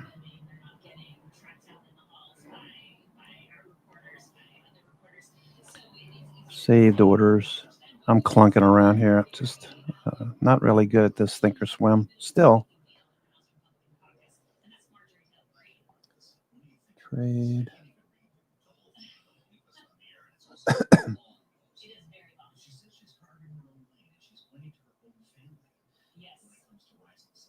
Time and sales. Let's see what we got going here. Time and sale. Tesla. Okay, January 580s. Looks like somebody's selling calls at 20 delta. 250 puts. That's a 5 delta, minus 5 delta.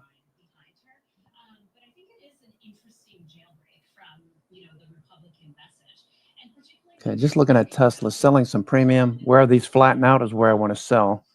So that's 500 and 400. 500, 400. Monitor. To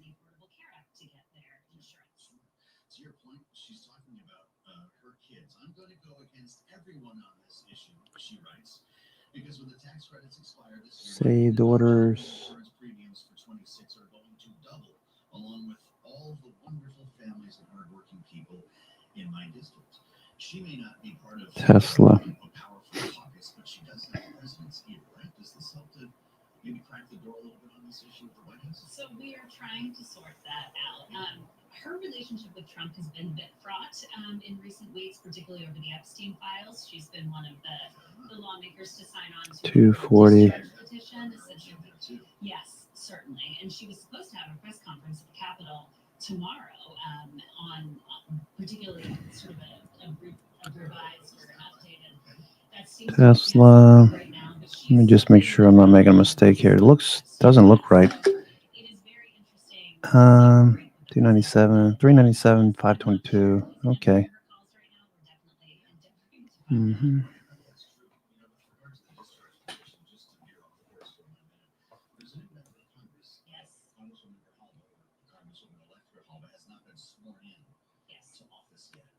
There's a whole conspiracy online that this shutdown is only the key files from being released. Why can you not swear in any member of the government's closed?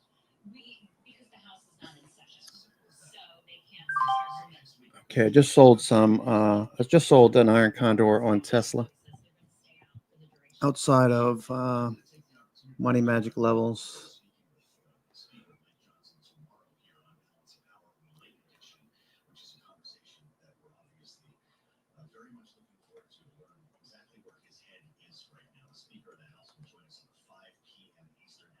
Tesla. Sold an iron condor on Tesla. 297, 397, and 522.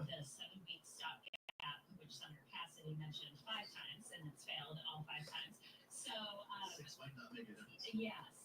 So we're waiting to see if they do call about. I think some of the president's actions in the past day have kind of Okay, credit on that one. Credit $1,200. Okay, let me just take a snapshot of this so I have a picture of what I'm looking at. Tesla.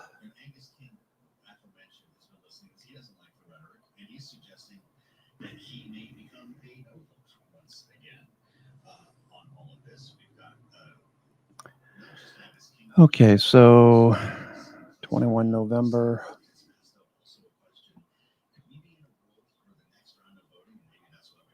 21. Okay, so that is 300 put. 300 puts over here.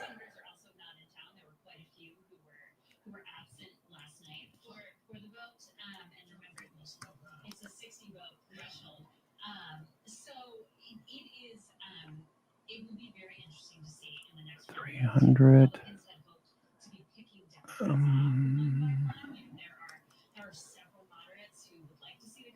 And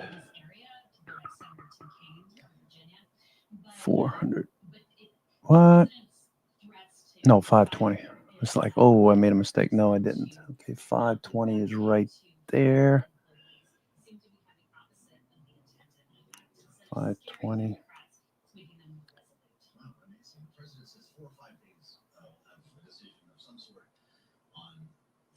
520.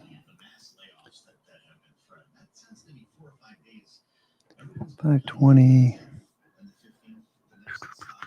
And 400. Okay, 400.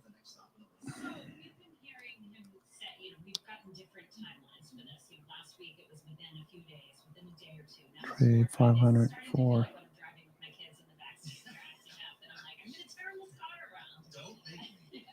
Tesla.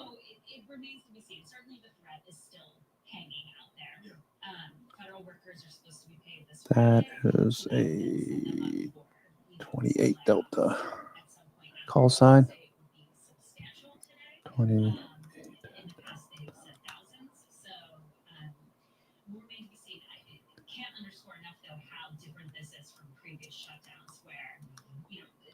Previous administrations have not used. Trump himself did not use the 35-day shutdown, the last one we had in 2018 to 2019, to do mass firings.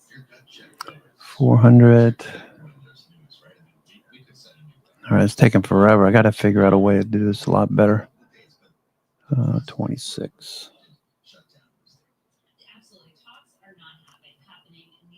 26 delta.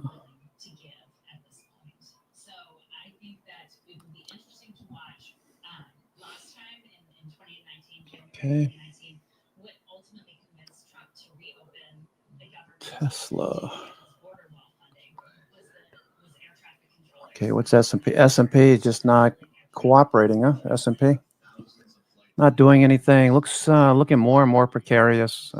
Hedges make sense. I'd go out a couple of weeks at least. We see a fade like we had back here a couple of weeks ago, back to the 21 day. We can see that next couple of days.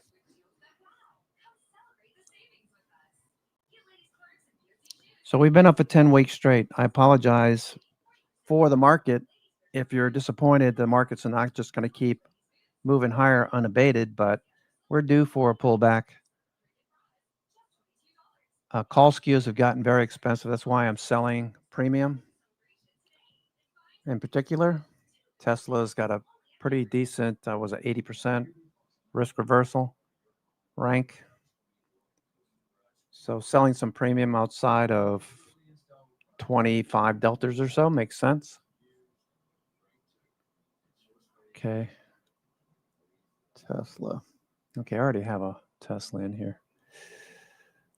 Spreads and condors, Tesla. Just go ahead and use one of these. Tesla. When it comes to protecting your home or business, the Carolinas turn to the #1 choice, Global Fence and Supply. Ranked #1 for quality, service, and reliability. Global Fence and Supply. Oh, Tesla. Let's see. Custom gates and more. From backyard privacy to commercial security, Global Fence and Go with the #1 fence supplier in the Carolinas, Global Fence and Supply. Call today for your free estimate. Sand crack? No. We're protected. Slow right now. 20, 20. Silence is empty. It's full of proof. When a silent gesture orchestrates masterpieces, we're not just one step ahead. We're in a league of our own. From 50 years ago to today to tomorrow, CIB has always been here. Growth, innovation, and setting the standard for half a century. Progress driven by client mastery.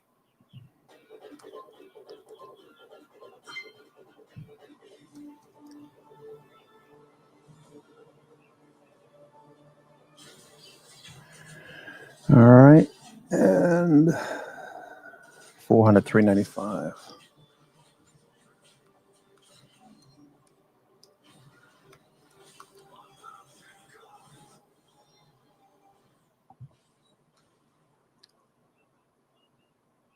Control spend and automate expense reports with Brex. Spend smarter, move faster. Conversations are front and center. We're stress testing consequential ideas that investors around the world Slow at the moment. Markets are just kind of sitting here trying to figure out what they're going to do next. No one, it doesn't feel like anyone's trading. The market's just kind of sitting here at the low. separating the signal from the noise. With some fun along the way. This is Bloomberg Surveillance. Key investors, top executives, global businesses, joining for in-depth conversations, creative newspapers, Okay.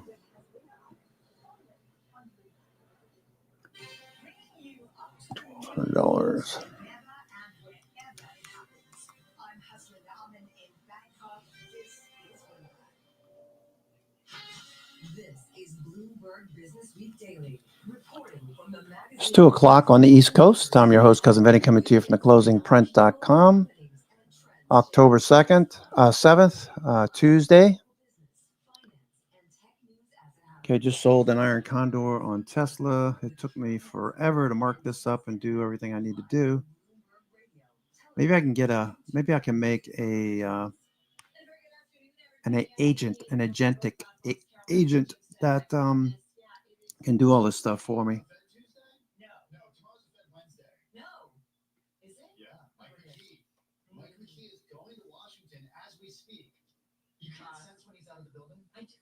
Well, he's just right behind you, so you're like, Mike, where are you? I see his bag and I say, Mike.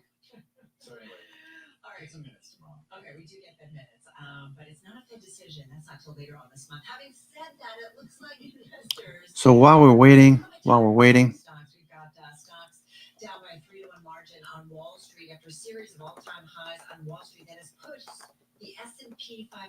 I was looking at the numbers. We are up about 35% in the S&P from those April lows. So maybe taking a rest. Kevin Gordon just walked in the studio. He's probably going to tell us that stocks can't go up every single day. Well, but in addition to some other analysis, so we'll wait for that. It did feel like a period of record after record after record. It was. All right, hey, listen, we're going to talk to Kevin.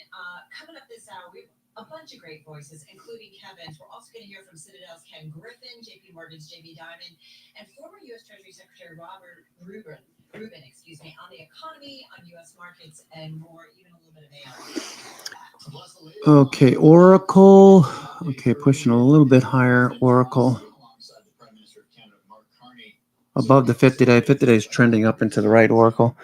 Just feels like the markets are heavy, like we're going to see a little fade. S&P. What's S&P doing here? S&P, we're moving lower.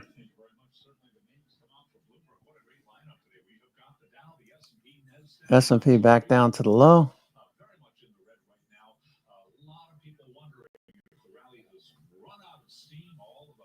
Of course, Charlie Pellet. We're up 10 weeks in a row. 10 weeks up. Expect 10 weeks higher. NASDAQ Composite Index down by 0.8%. Our Mag 7 Index is tumbling 0.9%, with the 10-year currently yielding 4.11%. Gold up $17 the ounce. Spot gold now at $39.77. We are trading at a record on the precious metal up by about 0.4%. A retreat for crude oil, little change, down 0.1%, 61.60 a barrel. Bitcoin hard hit, down 3.3%. Bitcoin is 121,126. Okay. Mm-hmm. Oracle down after a report from the information that the software maker's profit margin in its cloud computing business is lower than many on Wall Street have been estimating. Right now we got Oracle. Low tick alert minus 800. There you go. Low tick alert.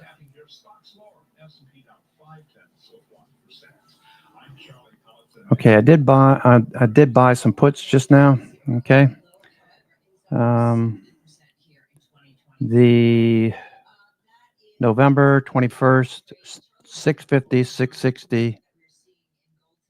I'm long the 660 put. I sold the 650 put against it to make it a little bit less expensive. And looking for that hedge to cushion any downside at this point. That's starting to work.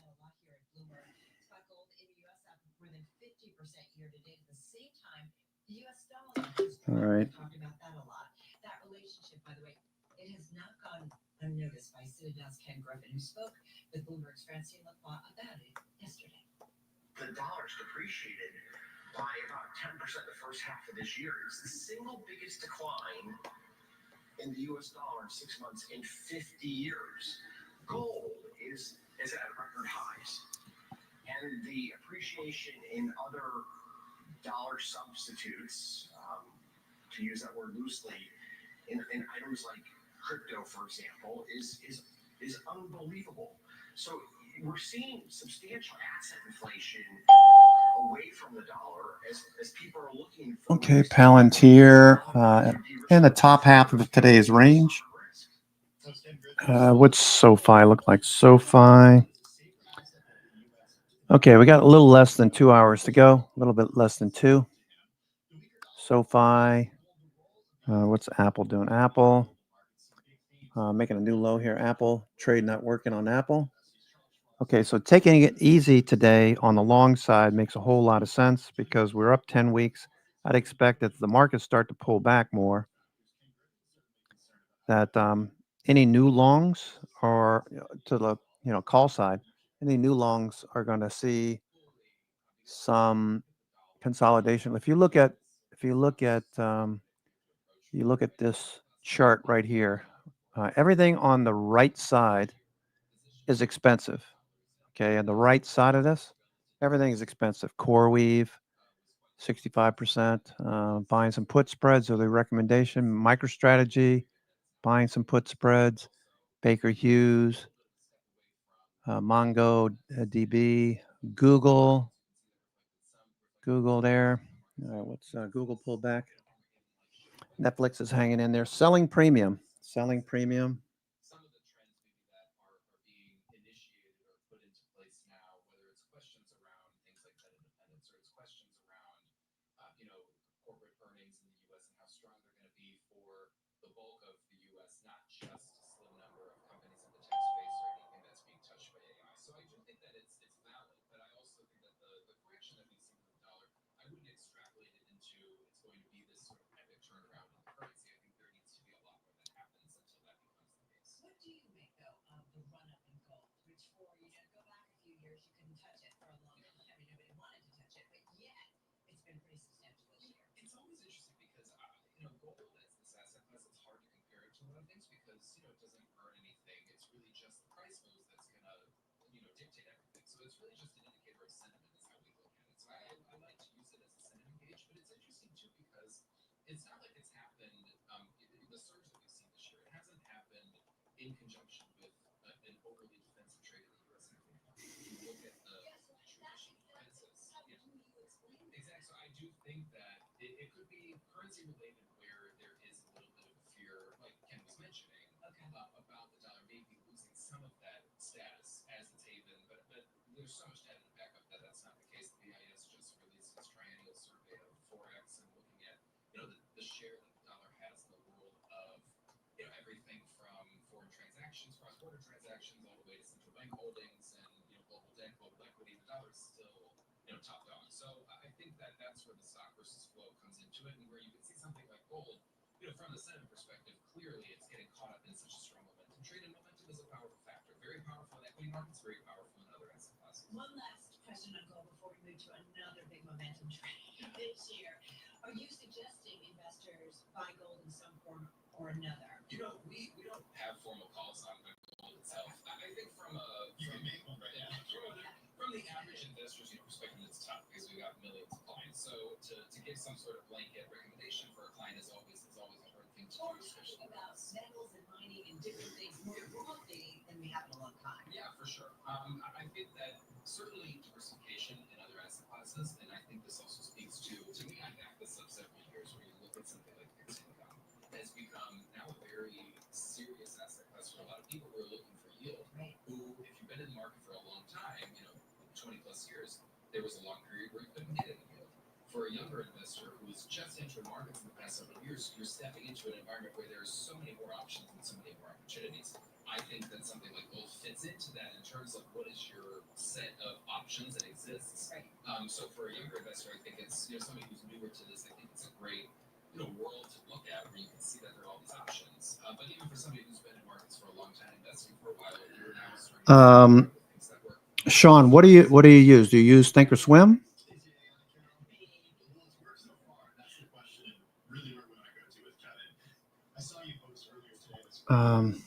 Check out.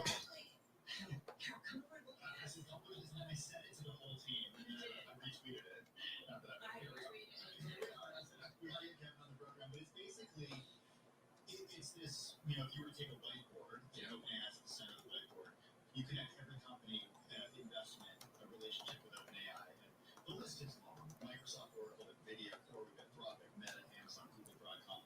And when we talk about the interconnect relationships, investing, customer, partner, some of these are multiple relationships. Yeah. So we used the term yesterday a lot, circular financing, and sort of concerns about what happened in the 90s with the dot-com boom and bust. Is this time different? Yeah, it's someone said that to me, it's the power cord plugged into itself, powering itself. Don't do that. Don't do that. But the whole question about that picture is, where's the power coming from? And if it's just plugged into itself. So we did a version of this for those who are watching a video, like just OpenAI kind of at the center of the world when it comes to the money flows around AI. And I know we talked a little bit about this sort of circular vendor finance in the last episode with you guys, but I think you do need to, anytime you bring in the discussion of the tech bubble of the late 90s and the early 2000s after, I think we always need to keep in mind that no two cycles are the same. No two expansions, no two recessions. The tech recession was so unique in nature where that actual economic recession, the data, was not that bad during the recession. The economy still contracted, but if you look at the drawdown in GDP, it wasn't that bad. I like to think of it as a recession in the stock market because you had epic declines in the NASDAQ 100, the S&P. So do I think that there's a risk to it now? Well, yeah. You've got the top 10 stocks in the S&P 500 that are 41% of the index. So by definition and mathematically, you're putting more weight and more sway in those companies if they do significantly. An example like today with some of the tech stocks that have started to move as we've gone throughout the session. So that in and of itself is a risk from a concentration standpoint. What we've been telling clients is, if you're not comfortable with that volatility, both to the upside and the downside, then figure there are ways to distance yourself from that AI epicenter, getting away from things that are power related, getting away from things that are tech related. But that's not necessarily something that everybody can time. So the being invested throughout the tech sector over multiple decades has really paid off, but it comes with a lot of dips in that roller coaster along the way. Yeah, can we speak that well? Kevin, so great to have you here. Charles Schwab, Senior Investment Strategist. All right, the U.S. economy, AI, and the government shutdown. These are also AI, as I mentioned too. Things that came up today in a conversation with JP Morgan Chairman and CEO Jamie Dimon. He sat down with Bloomberg's Tom McKenzie at the JPM Morgan Tech Stars Conference earlier today in London. And here's what he had to say. What is top of mind for you, for the team, and for clients? So, first of all, welcome, Tom. Thank you for having me here. Well, top of mind is the freedom of the democratic world, safe security, Ukraine, Russia, war, economics. That's the most important bit. I don't worry as much about whether we're in a recession next year. Here it's all about clients. Covering clients and making, growing the economies, which I also think is critical for everything. Get our economies serving all the citizens by doing a good job across the board. And I think this highlights some of that taking place actually. And you've linked into, for a decade, you've linked into technology. In terms of talking about investing billions, when it comes to AI, which parts of the JP Morgan business are being most transformed by AI? Yeah, so we've been doing AI since 2012. So people are listening to you think Gen AI is kind of new, we're not all about it. We have 2,000 people doing it, spend $2 billion a year on it. It affects everything: risk, fraud, marketing, idea generation, customer service, and it's kind of the tip of the iceberg. And so, we're deploying it. Every time we meet as a business, we ask, what are you doing now? What are you doing serving people? Why can't you do that? Or what does somebody else do it? So we're freely deploying it and safely. We have a lot of rules and regulations based on our own data and how we use it, et cetera. Is it having a material impact on revenues for JP Morgan? If not now, then when? So we have shown that for $2 million of expense, we have about $2 million benefit. Some actually can do real detail. We did this, we reduce headcount, we save this kind of money, reduce errors. Some you can't. It's just improved service like that. It's like almost worthwhile. Worthless to say, what's the MVP? When you know about $2 billion of actual cost savings. And I think it's the tip of the iceberg. We're getting better and better at it. Okay, let's see. As the managers learn how to do it, they're asking more questions. Why can't do X? Why can't do Y? And then we have my phone here. We have a suite, LLM suite on internal data to do research and summarize reports and scan contracts and do things like that. 150,000 people a week use it. So it's quite productive. More and more of your employees are using your agentic AI. Our own LLM. And agentic is just starting. But that will be deployed over time too. But it's also being used for coding. I mean, it's being used quite broadly now. And like I said, part of it's getting your mind working on how you're going to use this thing. So our managers and leaders have. All right, Netflix. I'm just typing some notes to a new member, Sean. Okay, Sean. Let's see, Netflix.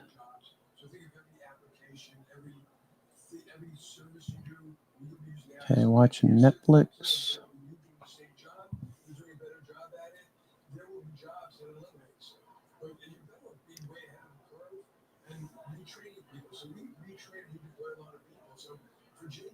Successful, we'll have more jobs.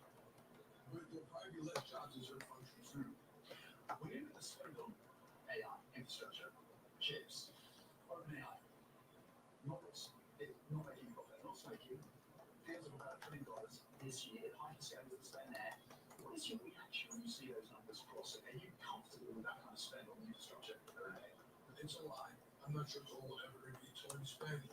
I think when you look at big tech like tech that happens like this, and you look at cars, you look at television, you look at internet, big money's got spent. There are a lot of losers, a lot of winners. In total, it's productive. So take the internet bubble, don't have to blow up. Not a few. You and I might name 100 companies that were worth $15 billion and disappeared, but out of it came Facebook, YouTube, Google. So we're looking at some really big companies, really big success. People will work, despite the fact that not everyone invested is going to have a great investment return. All right. So Apple starting to bounce a little bit. S&P. Okay. SoFi.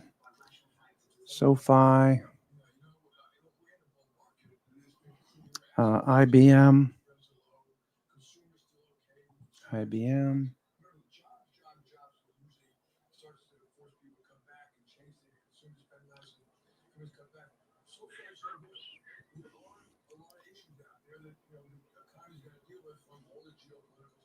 Is that Jamie Dimon? Jamie Dimon talking? All right.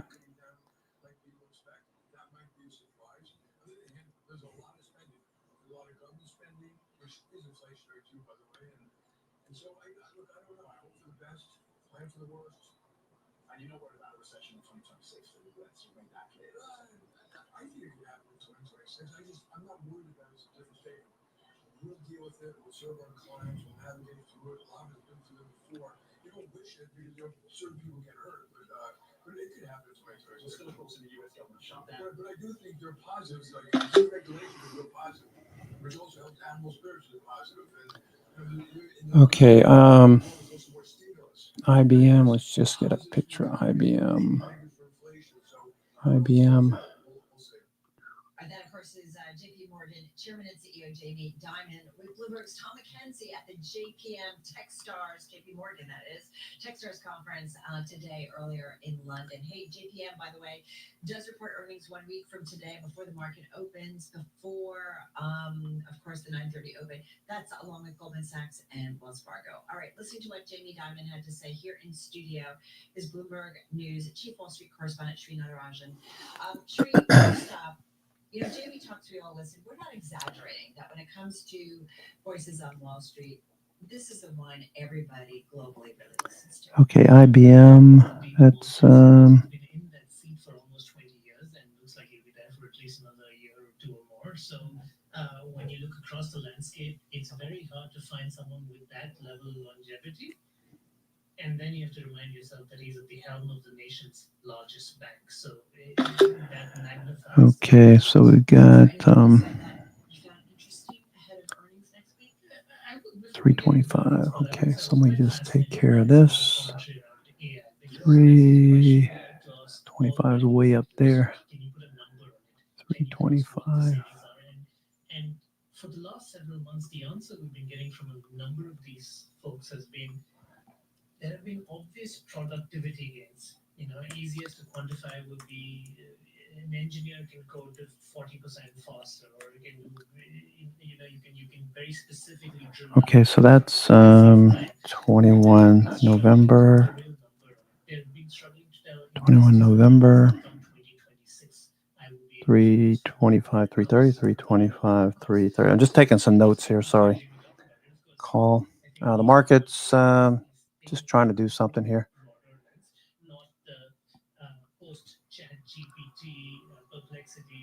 325 and then 270, 265, 270, 70, 265, 270. 270, 265. So we're spending $2 billion in the year, and we're seeing that cost savings. So at least he's able to justify to his board, his investors, his analysts that there could potentially be more savings ahead. But we're already seeing enough to convince us that we can continue spending at this level, and it's all net positive for JP Morgan. That was fascinating for me. Yeah, for $2 billion expense, we have about $2 billion of cost savings for AI. But he also said it's the tip of the iceberg, and the JP is getting better at AI. What does he mean when he says it's the tip of the iceberg? Is that from the way they're using it internally? Is it from what customers are going to see? Is it everything? I mean, what's the vision that banking executives have for this technology? So, and again, we have to guess a little bit here, but we have to assume as a large consumer bank, as a large retail bank, the places where you can obviously see the obvious impact is customer service, in detecting fraud, in handling queries and complaints and whatnot. But you can take it beyond that into the kinds of things that will take it beyond the realm of simple customer service issues, into how it can aid traders, into how it can aid investment bankers, and therefore it could perhaps in aspects of asset management and wealth management, at which point it touches every large segment of JP Morgan. So the benefits that they're already seeing in the retail banking segment could expand well beyond that into every other part of JP Morgan. And that's when you see this $2 billion of cost savings that he touts, a number that could go much larger than that and will keep him happy to continue investing in this space. How do you take, I mean, he said a lot of merger talk, firepower in the market, and I know maybe not everything was in that interview, and I highly recommend people check it out on Bloomberg for the entirety, or the entire interview. But he also talked about consumers okay now, but recession could happen in 2026. But again, he seemed like, yeah, it'll be okay. Is that again like a reminder that there's the K-shaped economy where a recession's going to hurt some people, and maybe more so than it's a little bit of also side of the bed does Jamie Dimon get out of, because there are some interviews where he does sound like the weatherman warning about the dark clouds on the horizon, and there are other interviews where he would like to stress the fact whatever happens in the economy, we, Fortress, JP Morgan, are going to be completely fine. Which is why I found this statement funny when he said, when he was asked about, are you worried about a recession? Okay, what are we doing here? S&P, S&P, IBM, S&P. Nothing, nothing, nothing. We're just sitting here. Okay, so it looks pretty ugly. My guess is that anyone trying to go long here thinking, oh, we're just going to keep going, I think that's a mistake. I think that's a mistake to think that way. I think we're due. We're way overdue for a pullback.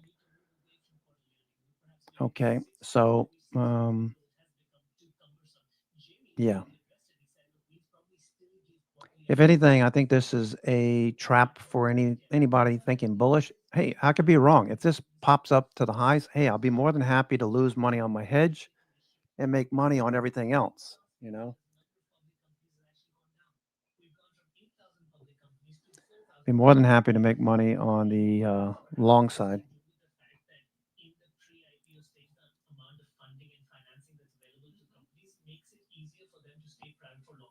But he also adds to the fact that there are just onerous requirements of public companies that makes planning for the long term hard. And he's very specific about it because when a CFO goes on an earning call and gives you guidance, gives you an estimate, Jamie Dimon actually took us behind the scenes to tell us what happens. ConAgra, you're looking at? Okay, ConAgra. Yeah, I like that idea. I like trading ConAgra. It's a pretty decent stock. All right, so it's still in a range though. Estee Lauder for the holidays. Estee Lauder. Trying to break out. What about TP Tapestry? TPR Tapestry? TPR used to be Coach Brands Tapestry. Okay, that looks okay. What about Costco? Costco's been moving. Costco, I hate this new interface. Costco, nope, Costco's doing nothing. Charter Communications, CHTR, Charter.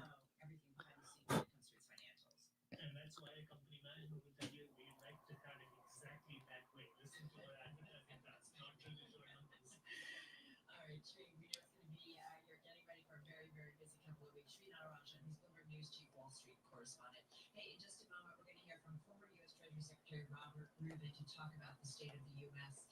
We'll get to that, Tim, in just a moment. First up, though, check today's trade and top business stories. Here he is, Charles. Thank you very much. JP Morgan Chase shares down 0.7%. They report a week from today, along with Citigroup down 0.8%. Wells Fargo that day as well. Wells Fargo right now up 0.2%.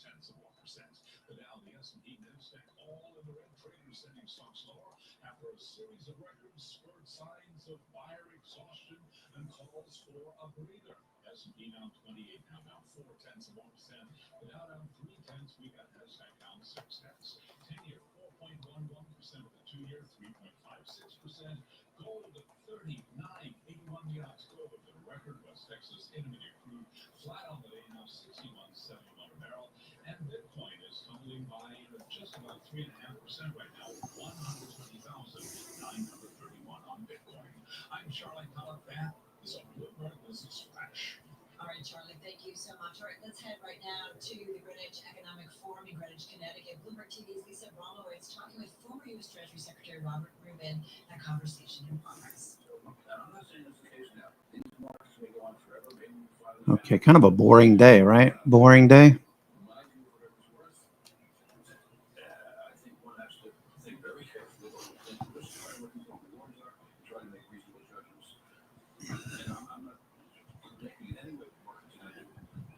Okay, what are we doing here? All right, S&P just chopping people up.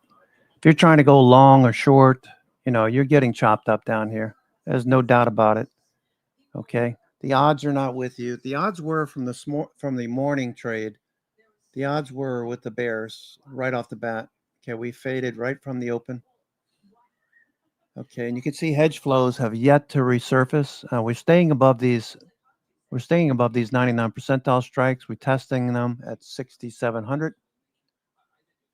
We're at 6712 right now. If we start to push higher, maybe we'll make it back to 6720, 6725.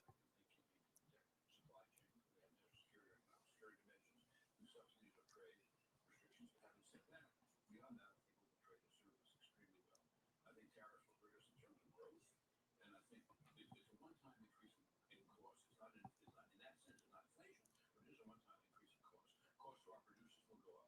That decreases their efficiency and competitiveness. And could we, I forgot something Paul Brooker said to me. He said that inflation can take on a life of its own. Of course, that was a reference to inflation expectations. Maybe, maybe not. Tariffs could create a set of inflation expectations and could lead to some inflation. But whether it does or doesn't. Yeah, Sean, I would suggest taking screenshots or copy and paste that conversation, okay? Just talking to Sean about selling premium. Okay.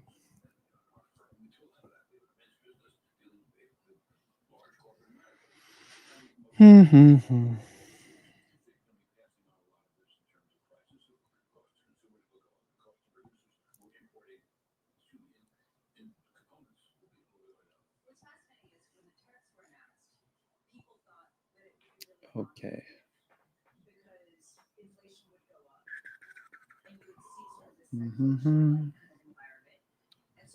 Oracle having a good day. It's off to lows. A little bit of news on Oracle. How's my favorite kitty cat doing, huh? You just woke up?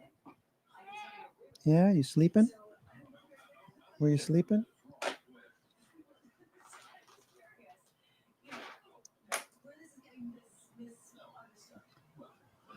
All right. Okay, the markets are not doing anything right now. So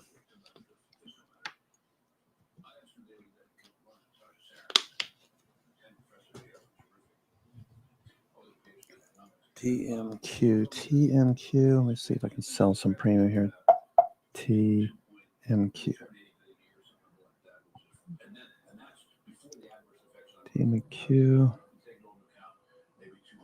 Where are we right now? We're at 7.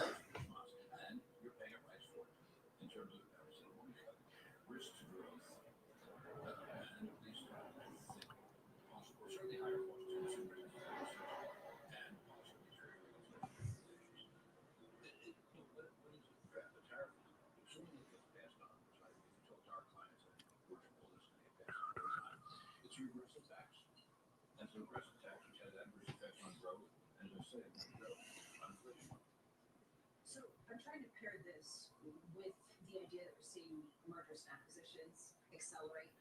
We hear a growing number of companies talk about corporate executives. Very quiet. I'm just like scanning through things. There's nothing to do right now. Nothing to do.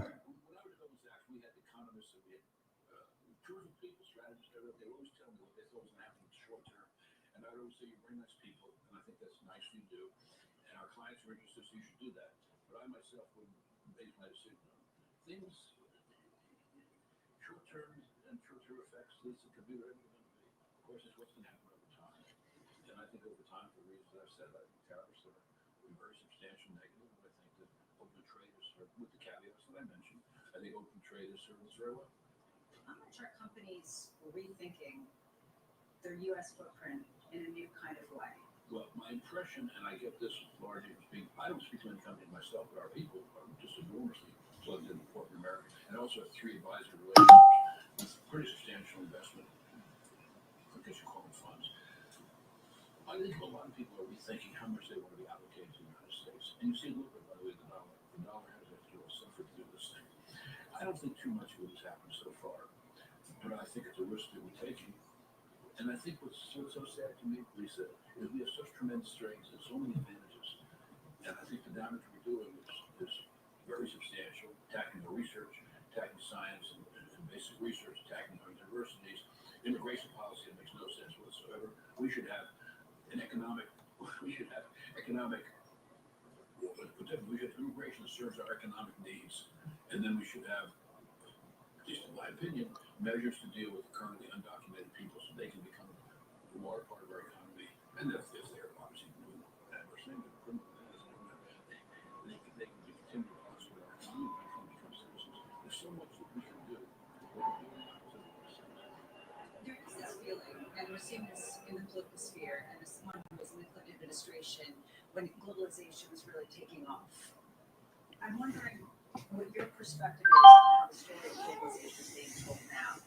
And that a lot of people are saying there were a lot of people left behind, and that there are some things that need to be done to remedy that.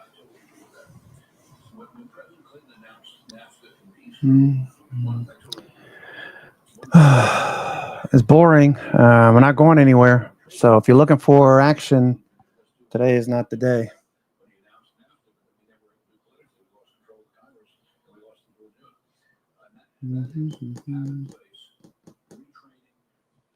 Tesla.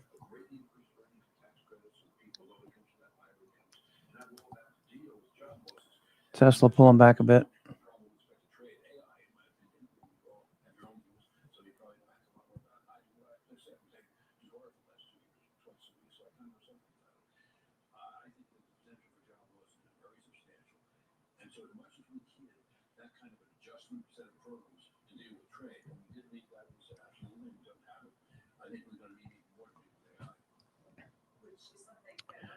All right.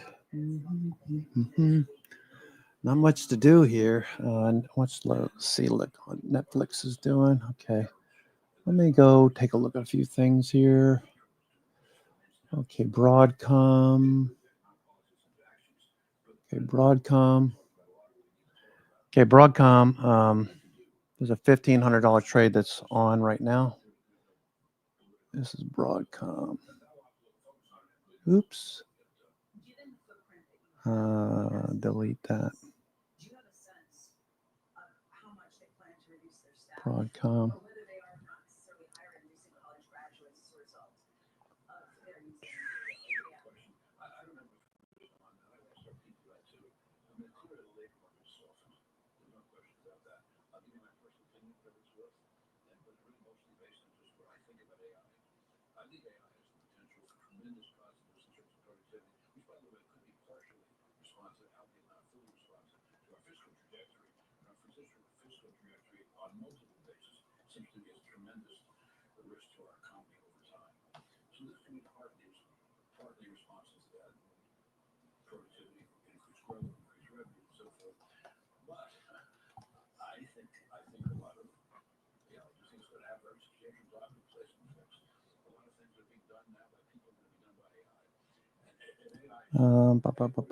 Let's see. Broadcom.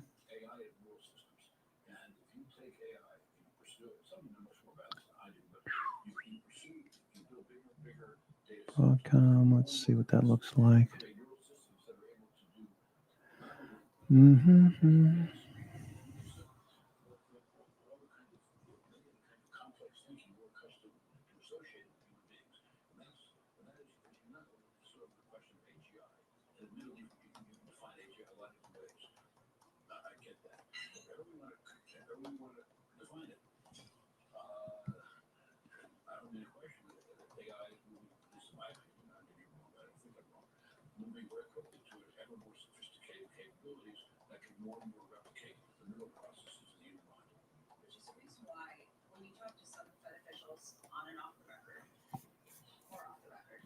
They will talk about running the economy hot or prioritizing the labor market as a way. Let's see what else we got going here. I'm just looking at these credit spreads, see if there's anything I want to take off right now. Not really. I'd love to see a little rip here in the markets. End of day.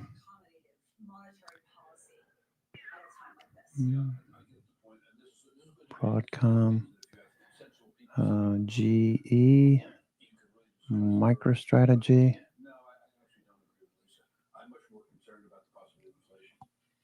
Okay, MSTR. Okay, MicroStrategy.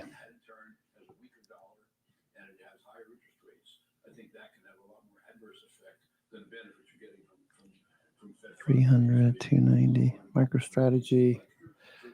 Okay.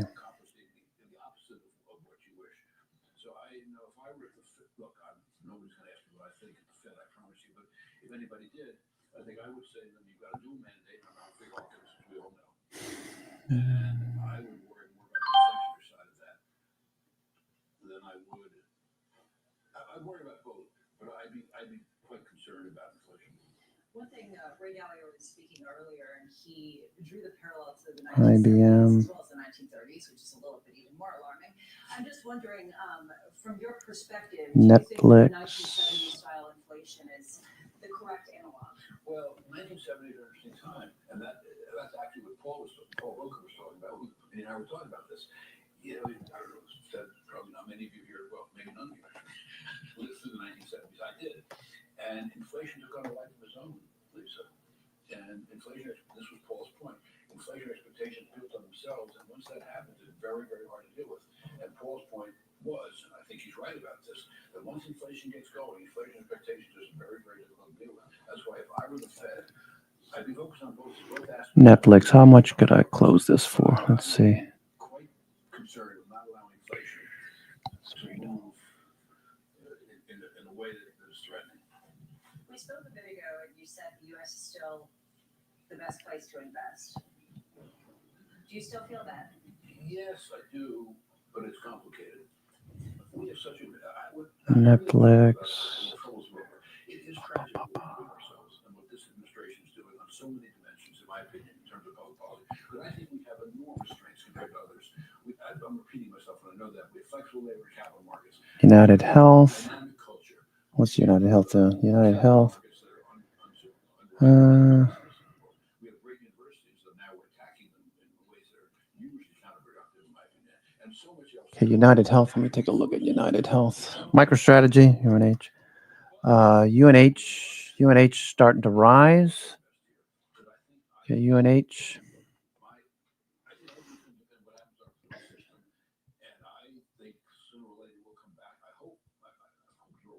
300, 290 put, 300, 290.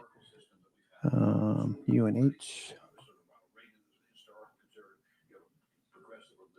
All right, UNH. And then they have the debates and we're back where we used to be. They won't be the same. It will not be the same. But it'll be some analog to that.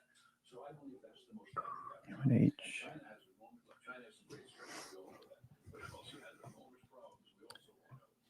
And Europe, from 2019 to 2022, productivity in Europe grew 0.4%. Productivity in the States grew 6%. And the Mario Draghi report, which was designed to deal, I was with Mario the other day, spent an hour just talking about this because he was in New York and we got together. It was designed to address the productivity problems in Europe. They've done virtually nothing on it. So yeah, I'd still bet on us, but I think I'd still bet on us. I'd still rather be here. I am here in terms of my own personal resources, but I think what we're doing to ourselves is very seriously trouble. There's a lot of question around gold and the fact that a lot of people are going into it, and whether this is sort of a signal of something with the debasement of the dollar or people's state of mind. What's the message? What's the signal from gold? I don't know if I get a notion. Look, gold has always been this sort of so-called refuge from the dollar. I shouldn't know. I mean, from uncertainty. And, it's had thousands of years of history of that. Is the current action of the gold a signal of something? I'm not a 5 years notion. I personally wouldn't own it, but that's just because gold has no use value. It's only a psychological, I'm not demeaning it. It's for thousands of years. It's been a psychological refuge from uncertainty. Okay, it's up. I think one thing is reacting thoughtfully to all these things. I personally wouldn't weigh the price of gold in my thinking about what the odds are. We're talking about the path ahead. All right, you are listening to former U.S. Treasury Secretary Robert Rubin with our own Lisa Bramo. They're at the Greenwich Economic Forum in Greenwich, Connecticut. If you want to hear the rest of the conversation, you can certainly check it out on the Bloomberg later on or at Bloomberg.com. So we will, of course, too, monitor for any additional headlines. Well, Carol, we and others have reported on women controlling ever greater sums of money around the world, setting the stage for major shifts when it comes to wealth management and philanthropy. Check out these numbers. In the U.S. alone, McKinsey expects women to control $34 trillion, or roughly 38% of investable assets by 2030. That's close to double last year's total. That figure is $7.3 trillion, or 29%, just 10 years ago. It's something that we're going to talk about in just a moment in terms of the amount of money, the shift towards women. We'll get to that in just a moment. But first up, we've mentioned stocks under some pressure, so let's check in on the trade. We've got about an hour and a half to go until we wrap up trade on this Tuesday. let's toss things over to Charlie. All right, thank you very much. Here's what's going on. Let me quantify that sell-off right now. We got the S&P 500 index down by about 0.4%, down 28. Dow Industrials down 0.3%, lower by 145. Nasdaq down 0.7%. The Russell 2000 index tumbling 1.2%. Traders sending stocks lower after a series of records spurred calls for a breather amid signs of buyer exhaustion. The 10-year 4.12% with a 2-year currently yielding 3.56%. Former Treasury Secretary Bob Rubin discussing gold. Spot gold up 0.5%, a record 39.80 right now on the precious metal. West Texas Intermediate crude up 0.3%, 61.90 a barrel. Cannot ignore the move to the downside in Bitcoin, now slumping by 3.6%, 120,779 on Bitcoin. For on-demand news, 24 hours a day, subscribe to Bloomberg News Now wherever you get your podcasts. I'm Charlie Pellet. That is a Bloomberg Business Flash. I appreciate it. Charlie Pellet there. As Tim mentioned, just before Charlie, McKinsey expects women to control $34 trillion, or roughly 38% of investable assets by 2030. That's close to double last year's total. We have definitely seen the figure grow over the last decade. Let's get to our weekly discussion on women, money, and power, where we explore the economic implications of these changes and how to navigate them. There's so much going on. Great to have back with us Erin Harkless-Moore. She's Vice President, Managing Director of Investments for Pivotal Ventures. All right. It's a quiet day, so I'm not really doing a whole lot. Just sitting back, taking notes. Tesla pulling back a bit here. Tesla.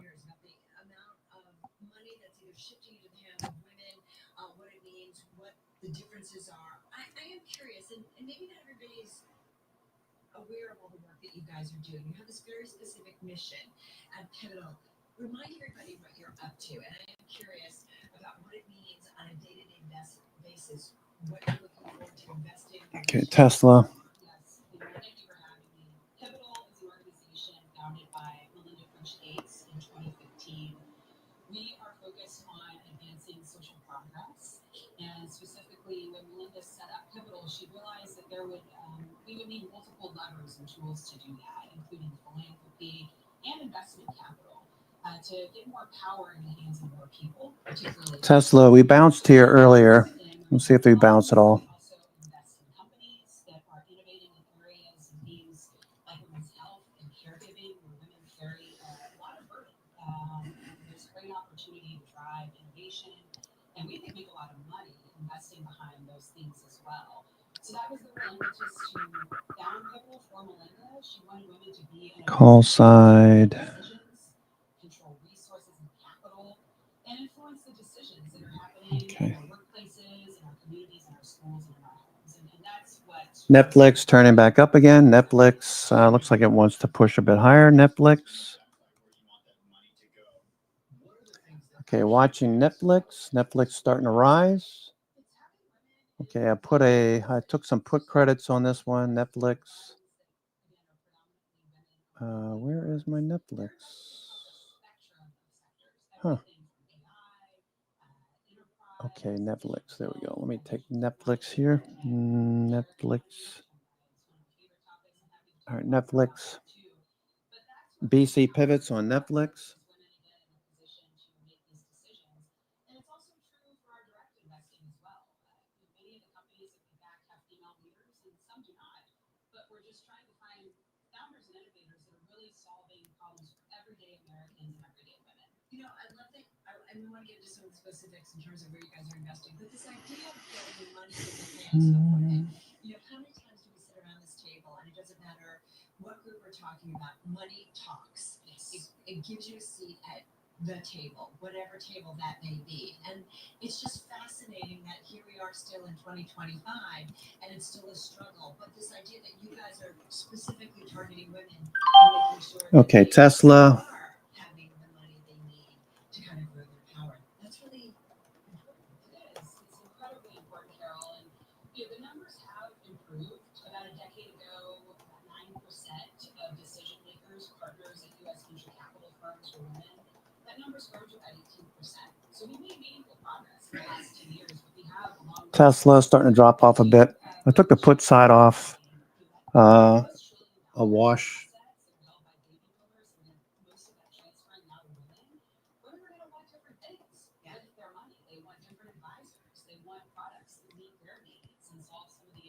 problems that they're facing.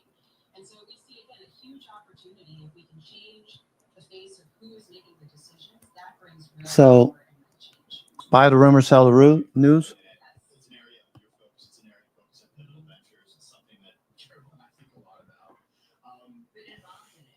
Yeah, how do you make this work structurally in an economy like ours? Well, you have to start with the care infrastructure. We've supported research at Pivotal Ventures. Okay, what time is it? We got an hour and 12 minutes to go. Wow, this day is flying by. Day is flying by.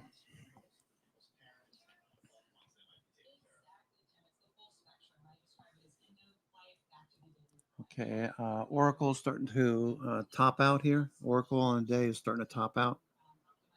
Nice bounce off the low. Got near the 50-day. And we've ignored caregiving for too long. It's the most important work, as you said, we all do. Everyone's a caregiver at some point in their lives. And as we thought about sectors or themes where women typically carry a big burden, caregiving is one of them. And we want to fund the innovators and the founders of the building companies to address these solutions. And again, just make Tesla. the work that we do easier. Yeah, because you don't, I mean, the gaps that are out there is tremendous. And if you have money, it's a lot easier. If you don't, it's really, really struggle. One thing that I want to get to, and I think about how you guys are going about this. Last month, the Aspen Institute launched the Workplace Workplace Innovation Now Challenge, WIN Challenge. You guys are involved in it. A $60 million grant competition. What's the goal here? What's the mission? The goal is to find better solutions for women. Netflix looking good. Netflix. Netflix. Ways that we can improve the workplace environment for women around AI, around culture, around narrative. So there'll be more coming out in the weeks and months ahead. I encourage social entrepreneurs, philanthropists to take note and support that work alongside us because we need better solutions for women in all facets of our lives. We've made progress, but we could do better. We could do more.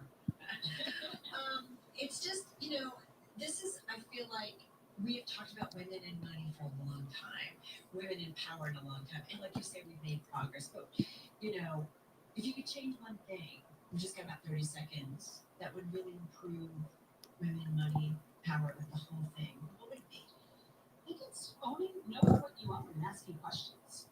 Not being satisfied with the status quo. I think that's probably the biggest thing. One thing that we try to do with our investment process and that our founder, Melinda French Yates, has empowered us to do is to build a diligence process, a sourcing process that's more inclusive, that tries to build and find new patterns of success. One thing I would encourage all of us, whether it's with your personal Netflix.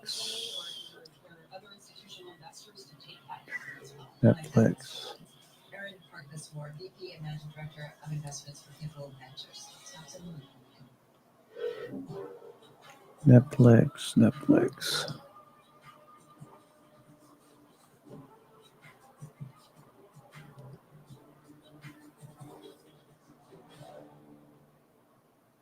When it comes to protecting your home or business, the Carolinas turn to the #1 choice, Global Fence and Supply.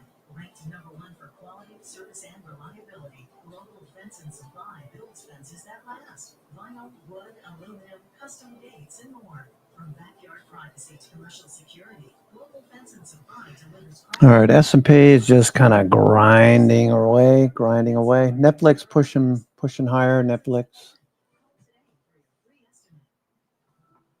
Okay, that's working.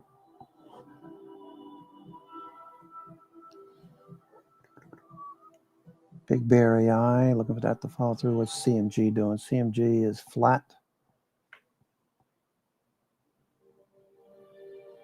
What if your grandfather's pickup became your daughter's new car? And the steel from old oil wells built sustainable data centers. At Nucor, we believe in circularity. It's why we reclaim precious materials to create futuristic stadiums, modern airports, and advanced factories. Nucor, made for good. S&P just slogging away down at the lows. S&P. Maybe they'll turn on some buy programs later.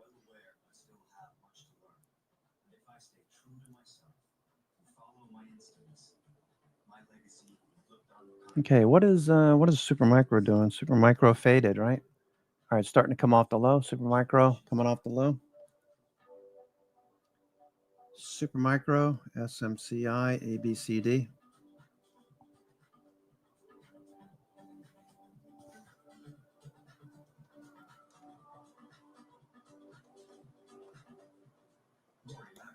Success takes preparation. At FM, so Rory conquers the heat, the water, the wind. FM helps you conquer any storm.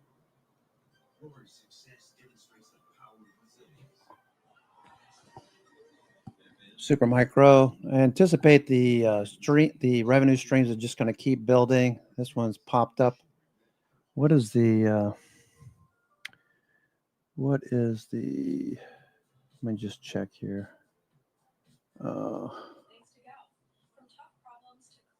Supermicro.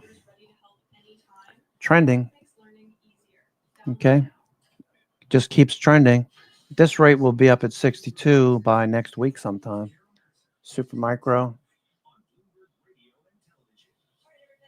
Okay, what's Riot doing? Riot. I hate this new interface. Riot. Buyers at the low of the day. Riot continues to rise. Okay. Riot.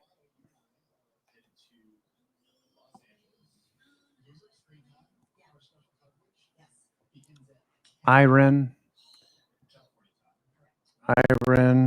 Bitcoin related. Oh, wow. That's beautiful.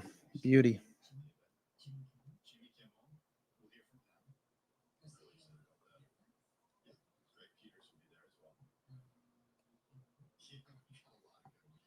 Yeah, that's a beauty. Iron looks good there, Frano.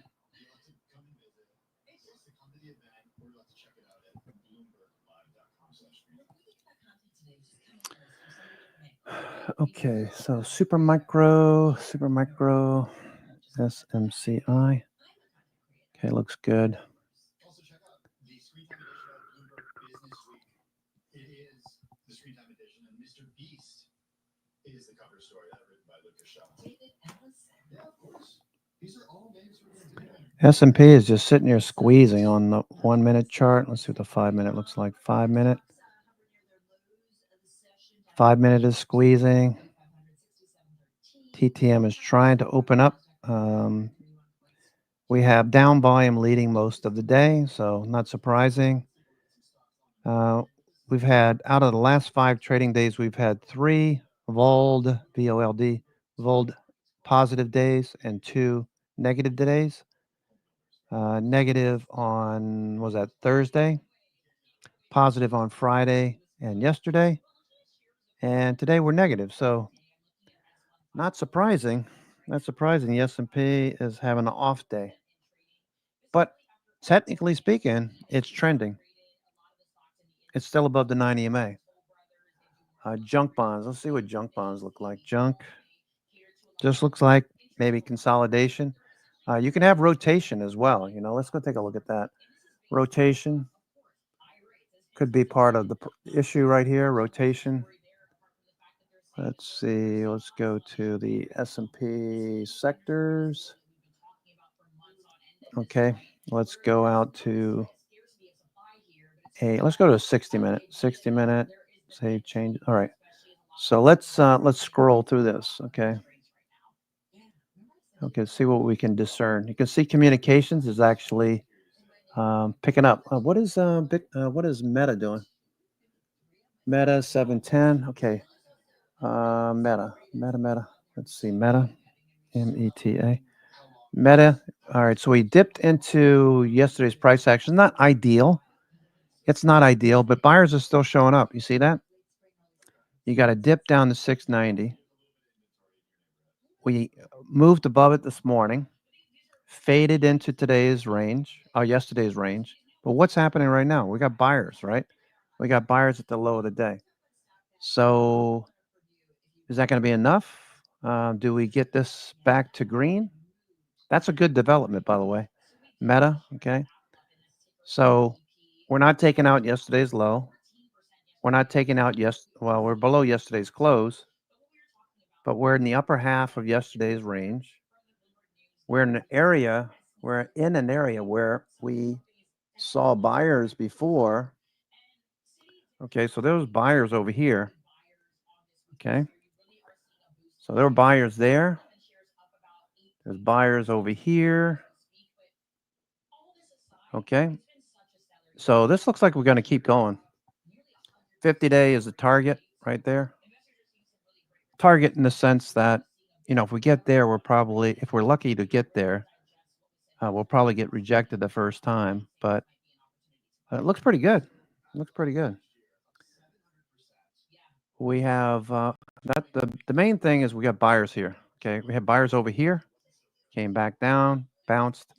Same thing with Microsoft. Microsoft looked really good to start the week. Okay, after last week, Microsoft. Okay, this doesn't look bad. We're not going to go up every single day, but yesterday was a very bullish day. We're inside day. If we're lucky, we'll keep trending on the S&P 500, grinding along. We got buyers there at the low of the day too. Buyers at the low of the day. Okay, we're starting to come back up. So if we can manage to mend some of these don't want to say broken charts, but mend some of these intraday lows and close a little bit higher, Microsoft will look good. Microsoft will probably be good. Okay, I'm looking at this target over here, 554. That was the earnings high. We're back above the 50-day. Volume looked good. Volume's looking good. Institutions. I wish every day was an up day. I wish. Unfortunately, that's not the game we play.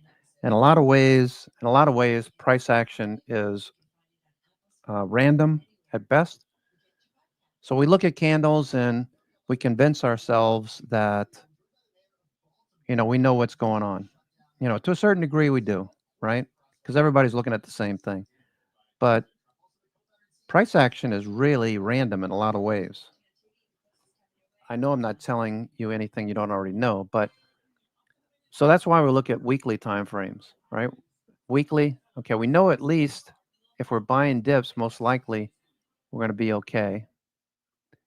Okay. Once you see this kind of price action, buying Palantir with a stop underneath 182 makes a lot of sense. A lot more sense than chasing this in the morning, Palantir, and you can't stand it anymore. You got to buy. You buy up here. Where's your stop? You're buying on the uptrend. Where's your stop? Right here? I guess that would be okay because it didn't keep going. But I like this much better. I like when we get this kind of pullback, when we finally start to see buyers coming in, shorts covering. I can put a stop underneath this. I already have a position in Palantir, so I won't buy anymore. But that's the kind of thing I look for. So while price action is somewhat random, when we see this kind of action, we know that the buyers are stepping up. Okay. We know that the volume is changing. Meta, same thing. We've come off the low. Our stop could be underneath these levels right here, right along in here. Okay, so if we don't get a follow through in Meta like we're expecting tomorrow, that would be an issue. But you can see the volume. That's people buying. That's traders. That's institutions. That's whoever. What about Netflix? Okay, Netflix. While price action is random, okay, we do have a double bottom. So we know a lot of people are looking at the same thing. Put a stop underneath this, start to scale in. So if you're wrong on a smaller position. That happened with Apple earlier this morning and S&P. If you look back over the last 7 to 8 weeks, 9 weeks, we've had the majority of the positions have worked really well. Occasionally, we're going to get something that doesn't work. You take it off quickly. You scale in so that you're wrong on 5 calls, or you scale in with 100 shares. You're wrong on 100 shares rather than 1,000 shares right off the bat. Just scale in. Netflix, I don't know. In a lot of ways, I see this as random price action. Okay, until we start to see the volume coming in, knowing that institutions are buying, then we can determine that most likely will continue to follow through. Netflix right now. So while I'm waiting for this random price action to give me a trend, what am I doing? I'm selling premium. I'm selling premium. Okay, so I'm selling premium down here, expecting that price action is not going to come back down to 11. What do I have? 1120, I think it is. Let me just check my position here. Do you think about that? Do you think about the randomness of price action? It's really just a market of people buying and selling. The more buying and selling you have, the more momentum you have, the more volume. That tells you a little story like, okay, so this could probably keep going. Right now, the markets are so choppy that I'm reluctant to do anything except take some profits off the table, sell premium. Netflix. Okay, Netflix, I have 1120, 1120, 1130. Okay, so Netflix would have to fall apart. It'd have to drop 60 points. 1130. That's down here below that recent low.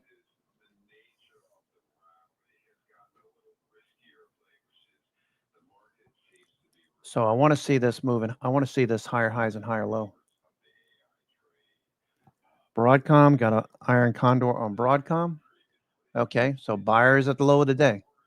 It becomes very obvious at some point during the trading day. Price action is random. Okay, it's random. Buyers and sellers. At some point, the buying and selling leans toward one side or another. We can see it in volume.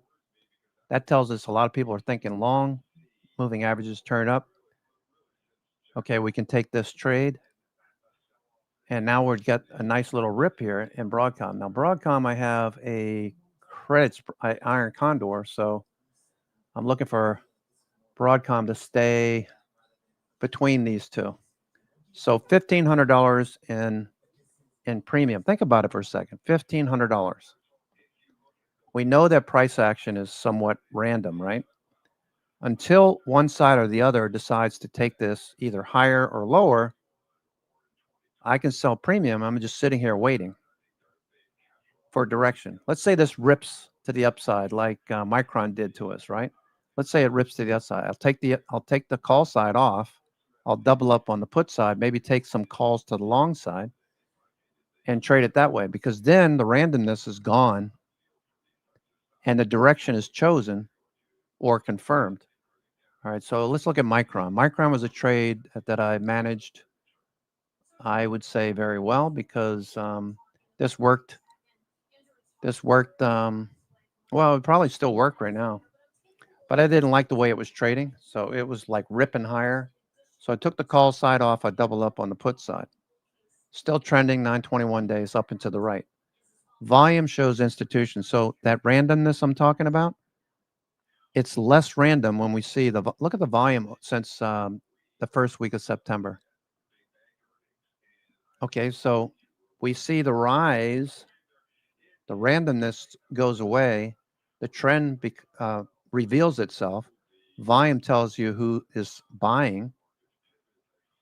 So in order for this trend to reverse, I need to see the reverse of the volume. I need to see lots of red sticks like this one over here, the fourth week of September. I need to see many of those instead of all this green, which is telling me that institutions are buying. So this trend is most likely going to continue, 921 day, 50 day up and to the right. So the put side's looking fine. I like to think of the markets as random. And until I see volume or RSI, strength of trend, volume and price start to rise, that randomness goes away, and I can confirm the trade. You can also look at option volume. Obviously, if option volume is building on the call side and you see big trades, you know that institutions are active. Either that or they're selling premium. What else? What else do I have to? Okay, MicroStrategy, MSTR. MicroStrategy. Okay, that's starting to turn. I have a trade on MicroStrategy. I don't know if I have it here actually. Strategy. I don't think. Maybe I do. Yeah. Okay. So I have the puts. I have the put credit. All right, $1,000 on this one. 5 put credits. So if this pushes higher tomorrow, I can double up on this one. I can double up on it and have $1,000 credit. Okay, so I'm looking for MicroStrategy to bounce tomorrow, and Bitcoin. Okay, in this case, price action is kind of random right now. Okay, we had a little run up, price pulls back. The volume's really not that telltale at the moment, so it seems a bit random right now. So I'm thinking that we're probably gonna bounce RSI, will turn back up. S&P, no trend. Supermicro turning back up. Supermicro, SoFi. Okay, the trend revealing itself. Look at the volume. Volume starting to pick up on SoFi. Is that going to push a bit higher?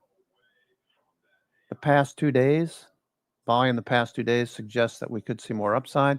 We bounced right at the 50-day, so I would suggest that SoFi is going to continue. Is it going to go up every single day? Probably not. The last time we bounced off the 50-day, we'd have to go all the way back over here, probably off the screen. Let's see. Let's go 6 months. Okay, we got close. Okay, the last time we touched the 50-day was back over here in April, last week of April. We touched the 50-day, made a higher high, a higher low. Bollinger Bands opened up, volume picked up, so the randomness went away. The trend revealed itself. Okay, so see over here in June and July, see that volume? Now look over here now. It's just starting to turn. Where is it turning at? Right at the 50-day. So the institutions they're telling you exactly what they're doing. Okay, now this can be completely wrong tomorrow. I mean, we could come in and the S&P decides to, take a 2 or 3% drawdown on a 10th week. But the probability at this point looks pretty good that SoFi is going to keep going. A lot of people are talking about it on social media. Okay, so we moved above the 50-day in late April. Higher lows, Bollinger Bands tight. They take off to the upside. Volume picks up in June and July. That's what we're starting to see now. Volume precedes price, right? So we know that that's institutions, unless Mondo's buying 200 million shares worth of SoFi. 200 million shares trading hands in the past 2 trading sessions. I'd say that that's pretty good confirmation. Okay, Taiwan Semiconductor, Taiwan Semi. Okay, oh, wow, look at that. I looked at this yesterday and I thought about taking a trade. I looked at it last week, thought about taking a trade. Those who hesitate, right? You're in this, Frano? Looks good. They make all the chips.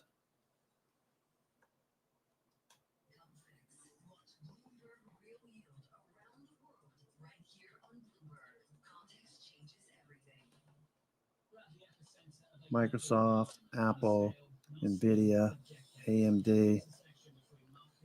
They make all the chips. They make all the chips for everybody. Supermicro looking good. Okay. S&P not giving us much to go on. S&P is still sitting here with less than an hour to go. Let's see. Wapner's on most likely.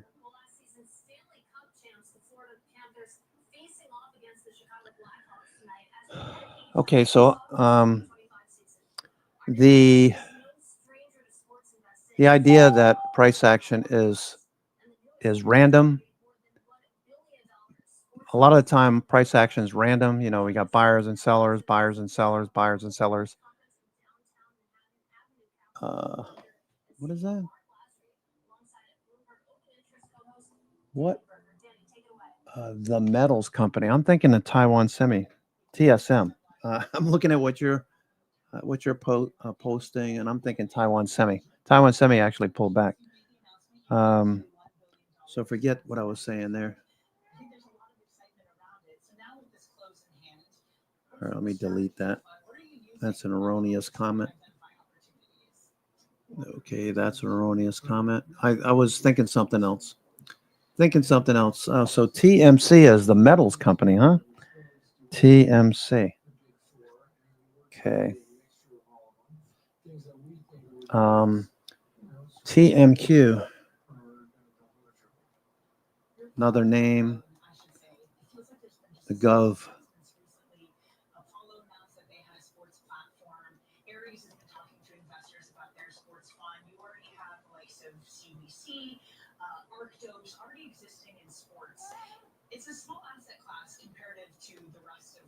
TMQ, also another one with a big gap up. Fernando probably thinks I'm losing my mind.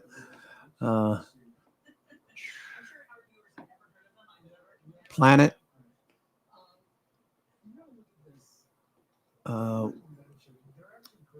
We're talking Planet Labs, Tuccini? Planet Labs, PLAB, PL. PL still going?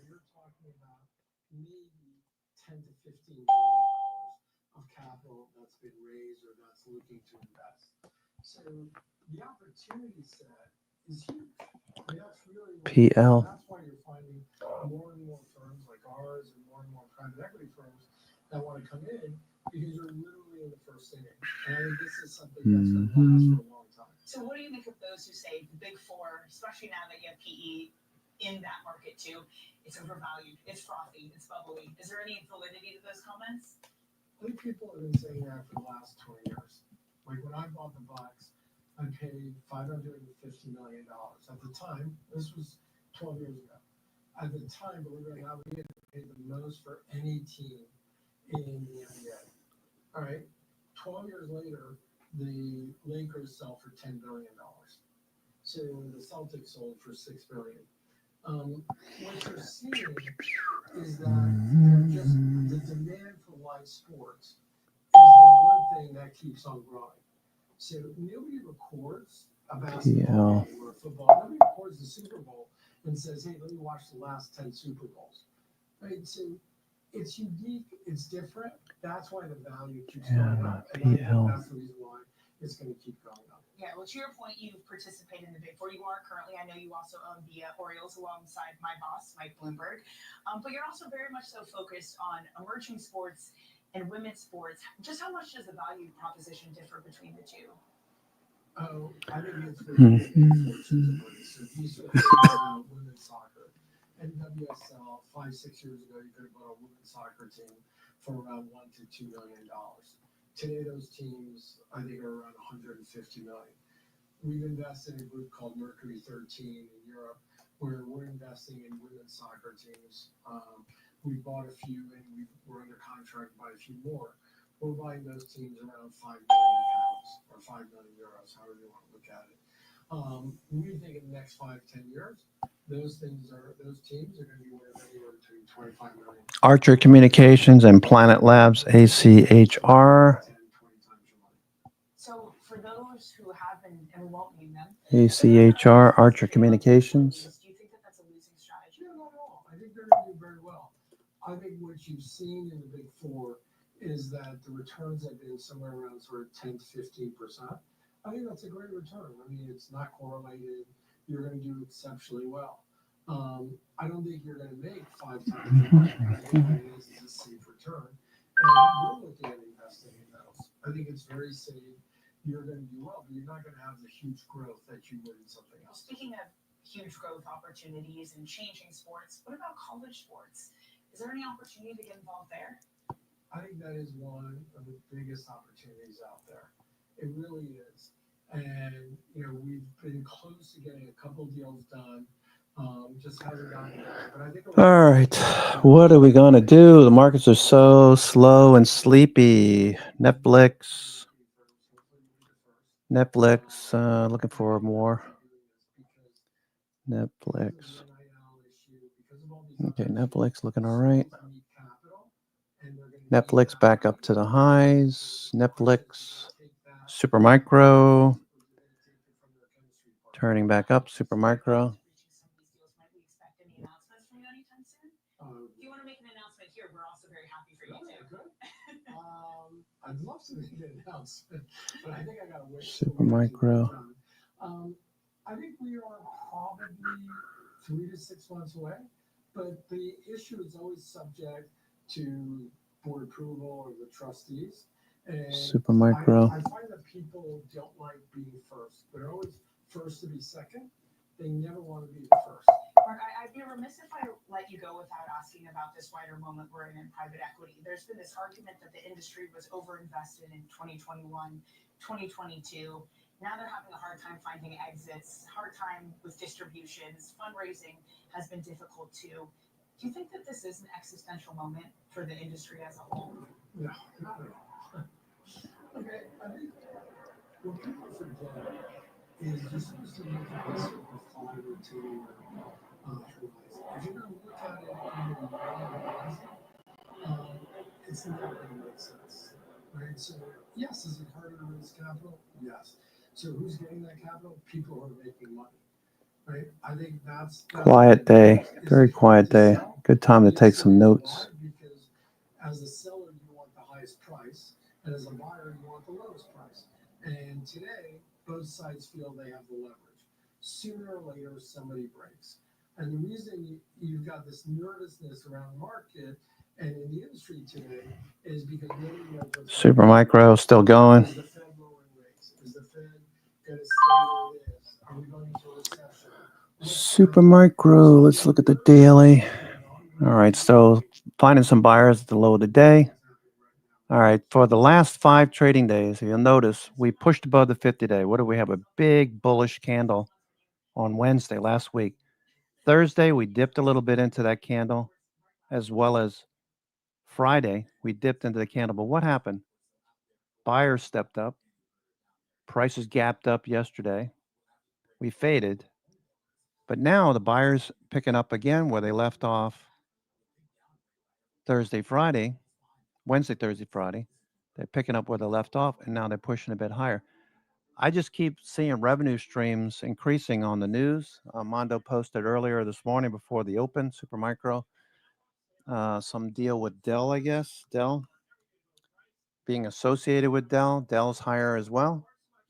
All these companies, AMD, looking good. NVIDIA, Doji. All right, so NVIDIA, no follow through there. Snowflake.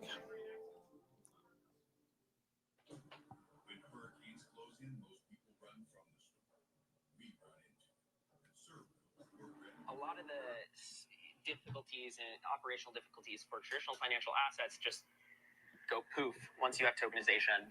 The infrastructure is inherently global. It's inherently fractionalized. You can go and send it anywhere instantly. Now, more relaxed regulations Netflix. under this administration on prediction markets has also helped Polymarket return to the U.S. We're looking at ICE shares up about 2% at this hour, Scott. All right, Seema. Thanks, Seema Modi. We're just getting started here on the bell. Up next, Guggenheim CIO Ann Wall. She maps out the biggest risks she has seen today in the market. She'll join us right here, post-9 next. Yep.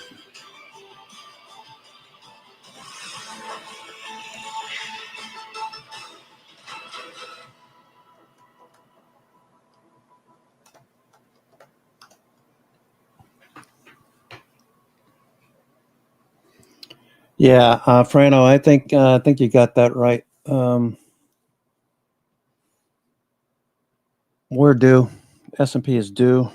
I think this was the first shot, but you can't deny that we're still above the 9 EMA. 921.50 still up and to the right.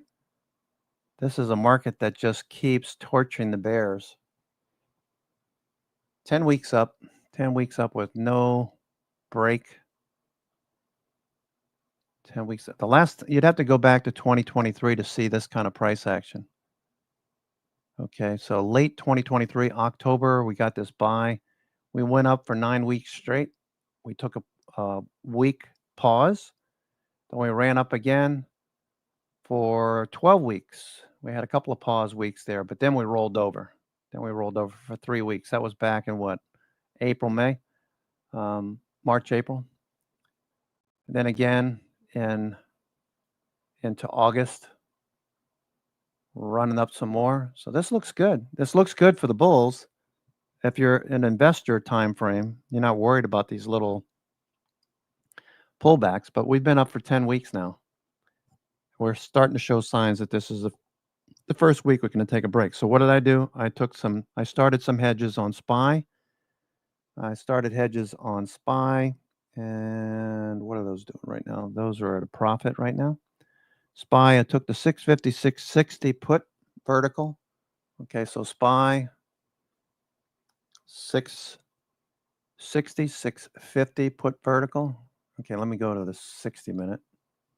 60 minute. And let me add a little room to this. 10. Okay, so right now, okay, we're below the 20 EMA. Okay, so that's the starter. Okay, we've been trending for the last week and a half, 2 weeks. We've been above the 10 EMA. We dipped below it again back on the 22nd, 23rd, 24th, but we regained it. So even if it's just this kind of pullback, that was a 12 handle pullback from the high. Even if it's that, we'll be back to the 20 EMA on the daily. That's respectful. So anyway, I have the 660, 650 put vertical. So if this starts to head towards the 20 EMA on the daily, I'll watch that very closely.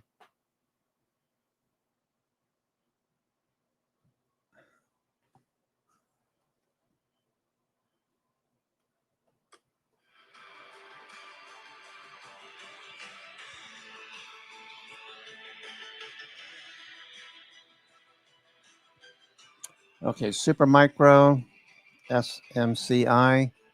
Okay, just briefly below 20 EMA. Looking for a follow through. Super micro. Super micro. Okay, above the 20 EMA. That's right. We bounced off the 20 EMA. Good reversal. Looking good. SoFi. Okay. Look at if you just do this one thing, okay, for you new members out there, if you just do this one thing, you pay attention to the 60-minute time frame. Are we above or below a ascending or descending 20 EMA respectively? Are we below the 20 EMA? You want to be short. Once the moving average turns up, you want to buy these first dips and look for the follow through. That's confirmation. The randomness goes away and you start to reveal the trend. That looks really good. SoFi looking really good. They appear very strong to me, relatively speaking, in terms of artificial intelligence and other build-outs that are happening, CapEx, and dare I say, the benefits of the tax policy with expensing of CapEx and other elements. I think that's going to be very strong, for the future for stocks. Some have said, the key difference, or at least one, from that period of time, is that the money being spent today is from the biggest companies with the biggest and best balance sheets. Do you see it the same way? Does that alleviate some of the risk that might otherwise exist? Well, I think we have a tale of two economies and a tale of two markets. So that is true that the largest companies with the most access to capital, those that are able to make those kinds of investments, those are going to be driving quite a bit of the market activity. All right, so once you see that the shift has occurred, then you want to be buying dips, adding to positions. Okay, what's Netflix doing? Netflix, another example. Netflix, okay, above the 20 EMA. 20 EMA is reversed and turned back up. Still got to get above the 20 EMA on the daily, but this is looking very good. So I sold put credits down here. Tesla coming back. All right, so that's okay. Broadcom, trying to get back above the 20 EMA.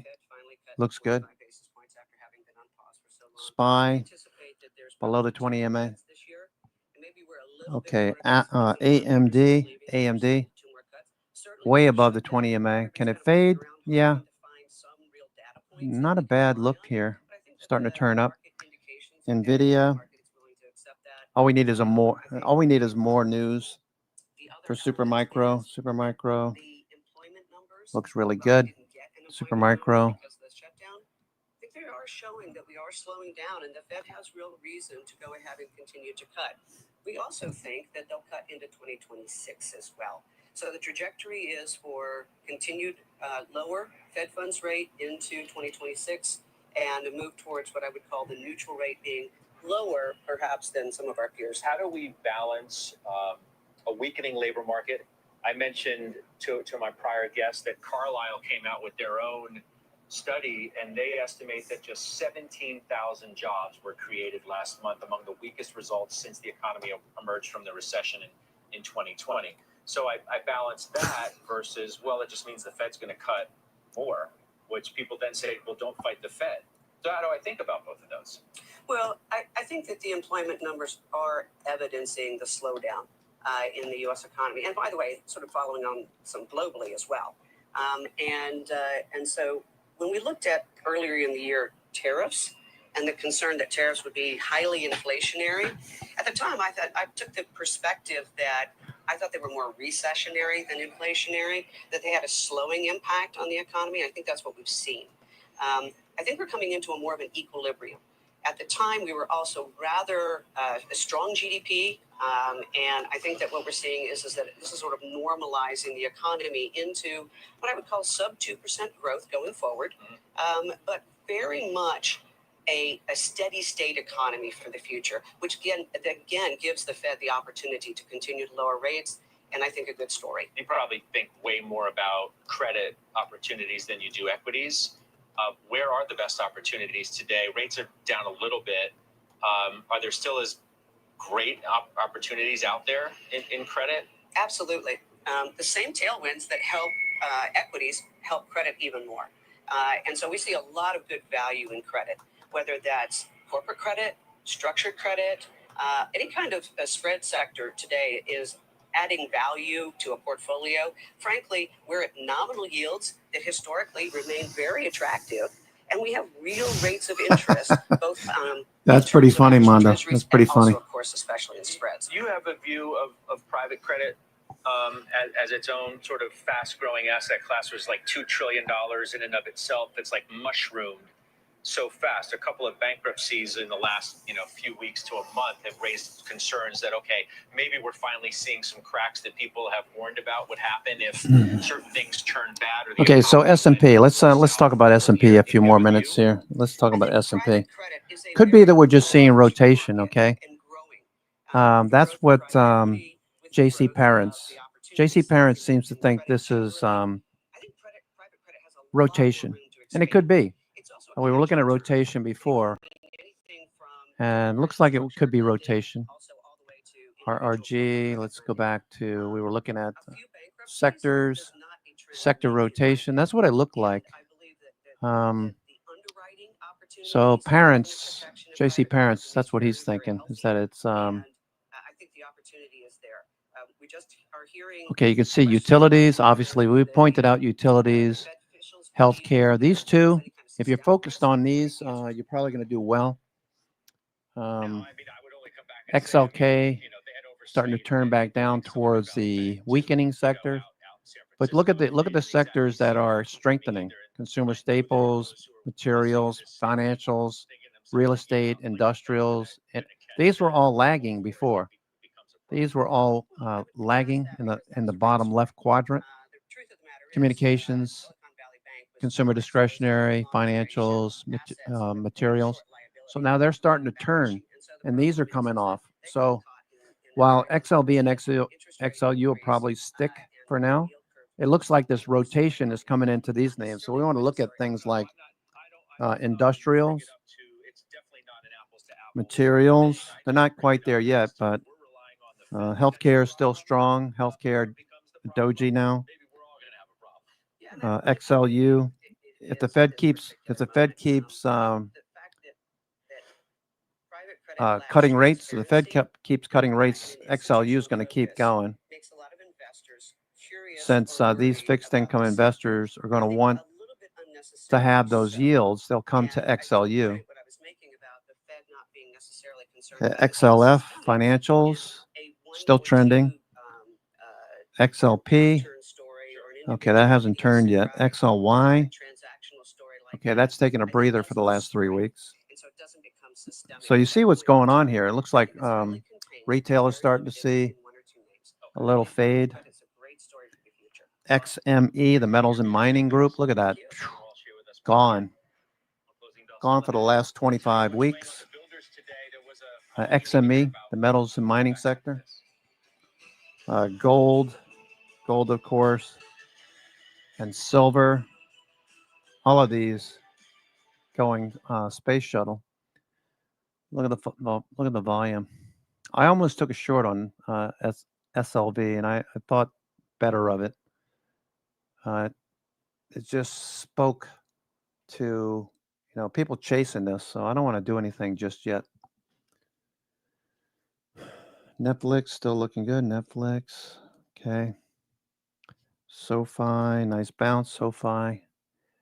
Stocks, the top stocks on the NASDAQ 100, PayPal, Doji. All right, so if PayPal can consolidate above the 200-day, I'm thinking that these institutions that started accumulating shares, they'll start accumulating again. Once it bases and it breaks out again, people will start to buy it. PayPal, I'm looking at PayPal, watching it. MasterCard also looked good. What's going up? Okay, MasterCard this morning also was looking good. Let me see what it looks like now. MasterCard, Doji, Shooting Star, Visa, American Express. What's JP Morgan doing? JP Morgan. Okay, buyers there. You can see right now it doesn't look like there's a reason to go taking on a lot of new risk until we can see for sure that everything is settled and we can start to see more of a trend.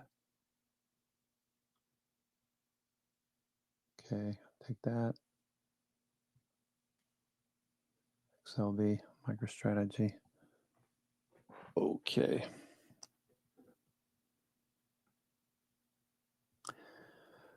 Looking at the stocks that are working. Estee Lauder, okay, breaking higher. Big range on Estee Lauder. Grover mentioning this one. Estee Lauder looking good. EL looking better. Estee Lauder looking good there. Grover, yeah, I agree. Broadcom turned back up. Okay, staying inside the Bollinger Bands. 95% of price action contained by Bollinger Bands by design. Okay, Broadcom inside the Bollinger Bands. Charter Communications. We have a put credit on this one. Just want to keep this starting grinding higher. Fortinet, sorry, can't speak. Fortinet, looking for the follow through. You know what? I might take some of this off actually. Fortinet. Okay. Fortinet. I want to leave that alone. 60 minute. Let me take a look at the 60 minute. Fortinet. Looks like higher highs, higher lows. You know what? I'm going to just take this off for now. I got a nice profit in Fortinet. About $50 per contract. Okay, I'm out of Fortinet for now. Okay, what is Trade Desk doing? Trade Desk is grinding off. The 20 EMA looks good on Trade Desk. I have a position here. We tagged the 50-day Trade Desk. Maybe I'll take that off too. All I want to do is reduce my exposure a little bit. A lot of these positions have been doing well. Trade Desk. Okay, yeah, I'll go ahead and take this off. Let's see, what's that? I'll take the Novembers off. Novembers. Trade Desk. All right, I'll take Trade Desk off. Trade Desk hit the 50-day. It's probably going to pull back a little bit, I would think. If it pops above the 50-day, I'll consider taking another position in Trade Desk a little bit further out. Yeah, Trade Desk looks fine. I just took profits on Trade Desk. Okay, so just whittling away at the number of open positions I have. UNH looks good. November calls. Okay, let's take a look at UNH. UNH running the upper Bollinger Bands now. Okay, we might get a shot towards 400. We get the rotation into healthcare. There goes Meta. Meta turning up.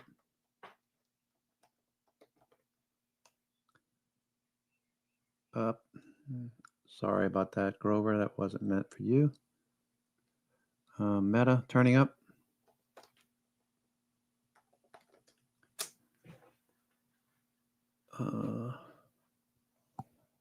Okay, this looks really good. Okay, let me go to the 4-hour chart. Okay, so it's starting to rise. Okay, so we're going to see 370 probably by tomorrow. 370 UNH 370 tomorrow.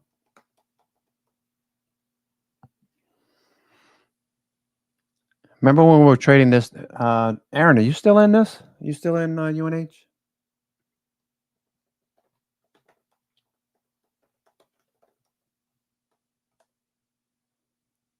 $290s? Didn't you get in like $270s, $290, two something, $220s, $220s? Aaron, if you're listening, I think Aaron got in here when we started the reverse back in August. He got in like 250, 260, something like that.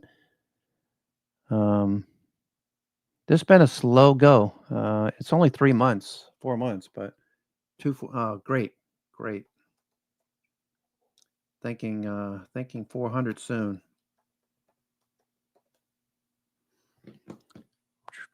370 maybe tomorrow.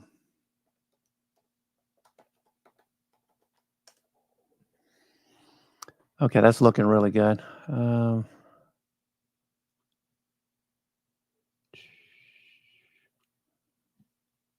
Okay. Yeah, that looks good. Looking really nice. Nice squeeze. 400 would be good. Looking really good for the gap fill. UNH, I just keep adding to this one. I've got a pretty large position already. UNH, I'm looking for this to be 400. As long as Warren's group sticks with this one, I think Bill Acker may be in this too. Was it Ackert or was it somebody else? Who's in UNH? Let me just check. Welcome back. S&P on track to snap a 7-day win streak after hitting a fresh all-time high earlier. Here to share how they're positioning right now Empower's Marta Norton and CNBC contributor Jason Snipe of Odyssey Capital Advisors. Nice to see you both. Marta, I begin with you. What do you think about this market here? Well, we've certainly seen quite a run since April 8th. I think there's been fundamental underpinnings that justify the moves that we've seen. We've certainly seen earnings outpace what expectations were, especially after those expectations were lowered. Brock is saying Berkshire Hathaway holds notable stake in UNH, having acquired 5 million shares, valued around $1.6 billion. And at this point, they look a bit extreme. David Tepper, not calling a bubble, but saying that they look a bit stretched at this point in the game. So what do I do if I agree with you? Well, here's kind of how I'm thinking about it. When we're taking a look at a portfolio or a market like this one, where you are seeing this run, where maybe valuations are getting ahead of the good news, but the news is, in fact, good. I think it's more a time to rebalance, to reposition, to take some of those winnings from those that have run and redeploy them into areas that have been left behind. So healthcare, small caps, some of those areas where the sentiment isn't quite so stretched. But then, Jason, don't I risk missing out on what could be a substantial leg higher? Even if I'm a little cautious about valuations, they can go a lot higher and get a lot more stretched. Warren, Berkshire.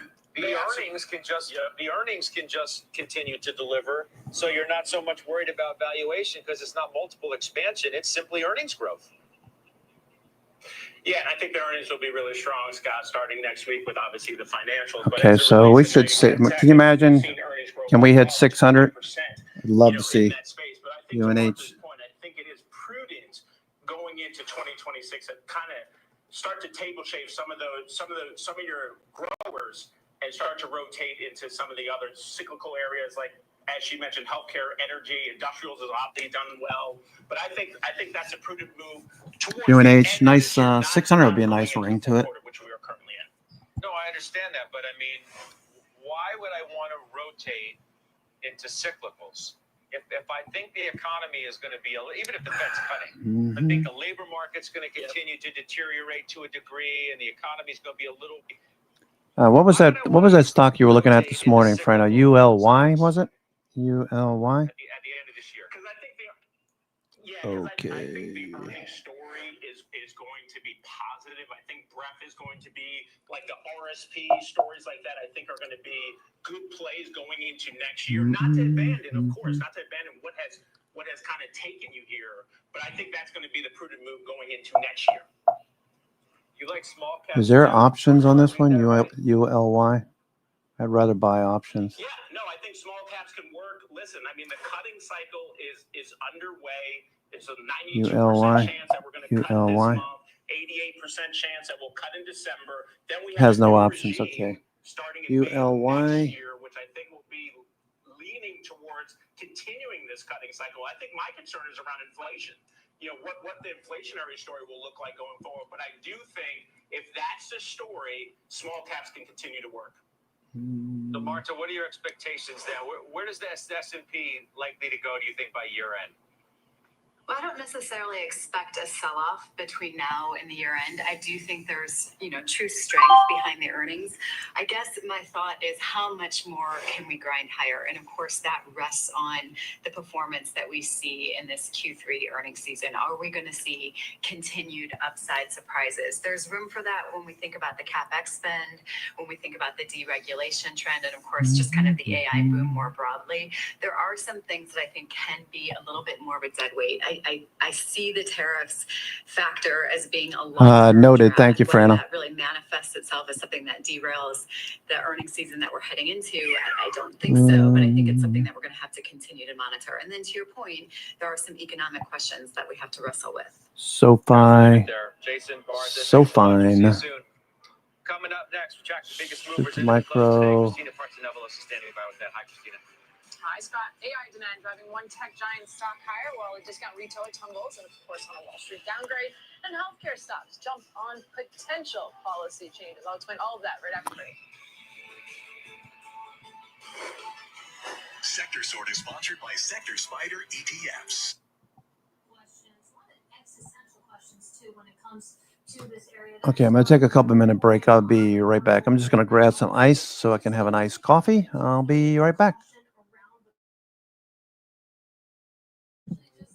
Thank you. I just thought of that too. But anyway, it feels like there's a lot of caution being thrown around AI spending. There's a really interesting conversation that I believe was had at the Greenwich Economic Forum with Ares Management co-president Kip DeMere, basically saying that there is a risk that we're overbuilding when it comes to data centers right now. Yeah, I saw there was some interesting data out by the folks who are JP Morgan. We're talking something like $1.2 trillion in hybrid issuance, and a lot of that is basically directly tied to AI. And this has been kind of, I think, hidden under the surface, is everyone's assuming that a lot of this CapEx spend is being funneled with public cash from the balance sheet, but we're actually starting to see a little bit more borrowing. Even Oracle said, obviously, we're back to debt market to fund its streams as well. I think that's going to become a bigger conversation, whether or not this changes the profile of investing in those tech names, if they're going to have to rely more on debt to fund these ambitions.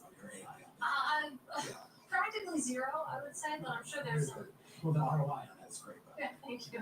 All right, coming up, we're about 15 minutes away from the close. We'll bring you there with Jerome Schneider. He is Managing Director and Head of Short-Term Portfolio Management from Breck & Co. That's next. This is the close. Why I started making art was that I wanted to take something that's very ordinary and turn it into something that can tell huge immersive stories, so that we can look at the things that we look at in our everyday lives and see the potential for something totally fantastical. My name is Saya Wolfall, and I'm an artist in the Samsung Art Store.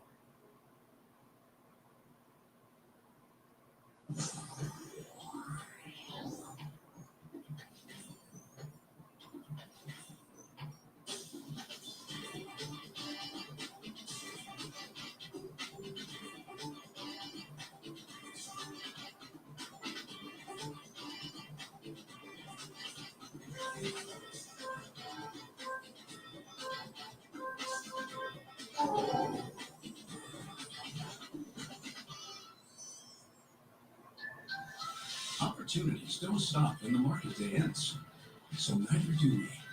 Schwab gives you round-the-clock access to over 1,100 of the most popular stocks and ETFs, plus a wide variety of futures markets. All with 24-hour support from trading specialists who understand the ins and outs of 24-hour trading. No matter the hour, you can trade brilliantly with Schwab.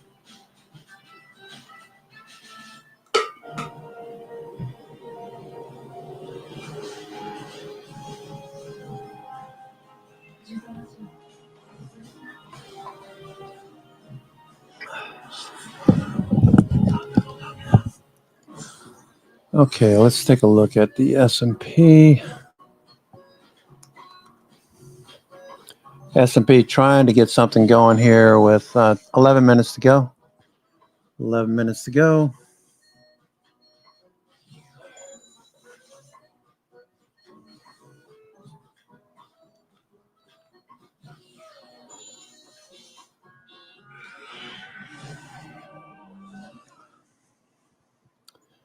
$11 minutes to go.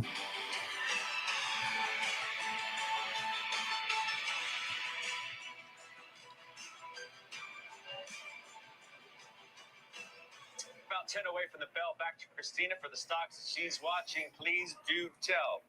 I want to talk about shares of Dell because they're higher today after the company raised its Dell. long-term revenue and profit growth forecasts.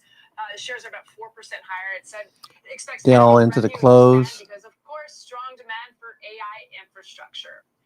Now to Dollar Tree. Those shares are sinking lower today after Jefferies downgraded the retailer to underperform from hold, slashing their price target to. Jefferies said, quote, operational complexity is a headwind, specifically that having more products in the $5 to $7 range has really just eroded simplicity. Shares 3% lower. And last but not least, healthcare stocks, including Centene, Molina Healthcare, Oscar Health, are on the rise. You can see Centene, for example, 2%. Molina, CNC was one I looked at earlier. CNC. Expressed openness to a deal with Democrats CNC, to avert the okay. expiration of Affordable Care Act subsidies. He told reporters he, quote, like to see a deal made, but later posted on Truth Social that the government would have to reopen first. So a little bit of backtracking there. Scott? All right, Christina, thank you. CNC. Coming up next, we're driving the action today in Tesla. The stock sinking in today's session.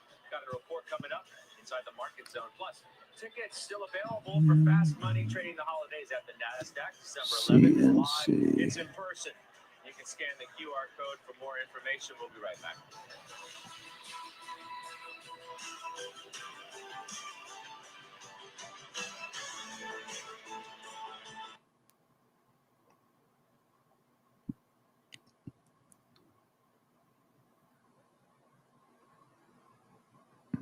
Okay, CNC pushing a bit higher.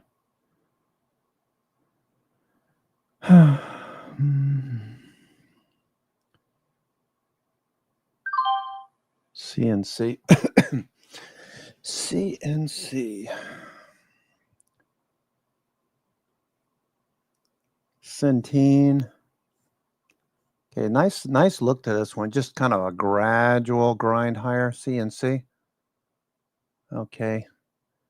ABCD pattern. Yes, ABCD. All right, looking for a follow through tomorrow. Healthcare stocks. Let's see what is DaVita Healthcare. DVA? DVA is DaVita Healthcare? DaVita. Okay, that's all right. What about healthcare stocks? Let's see what those look like. They're talking healthcare here. Healthcare. Okay. Anthem. Used to be Anthem is called Elevance. Okay, the healthcare stocks. Okay, Acadia Healthcare, ACHC. That looks like it's on the move. Weekly trend turning. Oh, ACHC. Well, that's something I might want to buy way out. ACHC. I'm going to buy something here way out in June next year. 50 Delta is what? 50 Delta is $4. Oh, that's a pretty wide spread, though. June. What about March? March. $40 spread. 30.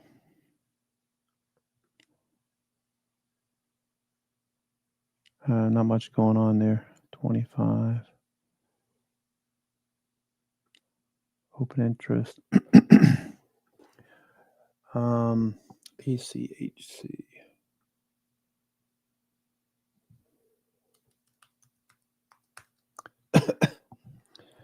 ACHC.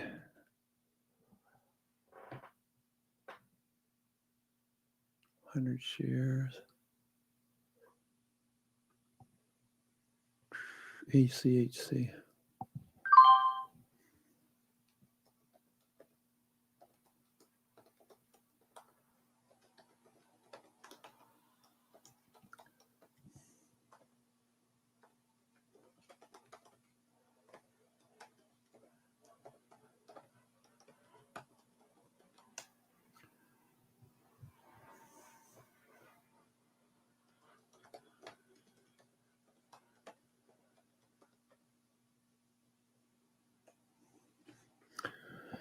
Okay, ACHC. I just bought some shares. I'm just going to scale in. I like what I see here on the daily, weekly. CNBC senior markets commentator Mike Santoli's here to break down these crucial moments of the trading day. Plus, Diana Olick tracking the action in the builders. Many are lower. Phil LeBeau telling us what's going on with Tesla and Ford today. Michael, I'll begin with you. I mean, I know we're just going to continue to ask the questions and examine whether this is some bubble that is not going to end well. We can't help It's rotation, dude. It's rotation. That's all it is. Are the ones talking about it. I agree. I guess where I come down is it's certainly not the peak of a mega bubble comparable to big ones we've seen before, but we also don't know that we're ever going to get there.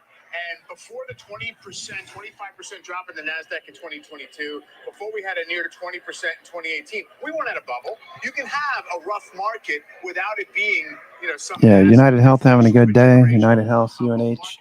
Looking at some of these healthcare stocks, Cigna.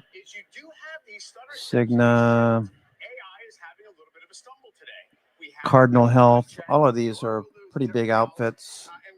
Centene, CNC. You can see the Dow Jones Healthcare Providers Index. That's on a bullish trend.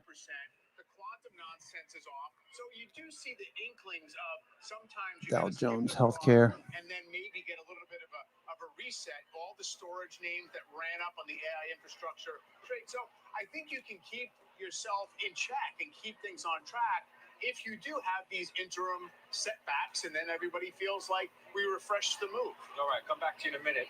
Diana, there was a call today on the builders, and as I saw earlier, many were down substantially. Yeah, that's right. The home builders are taking a hit because Evercore ISI downgraded the stocks of 6 builders to inline from outperform.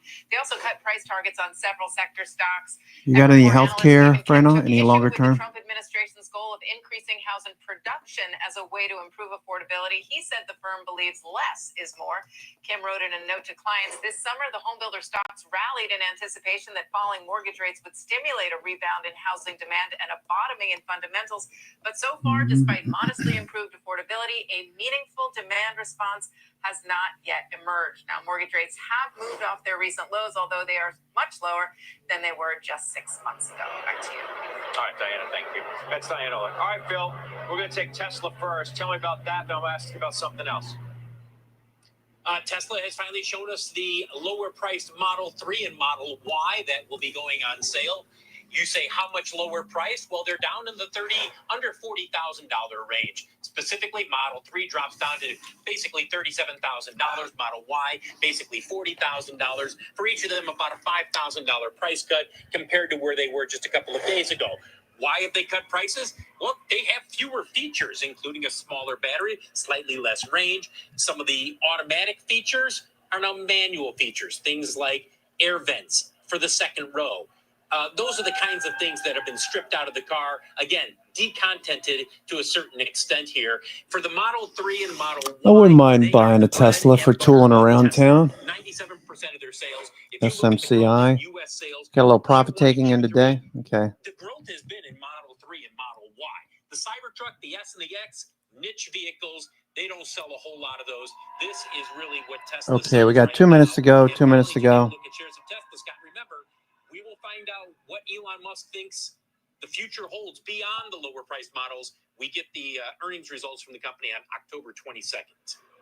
Phil, tell me about this fire at this Ford supplier, because some are suggesting it's going to have a long impact here. Well, remember, it supplies aluminum to Ford primarily for the F-Series vehicles. The F-Series is the straw that stirs the drink at Ford. It is the most popular vehicle in this country, also the most profitable for Ford. They make between $10,000 and $15,000 per truck, Scott. So if you are not going to, well, let's say that they can replace the aluminum that was at this plant. They can make it, source it from other places, maybe from Europe, maybe from other places. It's going to cost more.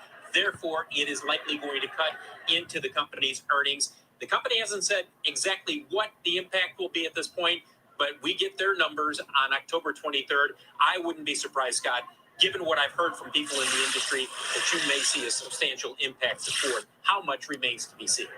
All right, good stuff, Phil. Thanks for covering both of those stories for us. That's Phil LeBeau. Back to Santoli, we got 2 minutes left. You just heard the sound effect. What else are you thinking about? The consumer cyclicals, I mean, Diana hit on the home builders. They've been pretty weak. It looked kind of like a breakdown. And the consumer discretionary group, equal weighted as in total, has sort of surrendered its leadership spot. So I don't know if that's about, the market sending up a little bit of a more sour macro message or not. But I think it's something that's getting overlooked as we kind of debate the whole AI trade. I think you have to come down on the side of, it was this last phase of the rally was definitely led by lower quality, more aggressive, more speculative stuff. We got worked up to a point where a lot of the AI infrastructure news. All right, folks. That's a wrap. Kind of a boring day. I agree. The markets didn't do much. We did manage to recover the lows that we saw on Thursday and Friday, so I guess that's a plus. I do have hedges on SPY, 660, 650, put verticals. Other than that, everything else I have is pretty much long, except for some Oracle puts. But other than that, everything else looks good. So hope you have a good evening. I'm your host, Cousin Benny, coming to you from theclosingprint.com. It is Tuesday, October the 7th. What else can I tell you? It's been a slow day. So looking forward to seeing what tomorrow brings. Have a good evening. Take care. We'll see you tomorrow. Ciao.